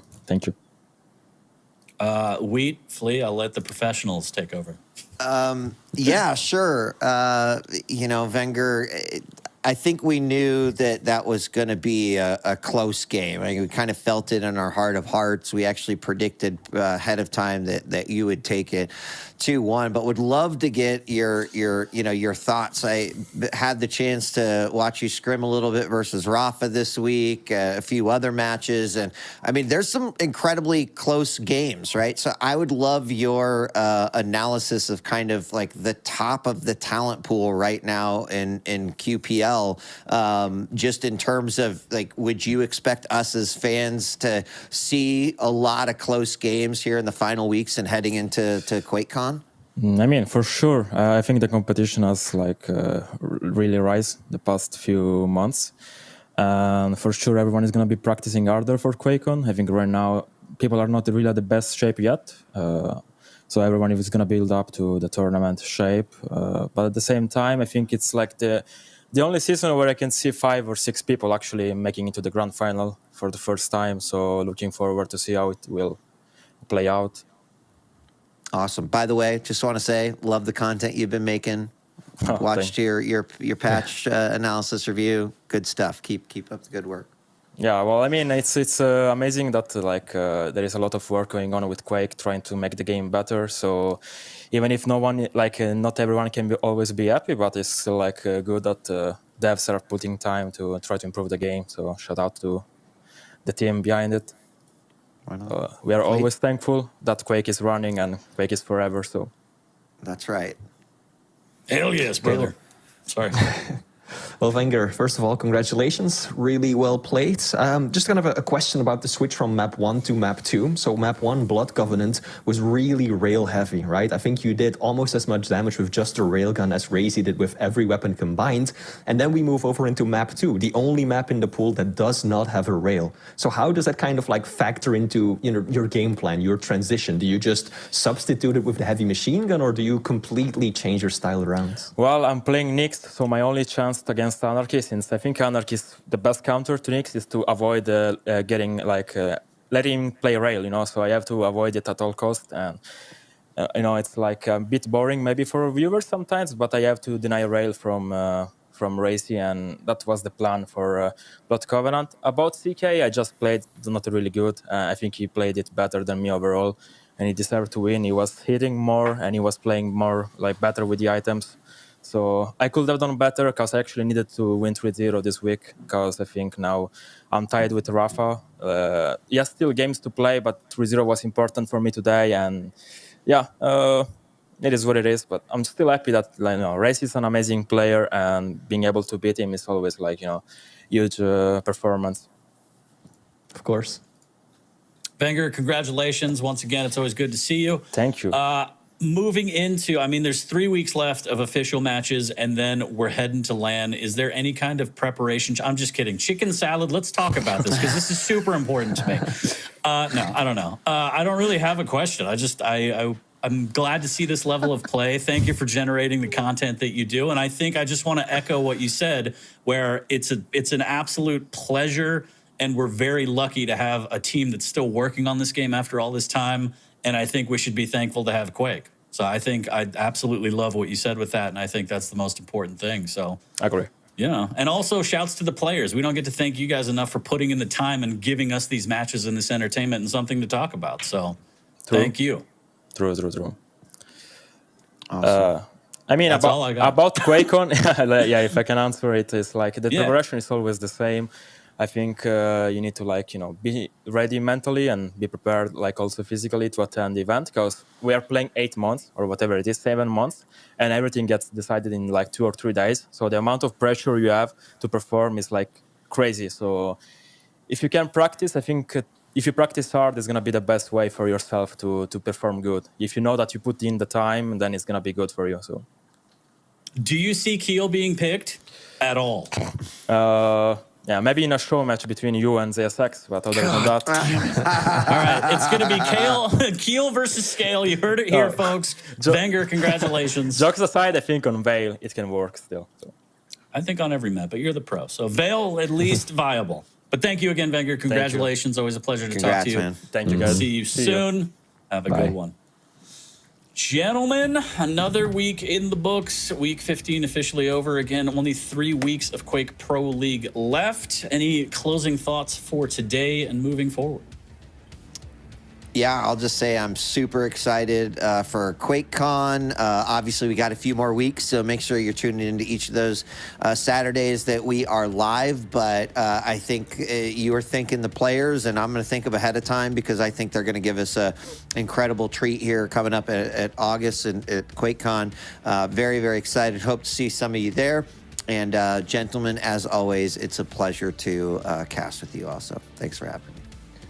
Likewise, yeah, no, really exciting weeks ahead. QuakeCon, but then even before QuakeCon, right? We've got the final slot for the challengers that still needs to be filled with a North American player. And then, of course, we've got the big matches to still decide who ends up in that coveted top 8 seeding going into QuakeCon, because that means one bye day, one less day of playing, and an easier, or so to say, easier opponent, as in lower on the rankings, to start things off with. So that's a huge boon that these players are playing for, and the next few weeks will settle that.